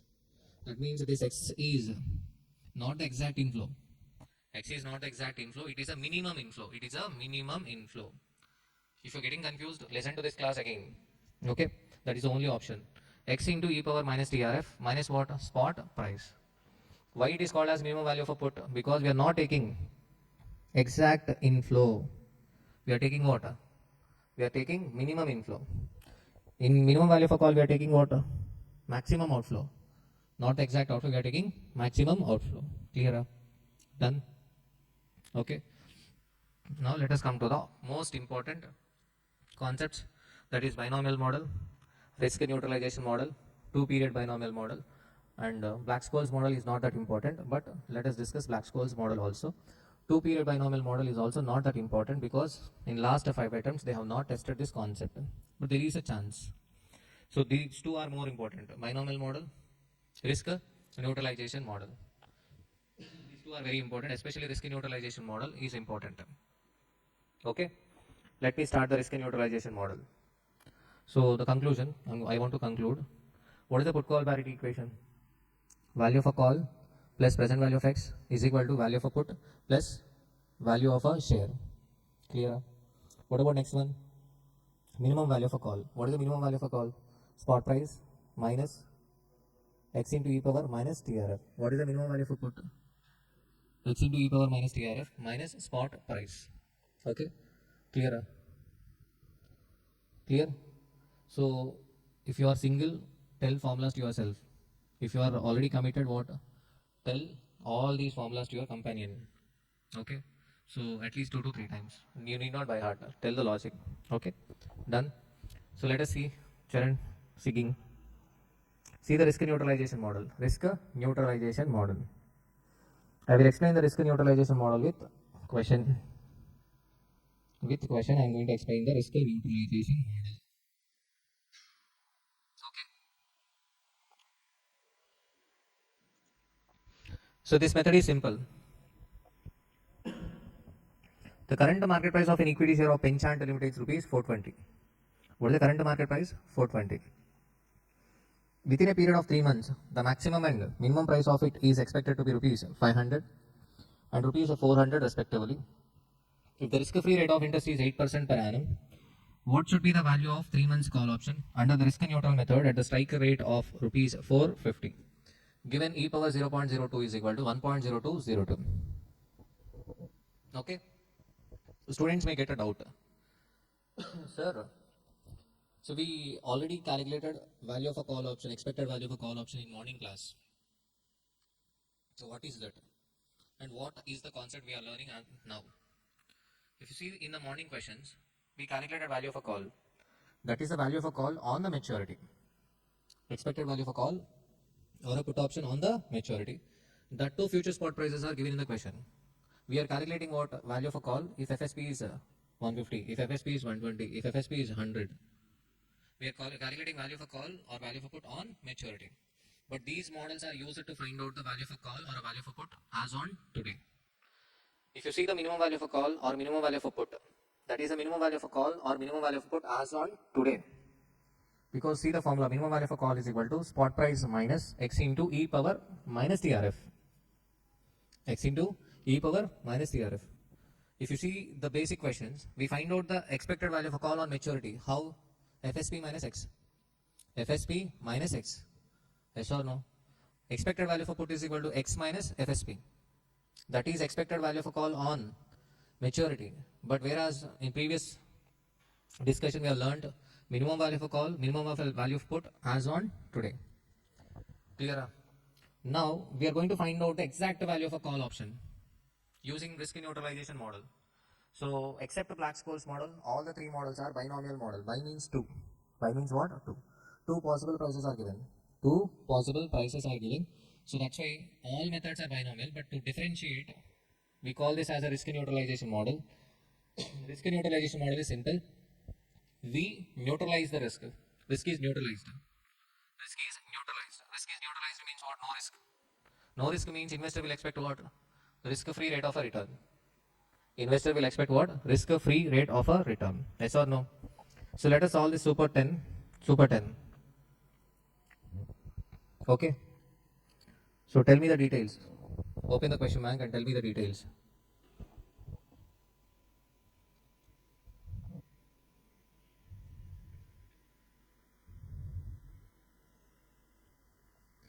So here, in morning session, the probabilities are given in the question. Yes or no? So generally probabilities are assigned. But in this model, we calculate the probability. We calculate the probability. So the maximum price within the period of next 3 months, the maximum price can be 500, minimum price can be 400. What is the strike price? 450. I have a right to buy at 450. They're asking you to find out the value of a 3 months call option. Call option means right to buy. I have a right to buy one share at 450. On the maturity, the price can be 500. If the price increases to 500, I will exercise the call option. And what is the value of a call option on maturity? 50. But if a price decreases to 400, I will allow the call option to lapse. What is the value of a call option? 0. But I want the exact value of a call option as on today, not on the maturity. So how can we find out? Simple method. This is simple method. If it comes in examination, you are lucky. You can easily solve this. Okay. Let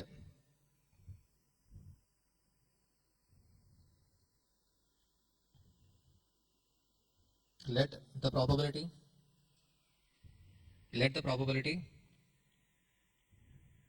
of upper FSP is equal to P. Let us assume the probability of increase in price is equal to P. Upper FSP. Upper FSP means 500. Clear? Let the probability of downward FSP is equal to 1 minus P. Okay. In previous question, we calculated expected price. In this question, how the expected price was calculated? By doing a weighted average. Weights are known. Weights are known. But here we do not know weights. Here we do not know weights. So let the probability of upper FSP is equal to P. P into 500 plus 1 minus P into 400 is equal to.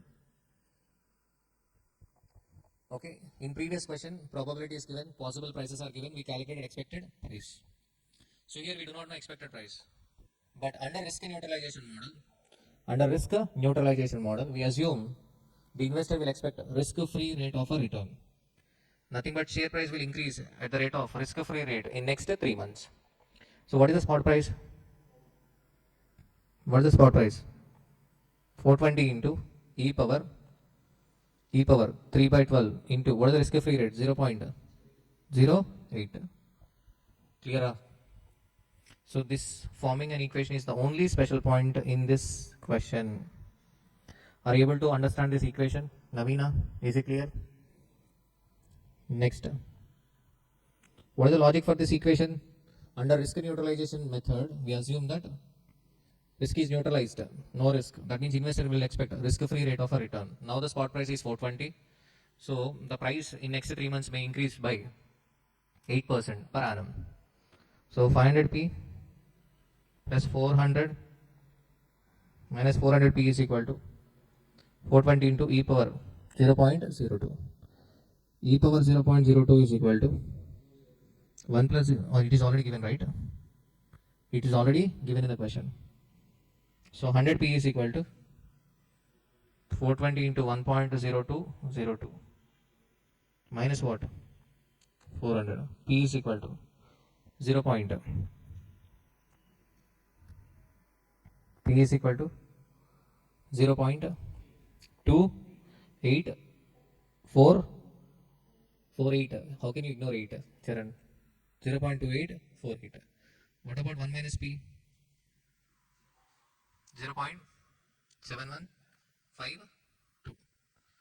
Now, see the value of a call calculation. value of a call is equal to, if a price increases to 500, I will exercise the call option and value of a call is equal to 100. So 50. What is the percentage of occurrence of this event? 50 into 0.2848 plus. See the previous question, morning session. In morning session also, how the expected value of a call is calculated by doing a weighted average. So 0.2848, 28.48% is the chance that value of a call may be 50 plus 0.7152 into 0. I should bring it to present value. 1.0202. That numerator is expected value of a call option on the maturity. But I want value of a call option as on today. Answer is 13.96 rupees. Clear? Navina, is it clear? I want your response. 13.96 rupees. Is it clear?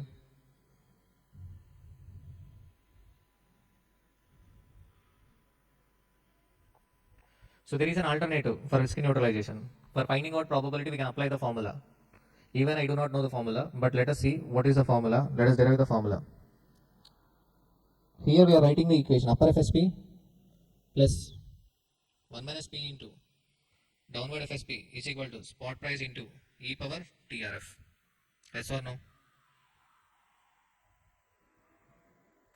Okay. So last step, you are getting confused, huh? Okay, I will explain again. Or else I will write the table. Please let me know.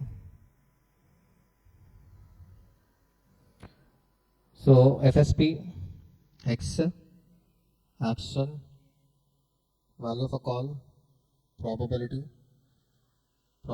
into value of a call. I will explain step by step.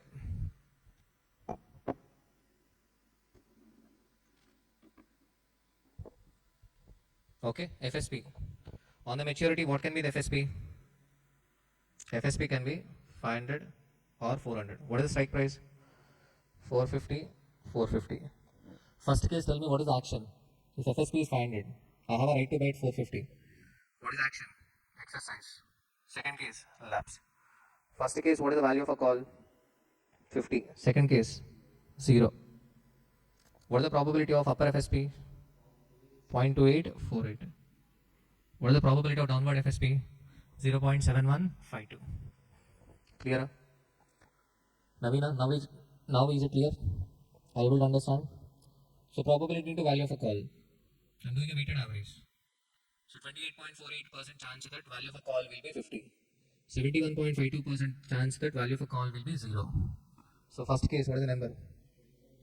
14.24. 0. This 14.24 is the expected value of a call on maturity. Expected value of a call on maturity. Clear? Now let us find out present value of a call. What is the present value of a call? 14.24 divided by 1.0202. 13.96 rupees. Is it clear now? So what is this model? Risk neutralization model. Clear, Navina? Let us come to the alternative. Okay, what is the equation? P into upper FSP plus 1 minus P into downward FSP is equal to spot price into e power TRF. Divide left hand side and right hand side with spot price. Divide left hand side and right hand side with spot price. Then P into upper FSP divided by spot price plus 1 minus P into downward FSP divided by spot price is equal to e power TRF. T means time, R means risk-free rate. Clear? Okay. So P into upper FSP divided by spot price. Left hand side is divided with spot price and right hand side is divided with spot price. Now this upper FSP divided by spot price is written as U. So P into U plus D FSP, downward FSP divided by spot price is written as D. That means D minus DP is equal to e power TR. Okay, clear? Take P common. If you take P common, then what? If you take P common, then what? U, okay, minus D. U minus what? D is equal to what? E power TRF minus D. So P is equal to E power TR minus D divided by U minus D. Example, in this question, 1.0202 minus, what is the downward FSP? Downward FSP 400 divided by spot price 420. What is the upward FSP? 500 divided by 420 minus 400 divided by 420. So tell me the numbers. You should get 0.2848. So this is the formula we can apply to find out the probability, but I would recommend the logical one. Instead of deriving the formula, better you follow what? Form the equation and find out the probability. Clear? Done? Naveen, is it clear? Okay.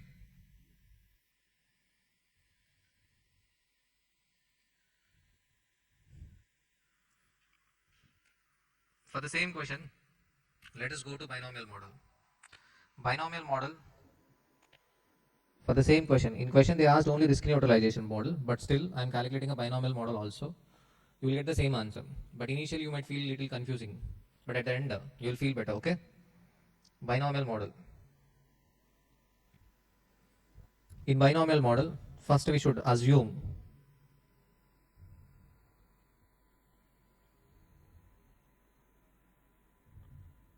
risk-free portfolio. What is this risk-free portfolio? You have to find out the value of a call, right? So that's why write a call option. What is the portfolio? Write a call option. Sell call option. Sell call option. B. Hold delta shares. Hold delta shares. So delta is equal to. So generally delta is a Greek word. You have a Greek words like theta, vega, gamma. So delta is one of a Greek word. How do we get delta? Delta is equal to change in value of option divided by change in value of a share. Change in value of option divided by change in value of a share. Here it is a call option. So that's why delta shares is equal to. It is also called as hedge ratio. Change in value of a call divided by change in FSP, value of a share, future spot price.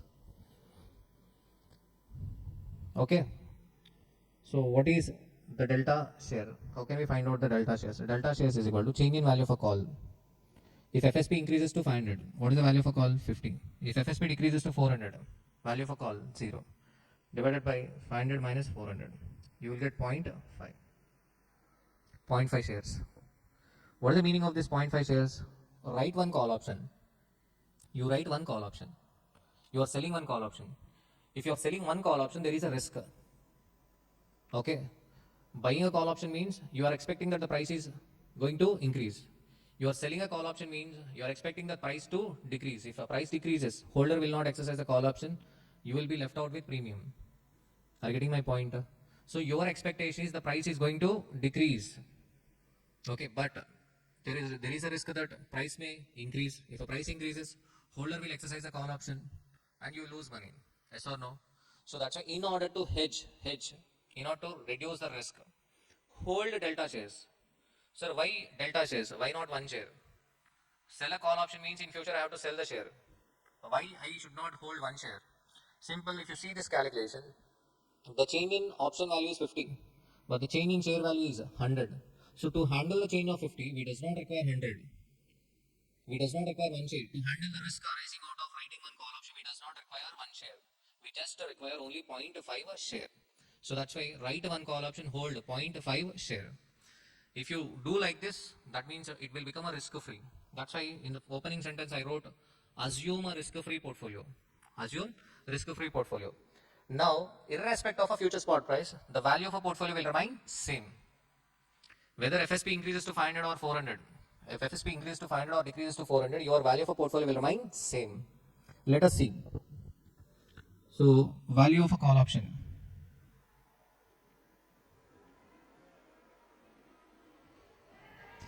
Value of a call option. So initially you might feel like it is little confusing, but it is easy method, binomial method. If it comes in examination, you are lucky. You can easily score 100% correct, okay? You can write 100% correct. So what is the portfolio? First I am taking FSP, X, action, value of a call, value of a share, value of a portfolio. What is FSP? 500 and what? 400. What is the strike price? 450, 450. So tell me, holder. In first case, he will exercise. Second case, lapse. What is the value of a call? First case. Be careful, minus 50. Why sir minus 50? This time I am not holding the call option. I am selling the call option. I am selling the call option means holder will exercise the call option and I have to sell the share which is worth 500 rupees for rupees 450. I will be losing 50 rupees. Be careful, this is the special point in this question. So after class, while studying, you will get a doubt. Sir, value of a call, why you have taken minus 50? In risk neutralization, you have taken 50. Here you have taken minus 50. Here the investor is writing a call option, selling a call option means this 50 is a profit to the holder, loss to the writer. What about the value of a share? How many shares we are holding? 0.5 share. So that 0.5 share will be equal to 0.5 into 500, that is equal to 250. This will be the value on maturity. Second case, 0.5 into 400, 200 will be the value of a share on maturity. What is the overall value of a portfolio? Value of a portfolio. In our portfolio contains call option and share. Call option and what? Share. Okay. So what is the value of a portfolio? 250 minus 50, 200. Second case, 200. That means irrespective of a future spot price, the value of a portfolio is going to remain same. Okay, you need not get shocked because the reason is in the opening sentence we wrote assume a risk-free portfolio. So how the risk got reduced to 0? Simple. We wrote one call option and we are holding delta shares. So complete hedging is done. Complete hedging. So that's why irrespective of future spot price, your value of a portfolio will remain same. That is 200. Clear? Now, that means irrespective of FSP, after 3 months, your value of a portfolio will be 200. Yes or no? You know the value of a portfolio. So that is at the end of 3 months. Now let us find out the present value of a portfolio. What is the present value of a portfolio? 200 divided by 1.0202. 196.04. 196.04 is the present value of a portfolio. Present value of a portfolio. Okay, learn at least few chapters or few questions, few concepts perfectly. Perfection is important. Okay, perfection. At least you learn few concepts perfectly. Example, okay, you do not have time. Leave Black-Scholes model. But at least learn risk neutralization conceptually, binomial model conceptually, and focus on abandonment option, timing option. But please do not prepare, light preparation. Please do not do a light preparation. You should learn conceptually, you should retain the concepts. What is the present value for portfolio? 196.04. Now, the ending. What does our portfolio contains? See, the portfolio is equal to what? Portfolio is equal to value of a call plus delta share. Yes or no? Beginning itself we assumed a risk-free portfolio. That is, write a call option and hold the delta shares. Yes or no? So what is the value of a portfolio here, Charan? 196.04. This is the present value of a portfolio, right? We do not know the value of a call. Plus, we know the value of a delta shares as on today. Value of a delta shares as on today. What is the delta? Delta shares is equal to 0.5. We are holding 0.5 share. What is the current market price? 420. So 420 into 0.5, 210. That means value of a call is equal to 196.04 minus 210. You will get minus 13.96. Sir, why are we getting minus 13.96? Because you are not purchasing a call option. You are selling a call option. That means that is inflow. 13.96 is inflow. 210 is outflow on purchase of a 0.5 share. Clear? So you have to ignore the negative sign and write value of a call option is equal to 13.96. Clear? This is the holder. This is the maximum amount that holder can pay. This is the minimum amount which writer can accept. So in risk neutralization also we got the same answer, that is 13.96. Under binomial model also we got the same answer, that is what? Clear? Done?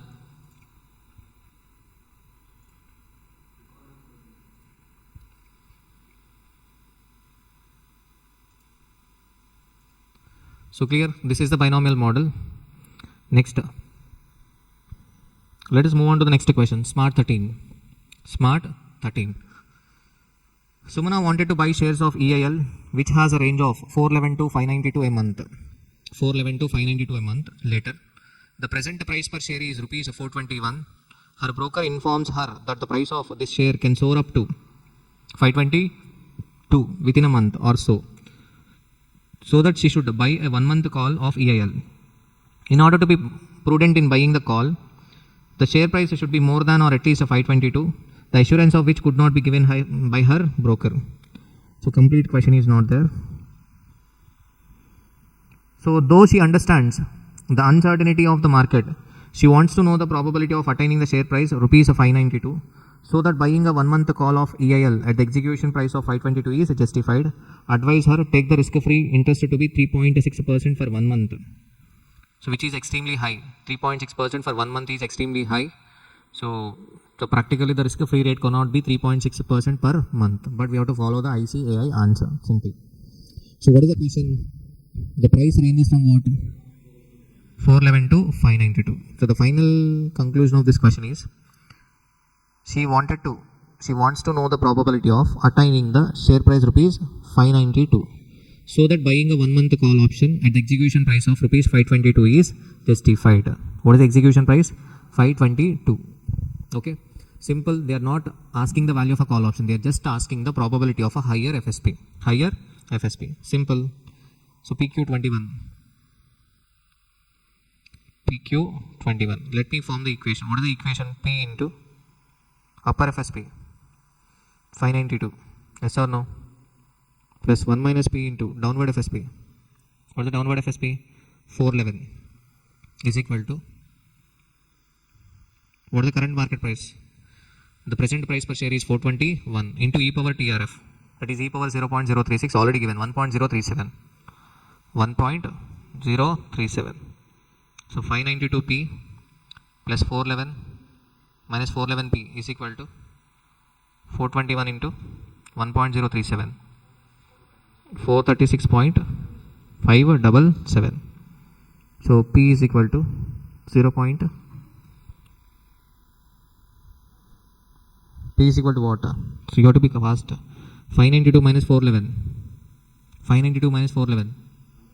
131 P is equal to 436.577 minus 411. 25.577. P is equal to 25.577 divided by 131. 0.1952. So the probability of upper FSP is equal to, what is the probability of upper FSP? The probability of upper FSP is equal to 0.1952. Clear? So tell me the correction. What is the correction? What? It is 181. 181. So P is equal to, so 25.577 divided by 181. 0.1413. What is the answer? 0.1413 is the answer. Probability of upper FSP. Done. Am I clear? So let us check the answer. So 0.1413 or 18. Clear? Done. So the answer is 0. Here the formula is applied. Thus probability of rise in price is 0.1418. So let us move on to the next question. Super 11. See the Super 11 question. Super 11. Mr. Dayal is interested in purchasing equity shares of ABC Limited, which are currently selling at rupees 600 each. Current market price 600. He expects that price of a share may go up to rupees 780 or may go down to rupees 480 in 3 months. The chances of occurring such variations are 60% and 40% respectively. Be careful, this question is a special question, super question.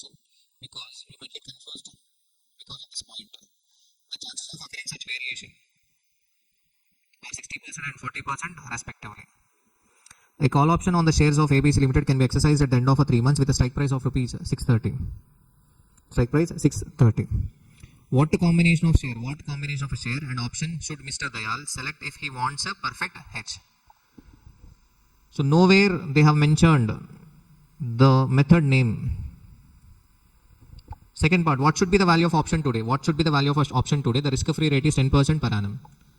So we discussed two methods, risk-neutralization and binomial model. And after this question, we are going to discuss two-period binomial model and also Black-Scholes model. Yes or no? Now the point is, here in this question, nowhere they have mentioned which method to be applied. But the clue is given, which method to be applied. In first part, what combination of a share and option should Mr. Dayal select if he wants a perfect hedge? Perfect hedge means risk-free. What is the combination of share and option? Simple, write a call option, hold delta shares. Write a call option and what? Hold delta shares. What is the strike price? 630. FSP may increase to 780 or decrease to 480. If FSP increases to 780, call option is exercised. And what is the value of a call? 780 minus 630, 150. If it decreases to 480, allow the call option to lapse. So 150 minus 0 divided by 780 minus 480. So that will be the delta share. Yes or no? So next question. Super 11. Super 11. Super 11. Okay. First part. What is first part? Answer. Write call option and hold delta shares. So delta shares is equal to change in call option divided by change in value of call option divided by change in FSP. That is 150 minus 0 divided by 780 minus 480. So the answer is point. So this is the combination. So this should be the combination. So Mr. Dayal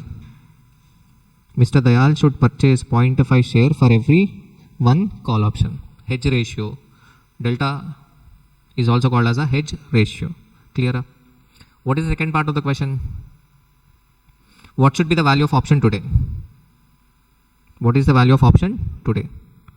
Simple. How can we find out the value of option? B part. B part. Value of option today.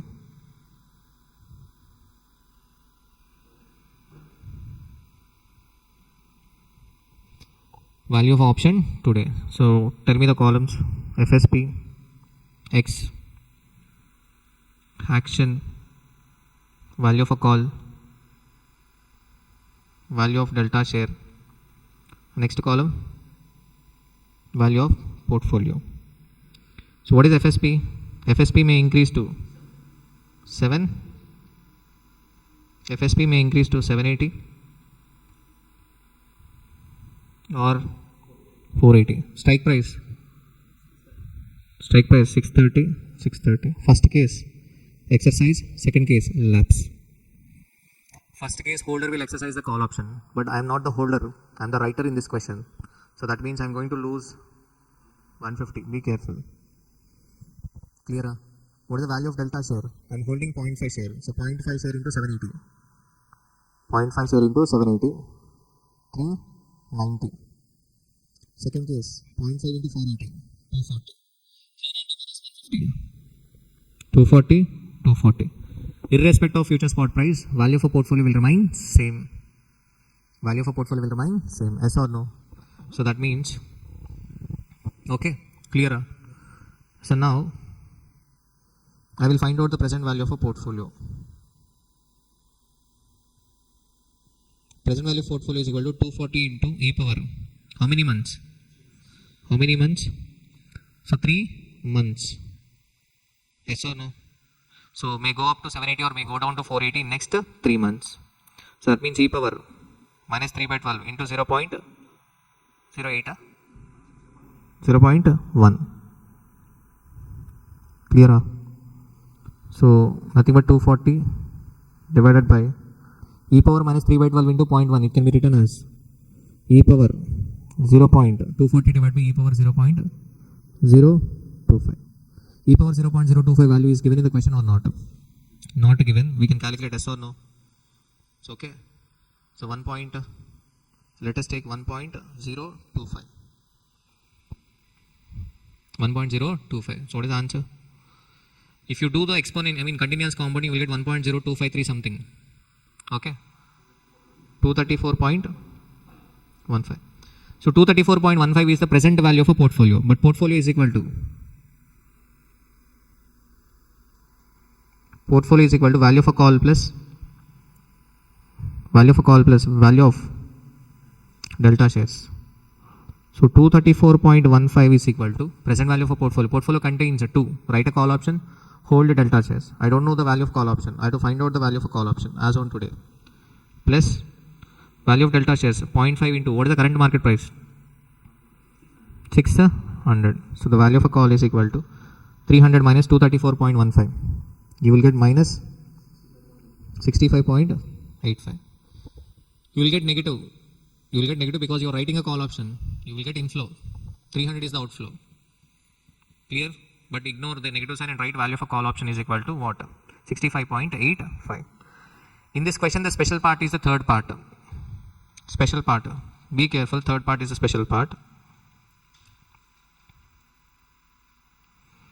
What is the expected rate of a return on the option? What is the expected rate of a return on the option? Expected rate of a return on the option. Expected rate of a return on the option. Okay. So what is the value of a call? 65.85. Yes or no? 65.85 is the theoretical value of a call option. Okay. But in question one sentence is given. What is the sentence? The chances of occurring such variation are 60% and 40% respectively. That means 60% chance that the price may increase to 780, 40% chance that the price may decrease to 480. Using these percentages, I will calculate the expected value of a call. What can be the expected value of a call? 60% into 150 plus 0 into 40%. Yes or no? 60% chance that value of a call can be 150, 40% chance that value of a call can be 0. So 90 is the expected option value. 90 is the expected option value. But what is the theoretical value? 65.85. So this is a special point. So no logic. That's why you have to remember this one. So I'm trying to justify this. What is the expected value of option? 90. Probability is given. So 65.85. Let us assume 65.85 is the investment. You are investing 65.85. But what is the expected value of option? 90 rupees. That means you receive a benefit of 90 minus 65.85. 90 minus 65.85. Clear? Divided by 65.85. The expected rate of a return is 36.67. 36.67. Clear? Done. So are you able to understand this part? So this is a binomial model. So we completed binomial model. Let us move on to two period binomial question, Super 12. Super 12. This concept is similar to risk neutralization model, but 2 period. Super 12 is a 2 period binomial model. Smart 14 is also a 2 period binomial model. Okay. So let me pause the video for 1 minute. Next, see the Super 12 question, 2 period binomial model. 2 period binomial model. Super 12 and Smart 14 both are 2 period model. 2 period binomial model questions. One is illustration and one is practical question from ICAI study material. So this concept, examination point of view, not that important, but at least you go through one question. Okay. Consider a 2-year call option with a strike price of rupees 50. Strike price 50. 2-year call option on a stock, the current price of which is also rupees 50. What is the current price? 50. Assume that there are two time periods. Assume that there are 2 time periods of 1 year. So because of this sentence, this has become a 2 period binomial model. Consider 2-year call option and assume that there are 2 time periods of 1 year. 2 time periods of 1 year. And in each year, the stock price can move up or down by equal percentage of 20%. The risk-free interest rate is 6%. Using binomial model, calculate the probability of price moving up and down and also draw 2-step binomial tree showing prices and payoff at each node. Draw 2-step binomial tree showing prices and the payoff at each node. Calculate the probability of price moving up and down. Probability of price moving up and down. Nothing but this is similar to risk neutralization model, but we do a risk neutralization in 2 periods. That's it. So easy to understand. No need to worry. I need your help for information. Super 12. That means this is the 12th question to be practiced in derivative analysis and valuation. Okay. Super 12. So let me start the answer. Binomial tree. What is this? 2 period binomial tree. So okay. So let me take, what is the spot price? Spot price is equal to 50. Spot price is equal to 50. Yes or no? Okay. So this 50 may increase by 20% or decrease by 20% in first year. That means 50 may increase to 60 or may decrease to 40. This is similar to what decision tree in evaluation of risky proposal, advanced capital busting.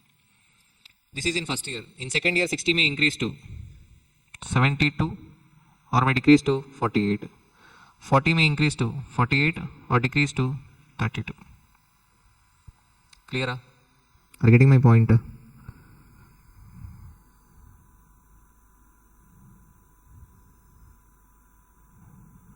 I'm not good at drawing, okay? Please forgive me.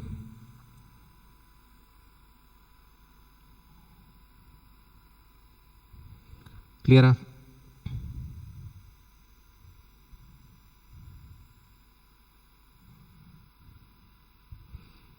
Okay, total how many parts? 4 parts. 50 may increase to 60 in first year and 60 may increase to 72 or decrease to 48 in second year. 50 may decrease to 40 in first year, 40 may increase to 48 or decrease to 32 in second year. Okay. Now, let me write the strike price. What is the strike price? X 50. Yes or no? X is equal to 50. Now, let me write the value of a call. Value of a call. But 2 years call option, 2 years call option. So maturity is at the end of 2 years. At the end of 2 years, FSP is 72 and strike price is 50. So will I exercise the option or not? Yes. 22. Here 0, 0, 0. Clear? Done. Now let us find out the probability of upper FSP, probability of downward FSP. Simple. We apply the risk neutralization model. Risk neutralization model. P into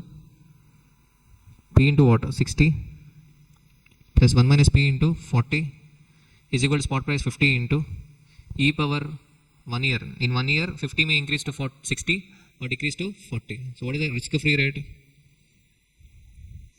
6%. That means e power 0.06. In study material, they have taken a simple interest. I am also taking the simple interest 60p, but in exam you do compound interest. I mean continuous compounding. 40 minus 40p is equal to 50 into 1.06. 50 into 1.06 means 53. P is equal to 13 divided by 10.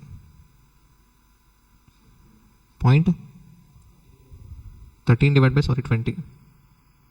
So that means 0.65. What about 1 minus P?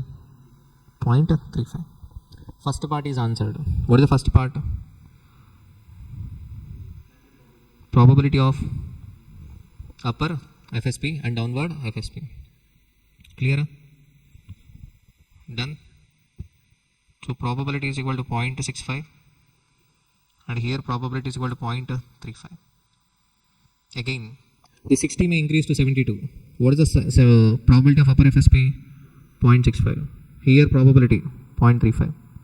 And again here probability 0.65. Probability 0.35.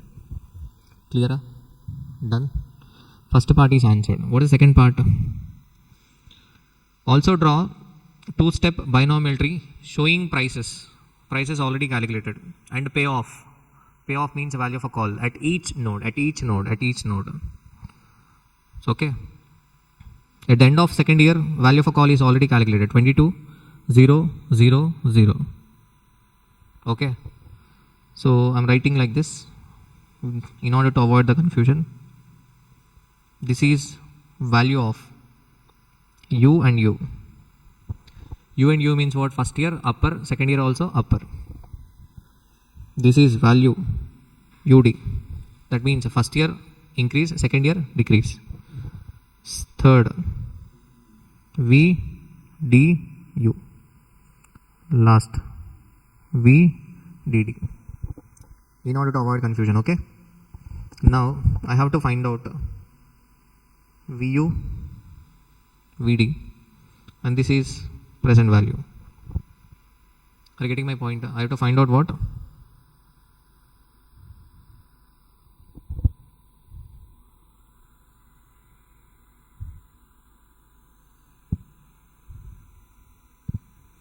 I have to find out VU. VU means what? Value of a call option at the end of a first year if a price increases. VD means what? Value of a call option at the end of first year if a price decreases. Clear? Okay, done.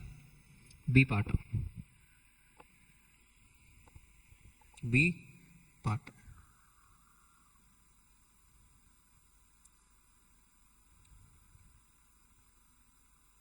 So let me calculate P part. So VU is equal to I'm finding out the value of a call option at 60. So consider this part alone as a separate question. Then it will be easy. Okay. So I'm finding out the value of a call option at 60. 60 may increase to 72 or may decrease to 48. Yes or no? Okay. What is the percentage? What is the probability of 72? 0.65. Probability of 0.35. Probability of 48 is. So probability of value of a call option 22 is 0.65 and the probability of value of call option 0 is 0.35. Simple calculation. 22 into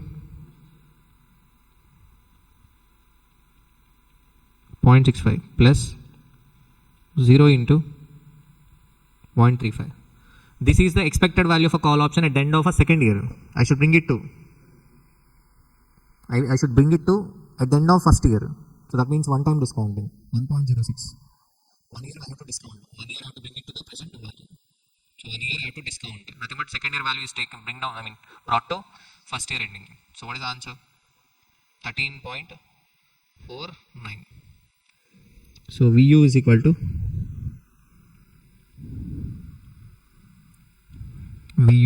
what? 13.49. Next, let us find out VD. VD is equal to,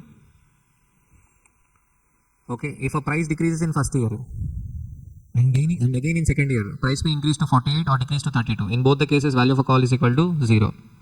So that means 0 into 0.65 plus 0 into 0.35 divided by 1.06. That means you will get 0. Clear?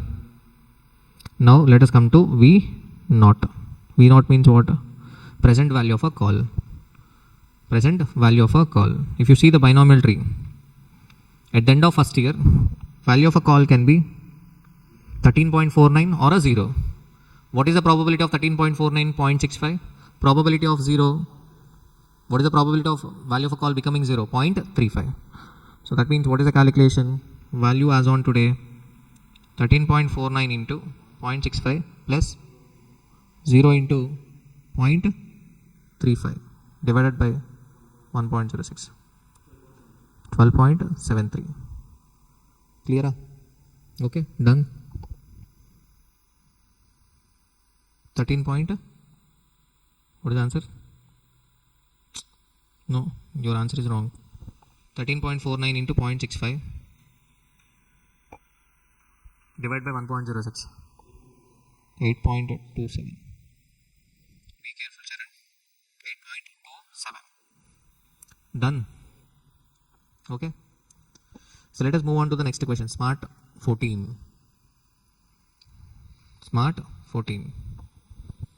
Everybody, is it clear? So V naught is equal to what? 8.27. Here V naught can be calculated directly. How can I calculate V naught directly? Using the joint probability. So what is the probability of value of a call at the end of second year 22? First year the price should increase to 72. So what is the probability of price increasing to 72.65? Sorry. In first year price should increase from 50 to 60. What is the probability? 0.65. And in second year again 60 should increase to 72. What is the probability? 0.65. So 22 into 0.65 into 0.65 divided by 1.06 square. Are you getting my point?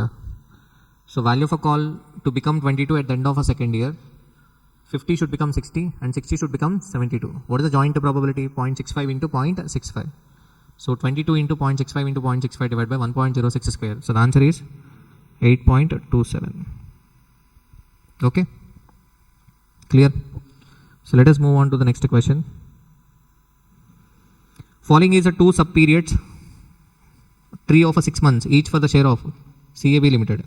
30, 33, 27. Here the spot price is increasing by 10%. Spot price is increasing by 10% or decreasing by 10%. Second period 36.3, 29.7, 24.3. Using the binomial model, calculate the current fair value of a regular call option on CAB stock with the following characteristic. Strike price is equal to 28. Risk-free rate 5% per annum. You should also indicate the composition of implied riskless hedge portfolio at the end of the valuation rate. Composition of implied riskless hedge portfolio. Riskless hedge portfolio means again binomial model. Write a call option, hold delta share. Write a call option and hold delta share. Clear up? Okay. See the question. So this is illustration number 1. So what is the price? Smart. What is the question number? Smart 14. So let us start. What is the spot price? 30.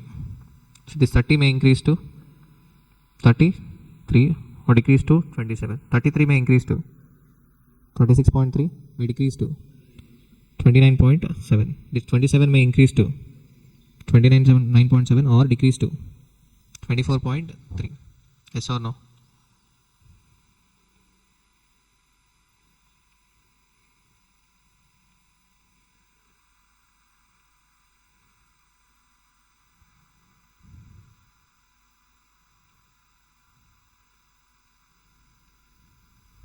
Okay.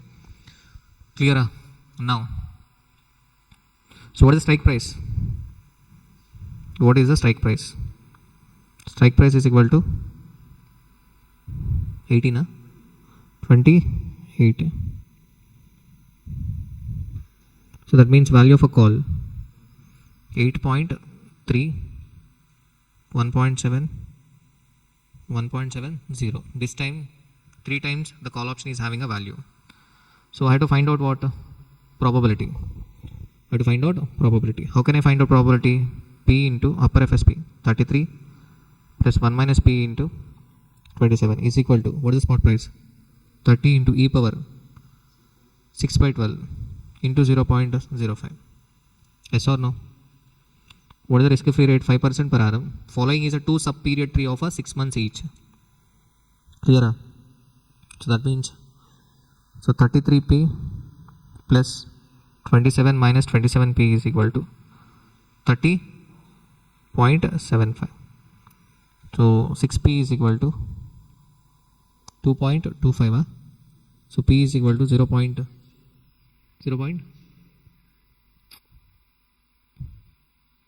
30.75 minus 27. I think it is 3.75. 3.75 divided by 6. 0.625. So 1 minus P is equal to 0.375. Clear? Okay. Done.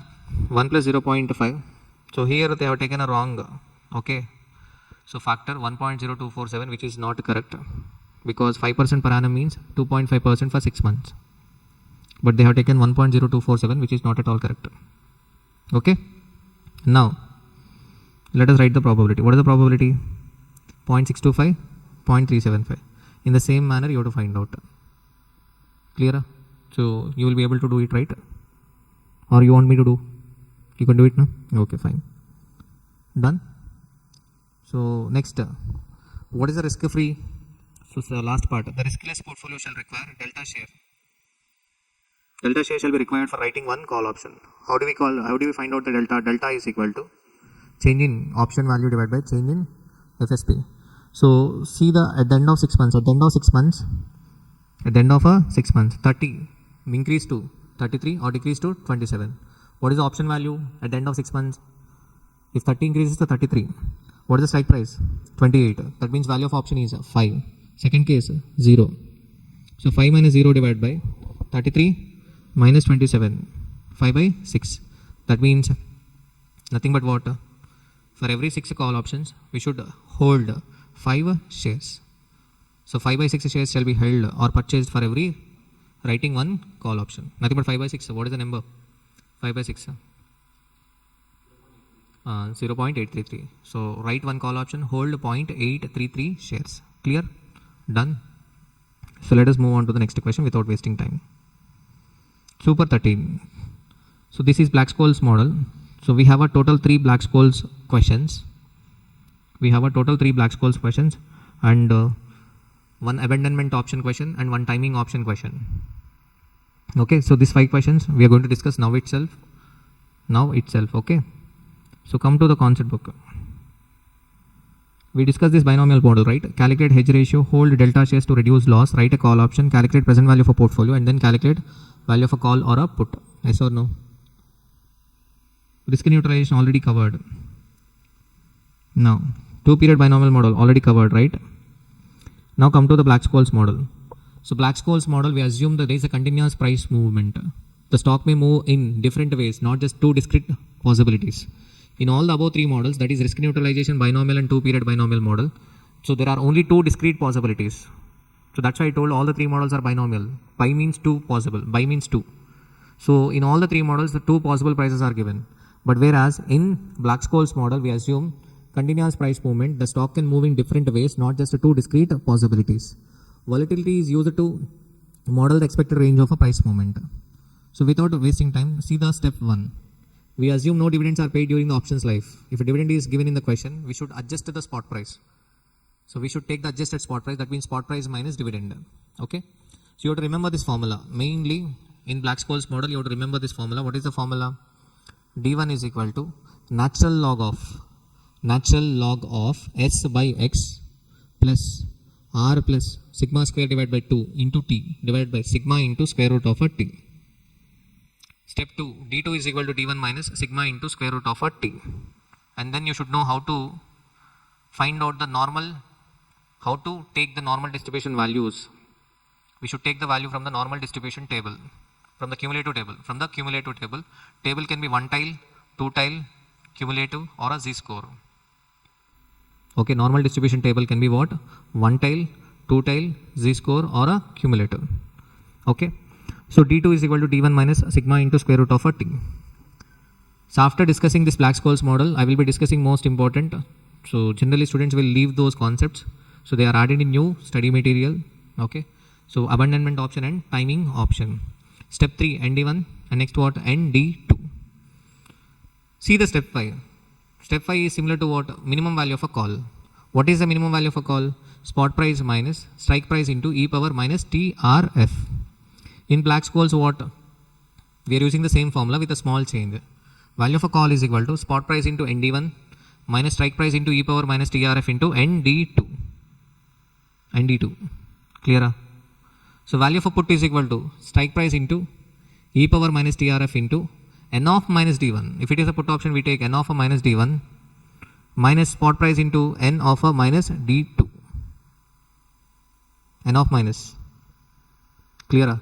So N of minus D1 is equal to 1 minus ND1. N of minus D2 is equal to 1 minus ND2. Okay. So S means a spot price, X means a strike price, Ln means an actual log, sigma means standard deviation, R means rate of interest, T means time. Clear? So cumulative area table will look like this. If you have to see the image based on the image, for suppose if a table is given, if they give the values, generally they will be giving the values. They will mention cumulative values, z-score, one tile or a two tile. But if they are giving a separate sheet, okay, seeing the image, you have to identify whether it is cumulative or one tile, two tile or z-score. So this is a cumulative table. Generally we should take the cumulative values. We should take what? Cumulative values. We should take cumulative values. Here the area from left to center, the value will be 0.5. And this will be what? 0.5. The overall total will be equal to 1. The overall total will be equal to 1. Okay. So see the image, cumulative. Next, this is one tile area. One tile on the right. But we should not take this value. We should take the cumulative value. Yes or no? Cumulative value means this value. How can we get this value? 1 minus 1 tile. Sir, what is this 1 minus 1 tile? Okay. So I will be explaining with question. So do not worry about this 1 tile area, 2 tile area, cumulative value or a z-score. I will explain with the question. Okay. So let us start the question.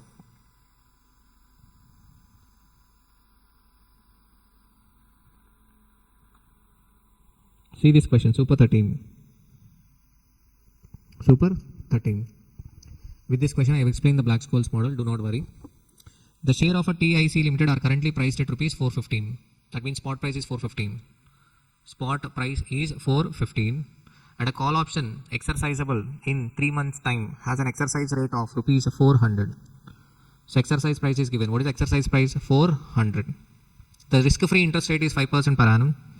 The standard deviation volatility of share price is share price is 22%. The standard deviation volatility of a share price is given 22%. Based on the assumption that TIC is not going to declare any dividend over the next 3 months, is the option worth buying? Is the option worth buying for rupees 25? The question is, so they are asking whether it is worth buying for rupees 25. What is the option? Call option or put option? Call option. It is a call option. It is a call option. And I think in this formula also, here it should be n of minus d2 and this side it should n of minus d1. For put option, strike price into e power minus TRF into n of minus d2 minus spot price into n of minus d1. With spot price d1, with strike price it should be d2. So, see the question. Sir, how can I know it is a Black-Scholes model? So they are asking you to find out the value of option. How can you know it is a Black-Scholes model? Simple. The standard deviation is given in the question. Upper FSP and downward FSP are not given. Upper FSP and downward FSP are not given. That means we have to use a Black-Scholes model. Clear? Okay. Okay. If you learn the first part, that will be enough for Black-Scholes. So first, under Black-Scholes model, we should find out D1. We should find out what? D1. Okay. And thereafter, you should learn how to take the ND1 value and ND2 value from the normal distribution table. So, see the answer. See the answer. So, first D1 formula. D1 formula you have to remember. You have to retain that. What is the D1 formula? Natural log of S by X plus, okay, R plus sigma square by 2 into T time divided by sigma into square root of a T. So what is the time here? 3 months. See the current price. What is the current price? 415. Exercise rate 400. Risk-free rate 5% per annum. Standard deviation volatility 22%. So first let us find out the D1. So D1 is equal to, you have to apply the formula. So D1 is equal to natural log of 415.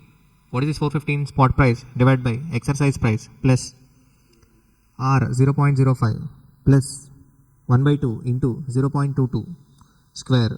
That's what sigma square divided by 2 into T. What is the time? 3 months. 3 months means 0.25. 0.25 years divided by 0.22 into standard deviation 0.22 into square root of a T. 0.25. What is the D1 value? 0.25. 0.50322727. So natural log value is given here. So 415 divided by 400. What is 415 divided by 400? So natural log of 1.0375 is given 0.03681. So natural log value will be given in the question. So 0.50322727. How can we find out D2? D2 is equal to D1 minus sigma into square root of a t.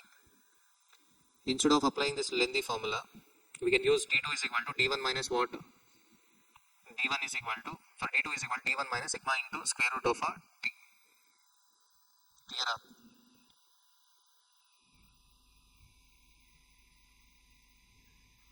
Is it clear?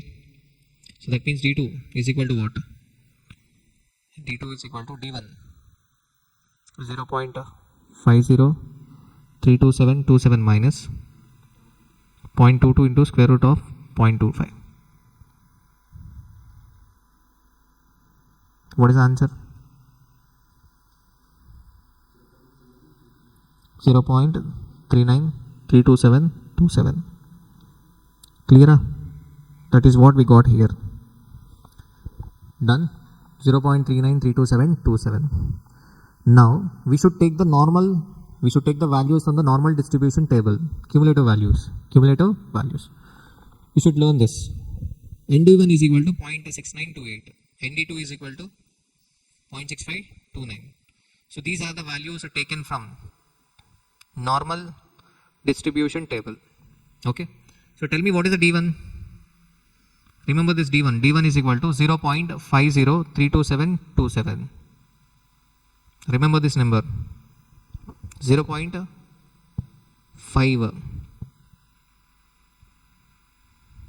0.5. What? 0.5032. That means 0. This is 0.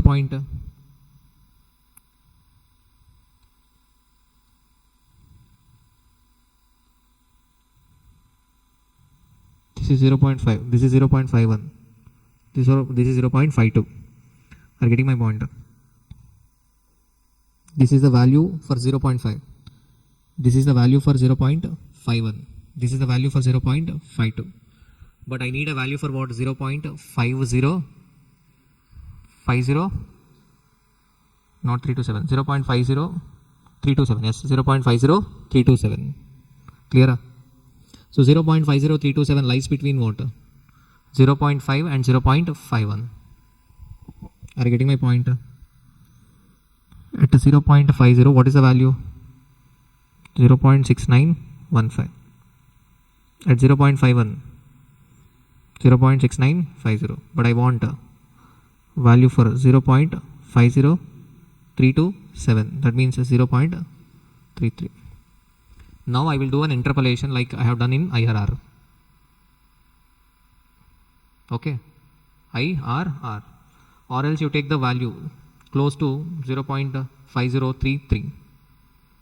Are you getting my point? How can I do the IRR? Simple. What is the difference?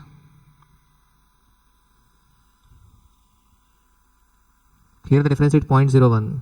Here what is the difference? 0.0035. Clear? Okay. So if I take 0.50 as a basis, then what is the difference? 0.033. Now I will question for 0.033, how much? So the answer is 0.6915 plus. I'm taking 0.5 as a basis. At 0.5, what is the answer? 0.6915. But I want a change. What is the change I want? 0.033 divided by 0.01 into 0.0035. 0.0033. Okay, I'm sorry. 0.0033. So 0.6915 plus 0.0033 divided by 0.01 into 0.0035. Okay, what is the number you are getting? 0.69 nothing but 27. So that is what we are taken.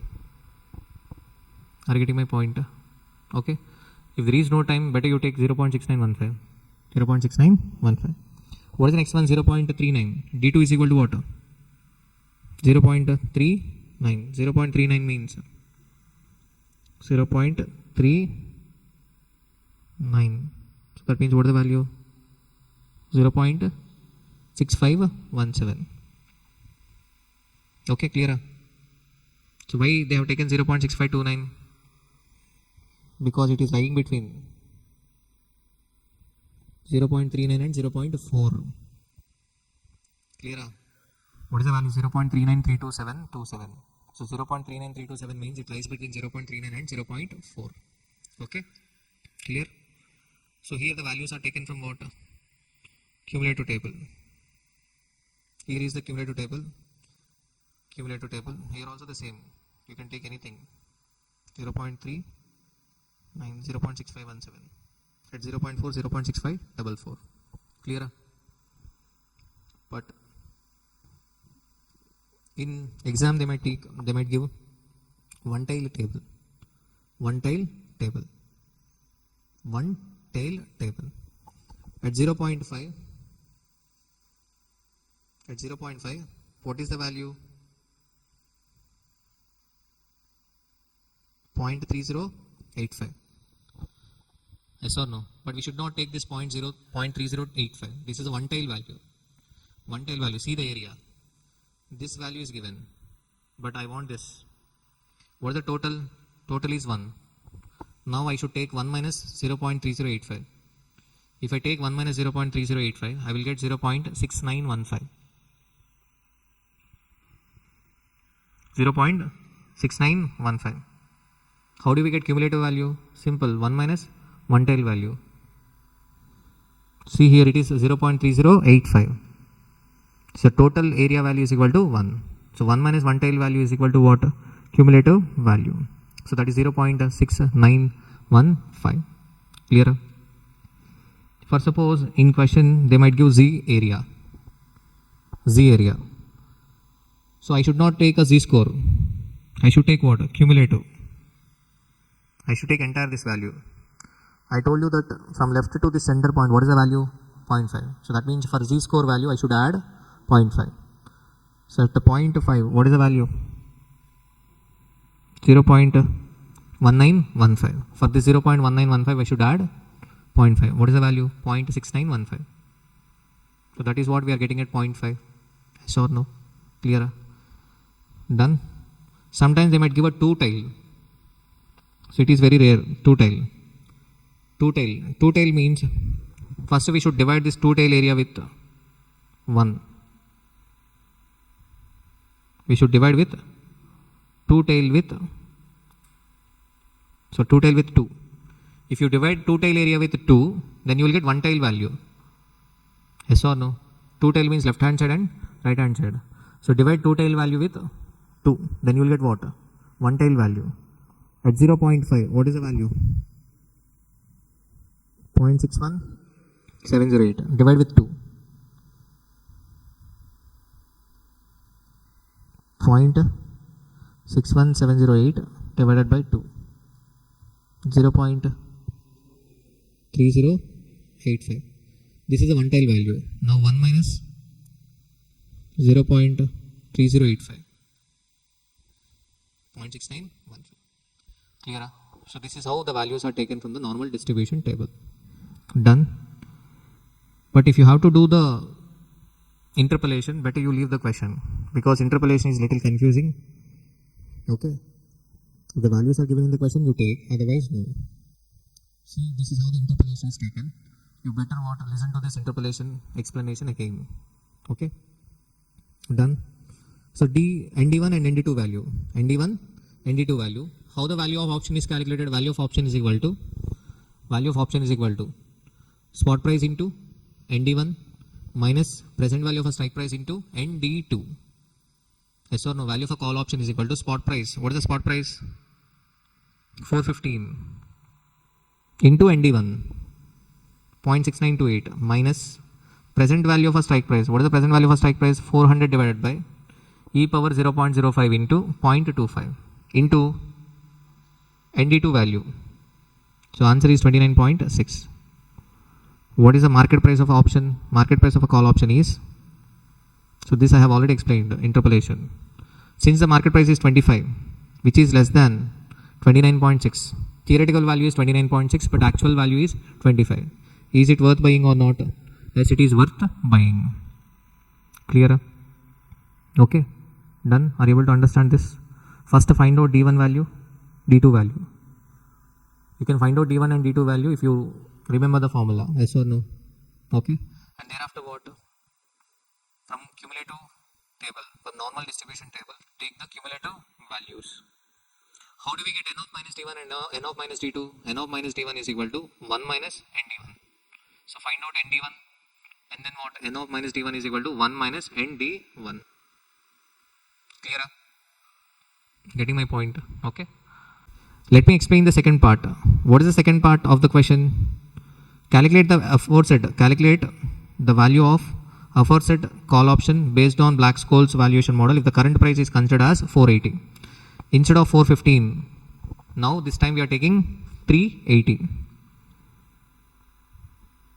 So natural log of 380 divided by 400 plus R plus sigma square divided by 2 into T. So D1 value 0.297636 negative. So this is a special point in second part. D2 we are getting negative minus 0.407636. Minus, it is minus, not positive. So while taking the while taking the value from the normal distribution table, be careful. You have to be careful because negative minus 0.2976. Minus 0.2976 means minus, it is close to minus 3, yes or no? Minus 0.3. At minus 0.3, what is the value? 0.6179. But we should not take 0.6179. Why we should not take 0.6179? Because the value is negative. D1 value is negative. So that's why we should take 1 minus 0.6179. You will get the number close to 0.3830. So in this second part, the special point is you will get D1 and D2 negative values. If you get D1 and D2 values negative, then see the value, take the value from normal distribution table, cumulative value, and then what? 1 minus that value. Clear? But if directly the values are given for minus 0.3, then directly you can take that value. But here the table we are having is the values for positive. Values for positive. Clear? And what is the value of a call option? Value of a call option is equal to spot price into ND1 minus present value for strike price into ND2. So 10.52 is the value of a call option. Third part of the question is, what would be the worth of a put option if a current price is considered 380? They are asking you to find out the put option value also. To find out the put option value, we can use put call parity equation. What is the put call parity equation? Value of a call plus present value of a strike price is equal to value for put plus value of a share. Nothing but value for put is equal to value of a call plus present value for exercise price minus value of a share. So we are getting 25.55. In fourth part, dividend is given. If dividend is given, same process, but we should take an adjusted spot price. How do we get adjusted spot price? Adjusted spot price is equal to spot price minus present value of a dividend. So this 398.083 is the adjusted spot price. Am I clear? Done. So be careful with the second part. What is the second part? D1 negative. D1 negative means what? First we should take the value and then what? 1 minus that value. Then you will get ND1. Okay? Done. So with this we have completed Black-Scholes model. There are two other questions. Smart Super 14. So this is a patent question. So mandatorily go through this question. Black-Scholes model, but mandatorily go through this question because this is a special question, newly added. So that's why go through this question. Super 14. Smart 15. In Smart 15, one tail values are given. One tail value is given. So if one tail value is given, how do we get cumulative value? How do we get cumulative value?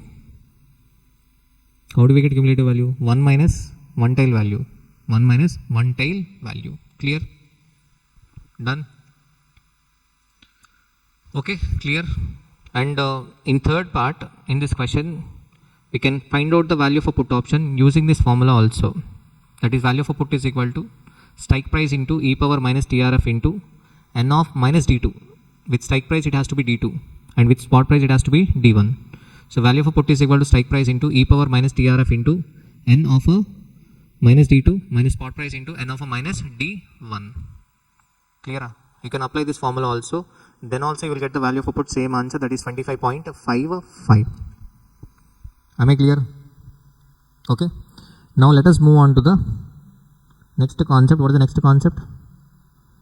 Abandonment option and timing option. Before moving on to this abandonment option and timing option, let us see the Greek words.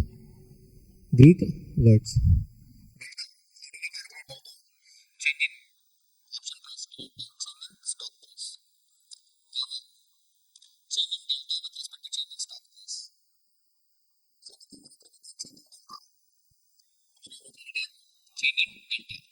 Divided by change in stock price. Vega, change in option price with respect to volatility. Rho, change in option price with respect to interest rates. Change in option price with respect to interest rates. If you see the risk neutralization model, right side you will get spot price into e power TRF. If interest rate changes, what happens to the value of option? Value of option will also change. So rho denotes the relationship between the option price and interest rates. Theta denotes a change in option price with respect to time delay, change in timing. Okay, so they might ask these Greek words, be careful. Difference between the forward contract, futures contract and option contracts. Forward contract, no specific place. Futures traded on exchange. Options traded on exchange.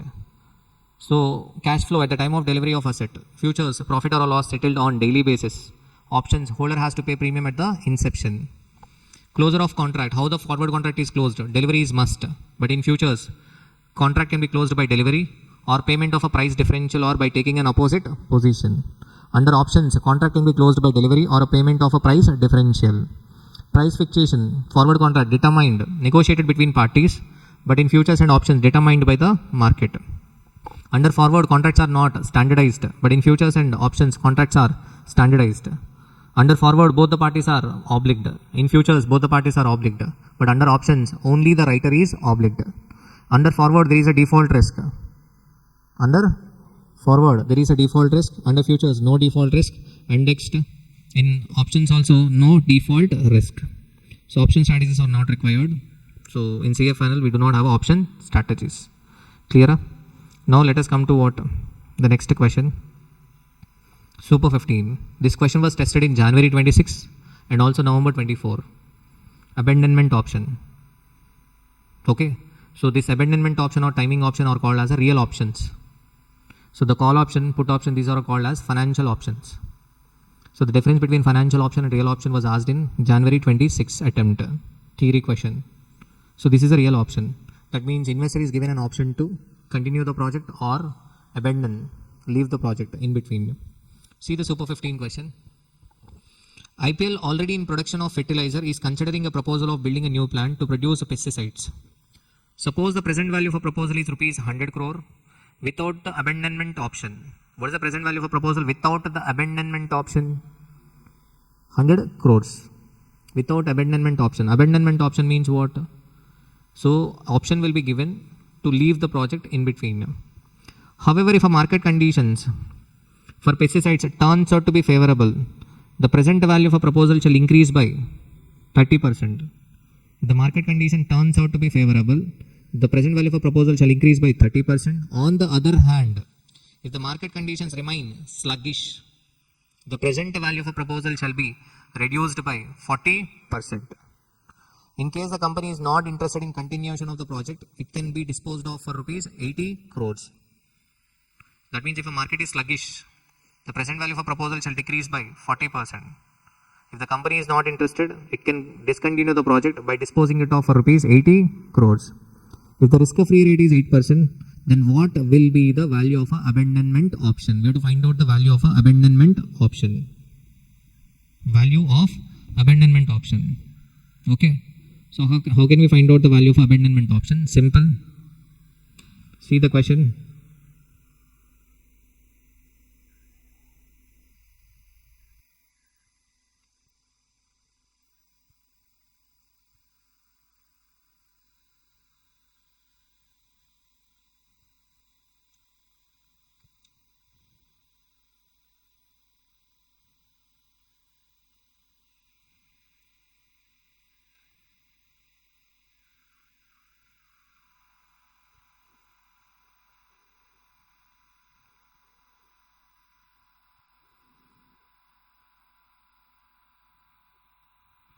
Okay. Let us see the solution. What is the present value of a proposal? 100. The present value of a proposal is 100 crores without the abandonment option. However, if market conditions are favorable, then present value of a proposal shall increase by 30%, otherwise it will decrease by 40%. Clear? Okay. In case the company is not interested in continuation, it can dispose of it for rupees 80 crores. So right now the present value of a proposal is 100. It may increase to 130. It may increase to what? 130. Yes or no? If market conditions are good. If the market conditions are not good, within a year, the present value of a proposal will reduce to 60. Clear? For suppose if I have an abandonment option, I can abandon the project. I can dispose of the project for rupees 80 crores. That means I receive a benefit of 20. I will receive a benefit of 20. Clear? Okay. So let us find out the probability of high demand and also what the probability of low demand. Simple, it is similar to risk-neutralization model. So let us assume the probability of high demand P and probability of low demand is equal to 1 minus P. So 8%. What is this 8% risk-free rate? Is equal to P into 30%. We get 30% return if demand is high. Yes or no? So that's a P into 30. 8% is equal to P into 30 plus 1 minus P into minus 40. If demand is low, you will get minus 40% return. Yes or no? Are you able to understand this equation? So after solving this, you will get probability 0.686. Nothing but probability of high demand is 0.686. Probability of high demand is 0.686. So now let us find out the expected payoff. Expected payoff after 1 year. It is similar to what? Risk-neutralization model. So payoff can be 0 after 1 year. If a payoff is 130, then I will not use the abandonment option. Then what is the value of abandonment option? 0. What is the probability? 0.686. 0.686 into 0 plus 0.314 into 20. So the answer is 6.28 crores. That 6.28 crores is the value of abandonment option at the end of a first year. I should bring this 6.28 to present value. So 6.28 divided by 1.08, that is 5.81 crore. 5.81 crore. Clear? Are you able to understand this abandonment option? Abandonment option means simple. An option will be given to the investor to abandon the project. Clear? So present value for proposal as on today is 100. It may increase to 130 or decrease to 60. Clear? If it increases to 130, then I will not abandon the project. It is profitable. But if it decreases to 60, I will abandon the project, okay, for 80 and I will receive a benefit of 20. What is the probability of 130? 0.686. What is the probability of 60? 0.314. So I have done a weighted average. So 6.28 is the value of abandonment option at the end of first year. I am bringing it to the present value. What is the present value of option? 5.81. Okay. Next, timing option. In capital bursting, the project can either be accepted or rejected, yes or no. But however, in real life, sometimes there can be a third case. What is the third case? Delay the decision until later. Instead of accepting or rejecting, there can be a third option that hold it and you decide after 1 year or 2 years. Clear? Okay. The possible reasons for this delay may be availability of a better information or ideas later. Okay. So this case of real option is like American call option. American call option means it can be exercised on or before the maturity. European call option means it has to be exercised only on maturity. Clear? So let us see the question. Suppose MIS Limited is considering installation of solar electricity generating plant for light the staff quarters. The plant cost rupees 2.5 crores and shall lead to saving in electricity expenses as current tariff by rupees 21 lakhs per year forever. If I install a solar generating plant, the plant shall cost rupees 2.5 crores and I will save electricity expenses of 21 lakhs per year forever. Okay. But however, with the change in government in state, the rate of electricity is subjected to change. In next 1 year, Here the time is not mentioned. In previous question also time is not mentioned. We have assumed 1 year. In next 1 year, there may be a change in government. If there is a change in government, then the savings in electricity can be 12 lakhs or 35 lakhs per year and forever. Clear? Now, the cost of a capital is 10%, risk-free rate is 8%. If a current government continues, then what? Your savings in electricity expense is 21 lakhs. But if there is a change in government in the state, then your electricity expenses your savings may decrease to 12 lakhs or increase to 35 lakhs. Okay, so that means information is not clear. Yes or no? So we have a concept of timing option. Decide whether MIS Limited should accept the project or wait and see. Okay. For suppose, as on today, what is the cost of a capital? 10%. What is the benefit? 21 lakhs. Benefit for how many years? Indefinite period. Indefinite period benefit means how do we find out the value? Benefit divided by required return. So that is 21 lakhs divided by cost of a capital 0.1. So 2.1 crore. So NPV is equal to 2.1 crore minus 2.5 crores. Your investment is 2.5. But sum of a discounted cash inflow is equal to 2.1. Your NPV is negative 0.4 crores. Okay. General capital bursting, we say reject the project. Reject the project. But there is a third option. What is the third option? Wait and see. Because there may be a change in government. There may be a change in government. If there is, after 1 year, there are two possible situations. After 1 year, there are two possible situations. Either rate of electricity may decrease or increase. For suppose if a price of electricity increases, then what are the savings? 35 lakhs forever. So 35 lakhs divided by 0.1, 3.5 crores.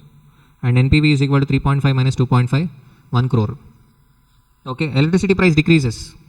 If electricity price decreases, then present value of our savings is equal to 12 lakhs divided by 0.1, 1.2 crores.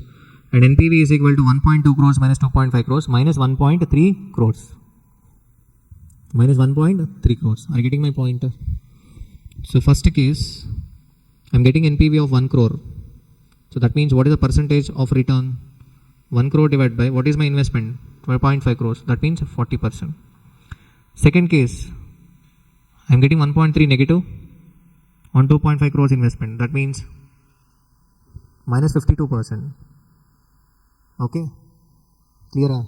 So that means my return may increase to 40 or decrease by 52%. So again, risk neutralization model. Risk neutralization model.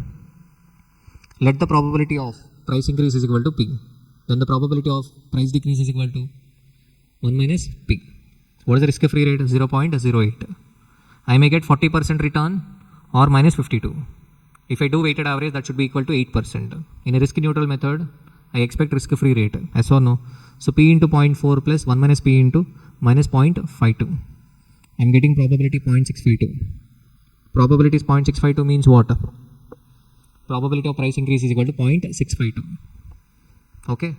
And probability of price decrease is equal to 0.348. Clear? The expected payoff on maturity is equal to 0.652 into 1 crore plus 0.348 into minus 1.3 crores. I am getting 19.96 lakhs. Bring that 19.96 lakhs to the present value. So 19.96 divided by 1.08, 18.48. As the NPV is positive, it shall be advisable to wait and see, as NPV may turn out to be positive after 1 year. Instead of going for another alternative, just wait and see. So this is a timing option. So with this we have completed what? Derivatives chapter. Navina. With this completed derivatives chapter. Now you go through CA final past papers. In CA final past papers, almost all the questions we have covered. You might find 1 or 2 additional points in January 26 question paper. In one question you will find one special point in option basics question. And there is one future space options question. So that is a different kind of a question. But in all the previous papers, all the questions, all the concepts are covered in CA final study material. So we covered everything in this class. Okay? Clear? You can rely on this class. So after listening to the class, go through the past examination question if time permits. Okay? Clear? So meet you in next session. What is our next topic? Mutual funds.